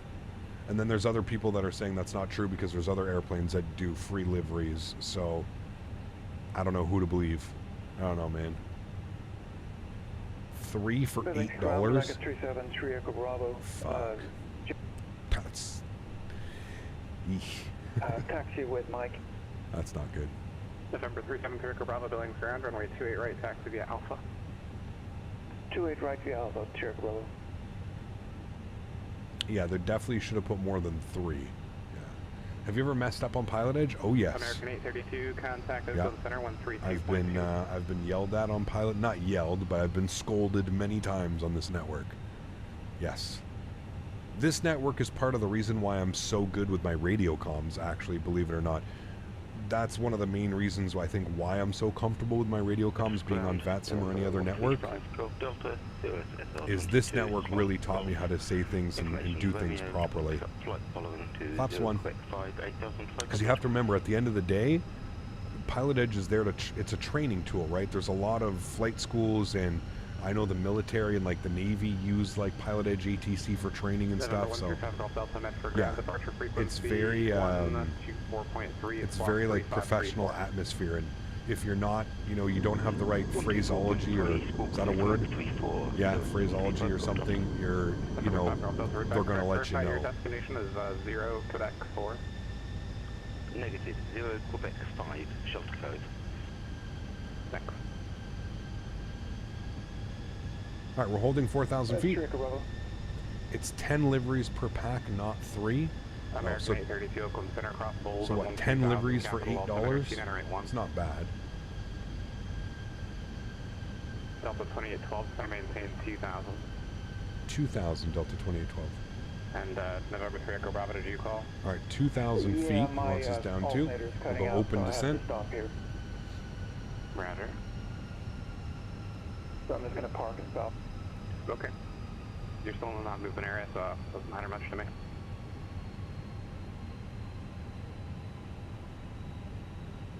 Just want to make sure you knew why I wasn't following your clearance exactly. That's fine.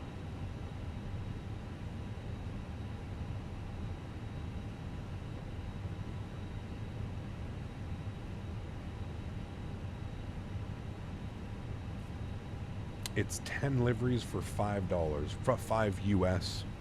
8 CAD probably. Something like that. It's going to end up giving us a turn here shortly. November 135 Golf Delta, runway 14 taxi via... Airport's right back Charlie there. 1 Alpha. Have you seen the new EGNX scenery? I've seen some previews. I was speaking with Pyrig. Delta 2812, turn left, heading 050, vectors for the field. Left turn 050, vectors for the field. Delta 2812. Left 050. 2,500. Wonderful. Let's bring that speed back down now, chat. Go to 190. Super late, but we'll catch this butter. Happy landing, Cap. Greg, good to see you, man. Thanks for coming to hang out, dude.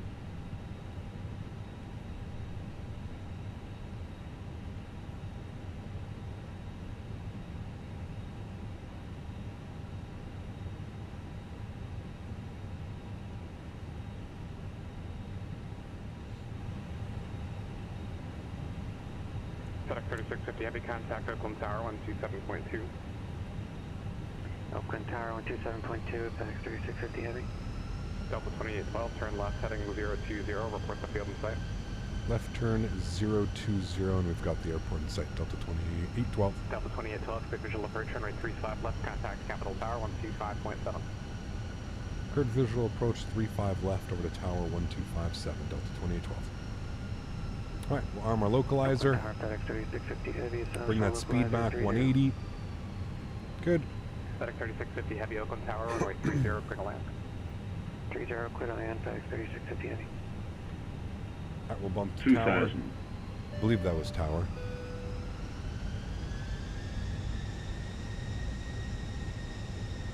(1257), yes, correct. Good. Capital Tower, good afternoon. Delta 2812, visual 35 left. Big Mike, thanks for support, man. 2 months. Appreciate you, dude. 35 left, clear to land. 35 left, clear to land, Delta 2812.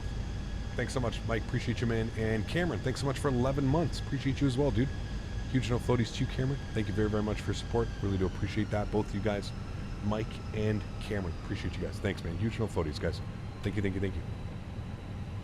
All right, here comes glide slope. Let's go gear. We are currently 6 miles. Definitely go gear and flaps 2. We'll come down here. We'll go, did I arm approach? I did arm approach. Good. We'll activate approach phase. Good. We'll go final approach speed. Good. Let's go flaps 3. There's intercept. Everything comes on. 160 knots. We'll go flaps full. Beautiful. Nabil, thanks so much, man. 28 months. Appreciate you, Nabil. Good to see you, man. Huge no floaties. Thank you, thank you, thank you, man. Scap, you're doing so well with the radio calls. I've messed up a lot as a flight student. Wow.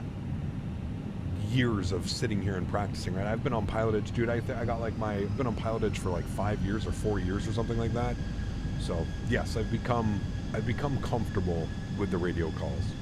Much better. Some days I'm better than other days, to be honest with you, man. It really depends. Some days I'm very sloppy with the radio comms. I think that's just natural, right? Some days you're tired. Cool.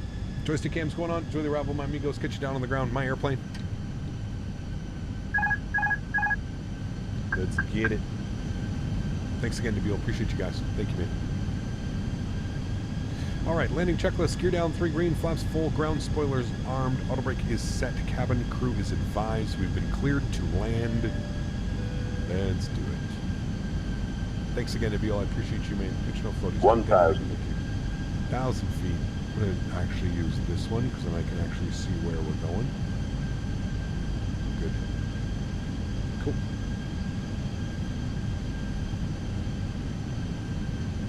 Winds are exactly what they should be as reporting on the METAR report. They are still strong. Nice stiff crosswind, 11 knots, 12 knots. But I'm not getting blown all over the place irrationally. Feels very good, actually. November 135 Golf Delta, Medford Tower. 500. Approved, runway 14, good for takeoff. 14, good for takeoff, right crosswind, 135 Golf Delta. 400.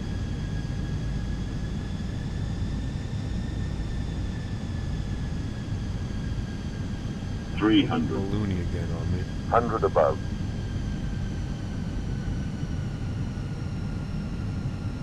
200. Minimum.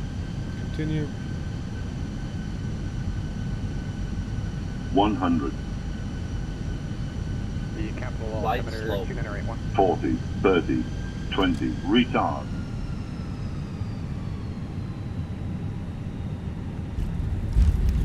Reversers, nose down gently. Crosswind correction. Good. Oof.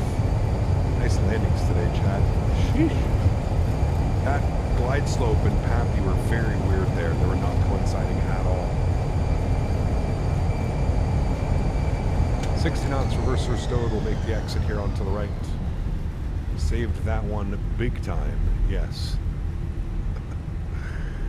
Ladies and gentlemen, welcome.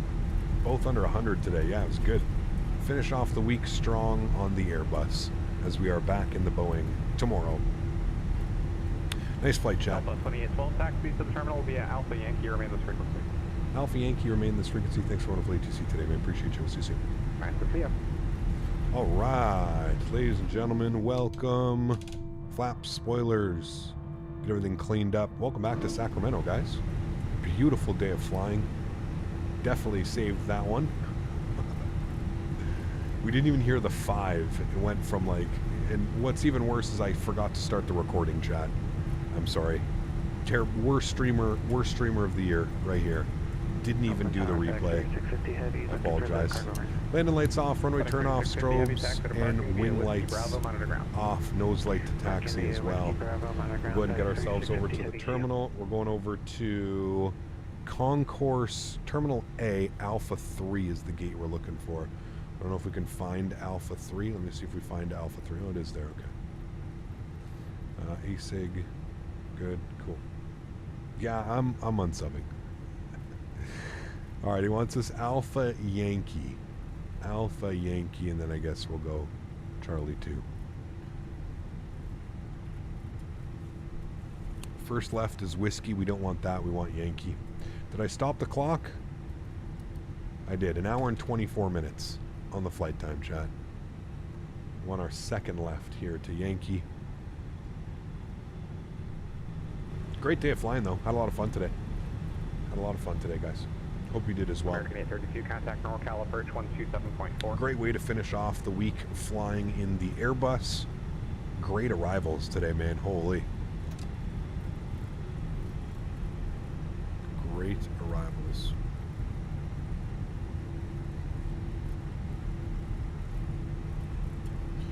Why you never do manual approach and only go manual on final? Good afternoon, American 832. Because we're flying commercial jets. That's usually what you're doing most of the time, right? You intercept glide slope and kind of localizer and glide slope and then take the aircraft in from there. I do fly, sometimes we fly manual approaches. I just flew a couple manual approaches last week. But for the most part, we try and keep SOPs and kind of like normal operating procedures for commercial airplanes. Right? Visual for the, sorry, vectors for the visual first for American 832. Pyreek East Midland scenery is out for people who may want it. There we go. Awesome. Great news. I'm sure we'll take a look at it. I don't know if we'll be able to do it next week, but we'll definitely take a look when able.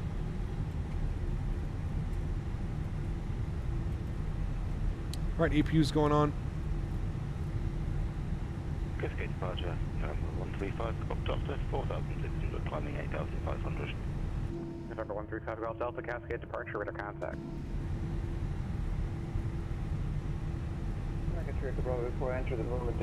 And we're not taking this right. We're going to go next right on Charlie 1.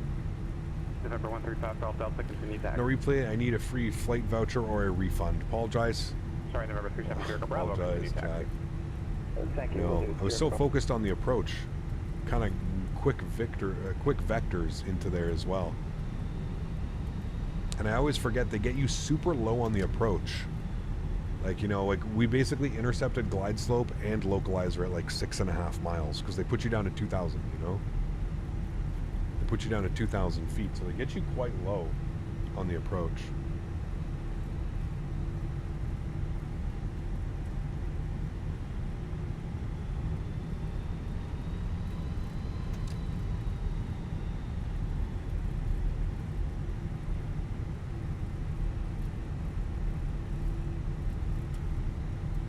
It's 4 a.m. Oof, time for bed, man. No replay. I have a number for you to call. Apologize. Apologize, chat. It's all right. I'm pretty sure we will all survive.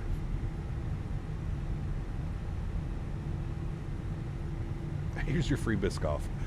Nice. Daniel is damage control, handing out Biscoff cookies. That's exactly what I like to see, Daniel. That's what I mean, Ed. The approach happens very fast, man. A streamer deviation. I like it. We got a number for you to call. Streamer deviations. There's a lot of streamer deviations that happen today. That's a good one. I like that. I'm going to use that one again. It's a proper one. Streamer deviations. A lot of those.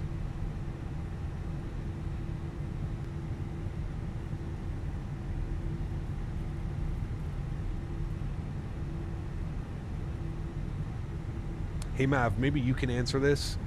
How is Famous Dave's? Because we all know, how is Famous Dave's barbecue in Ontario? Like, probably, I think it's in Fontana or somewhere around there, but somewhere exactly where we're going to be staying. Famous Dave's barbecue. Scale of 1 to 10 as far as barbecue goes. Famous Dave's barbecue. King Fahad, take care, man. Hopefully I'll see you tomorrow, dude. I captured the stream, gotta head out to work. Thanks for the good stream. Take care, man. Famous Dave's is pretty good? Okay. I heard it's a chain and there's better options out there. Is that also true? Rated a 7 out of 10? Okay. Alright. 7 out of 10. I can dig it.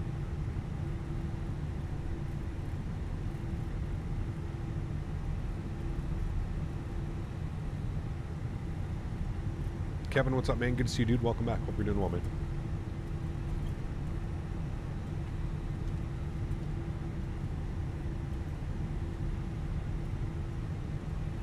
It is a chain? Okay. There's definitely better options? Alright. Then we will seek better options. I think we're going to try it once, though, because apparently their banana pudding and their cornbread. Somebody's getting fired, chat. Who's getting fired? Look where my GSX guy is. He's up there. American 832, you can expect 35. Somebody's getting fired.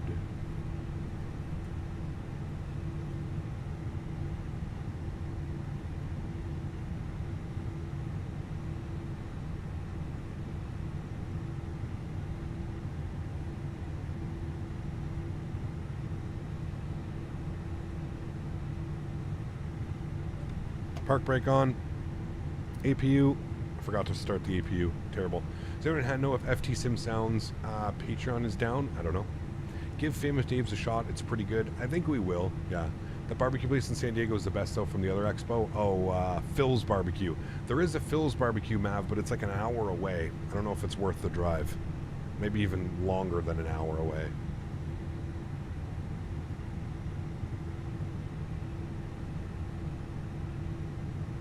If you're expecting Houston barbecue, just give up. Yeah, no, I'm not expecting that.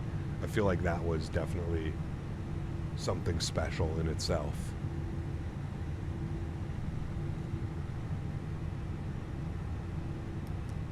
APU bleed system on. Engine number 1 is off. Engine number 2 is off. Red beacon lights are off. Landing light is off. Landing lights. Seatbelt sign is off. Ladies and gentlemen, welcome back to Sacramento. What a beautiful day of flying. Absolutely fantastic. We'll disconnect from the good old Pilotedge, and there we are at the stand, at the gate, getting deboarded. Beautiful. What a great day of flying, chat. Exactly where we started the day off, back here after our round trip. Request deboarding. And there we have it. Beautiful day of flying. Thanks so much, friends, for coming and hang out with me today. I really do appreciate it. Remember, guys, if you did enjoy that, don't forget to smash down that thumbs up for me. Appreciate you guys. Now, I believe XP72 is still live doing his long haul. Is he not? I believe he is. Let's see if his sim has not crashed. He is still live doing his long haul. All right, here's what we're going to do, chat. We haven't done one of these in a while. Let's jump over to XP72 stream. Let's all go give him a nice flyby. I'll post the link here in chat. Make sure that you let him know that we're here from the Captain Canada crew, and we want to give him a huge congratulations on 33,000 subscribers. There's the link to XP's channel. Guys, thanks so much, everybody, for coming to hang out with me today. I really do appreciate it. You guys are absolutely awesome. Thank you so much. Mods, donators, sponsors, thank you all very much for what you guys do for the channel, man. Without you guys here, none of this is possible. So seriously, thank you all very, very much for support. I truly do appreciate it. Make sure you say hello to XP. Go and give him a big congratulations. You guys know the plan for tomorrow. We are going to be Southwest 737-800. Going to be flying from Vegas to Colorado Springs up to Denver. Go give him a nice big Captain Canada raid, and we will all say hello to Mr. XP72. Guys, thanks for coming to hang out. Appreciate y'all, man. Thank you so much. Kevin. Tried some circuits in the Fenix per your advice. Started buttering some landings. Nice. Awesome, man. Great news. Huge no floaties too, dude, and thank you very much for your support, man. I really, truly do appreciate that as well. Thank you so much, Kevin. Appreciate you, man. Thank you, thank you, thank you. Mods, donators, sponsors, thanks again, man. Appreciate you guys. For those of you that cannot donate using the monetary value, I want to thank you guys just as much, man. Appreciate every single one of you. Thank you very, very much for the support. I really do appreciate you guys, man. Thank you, thank you, thank you. I think that wraps it up for me. I'll see you guys over in maybe XP 72 stream. Have a wonderful day. Share the love. Catch y'all tomorrow. Happy landings, my friends.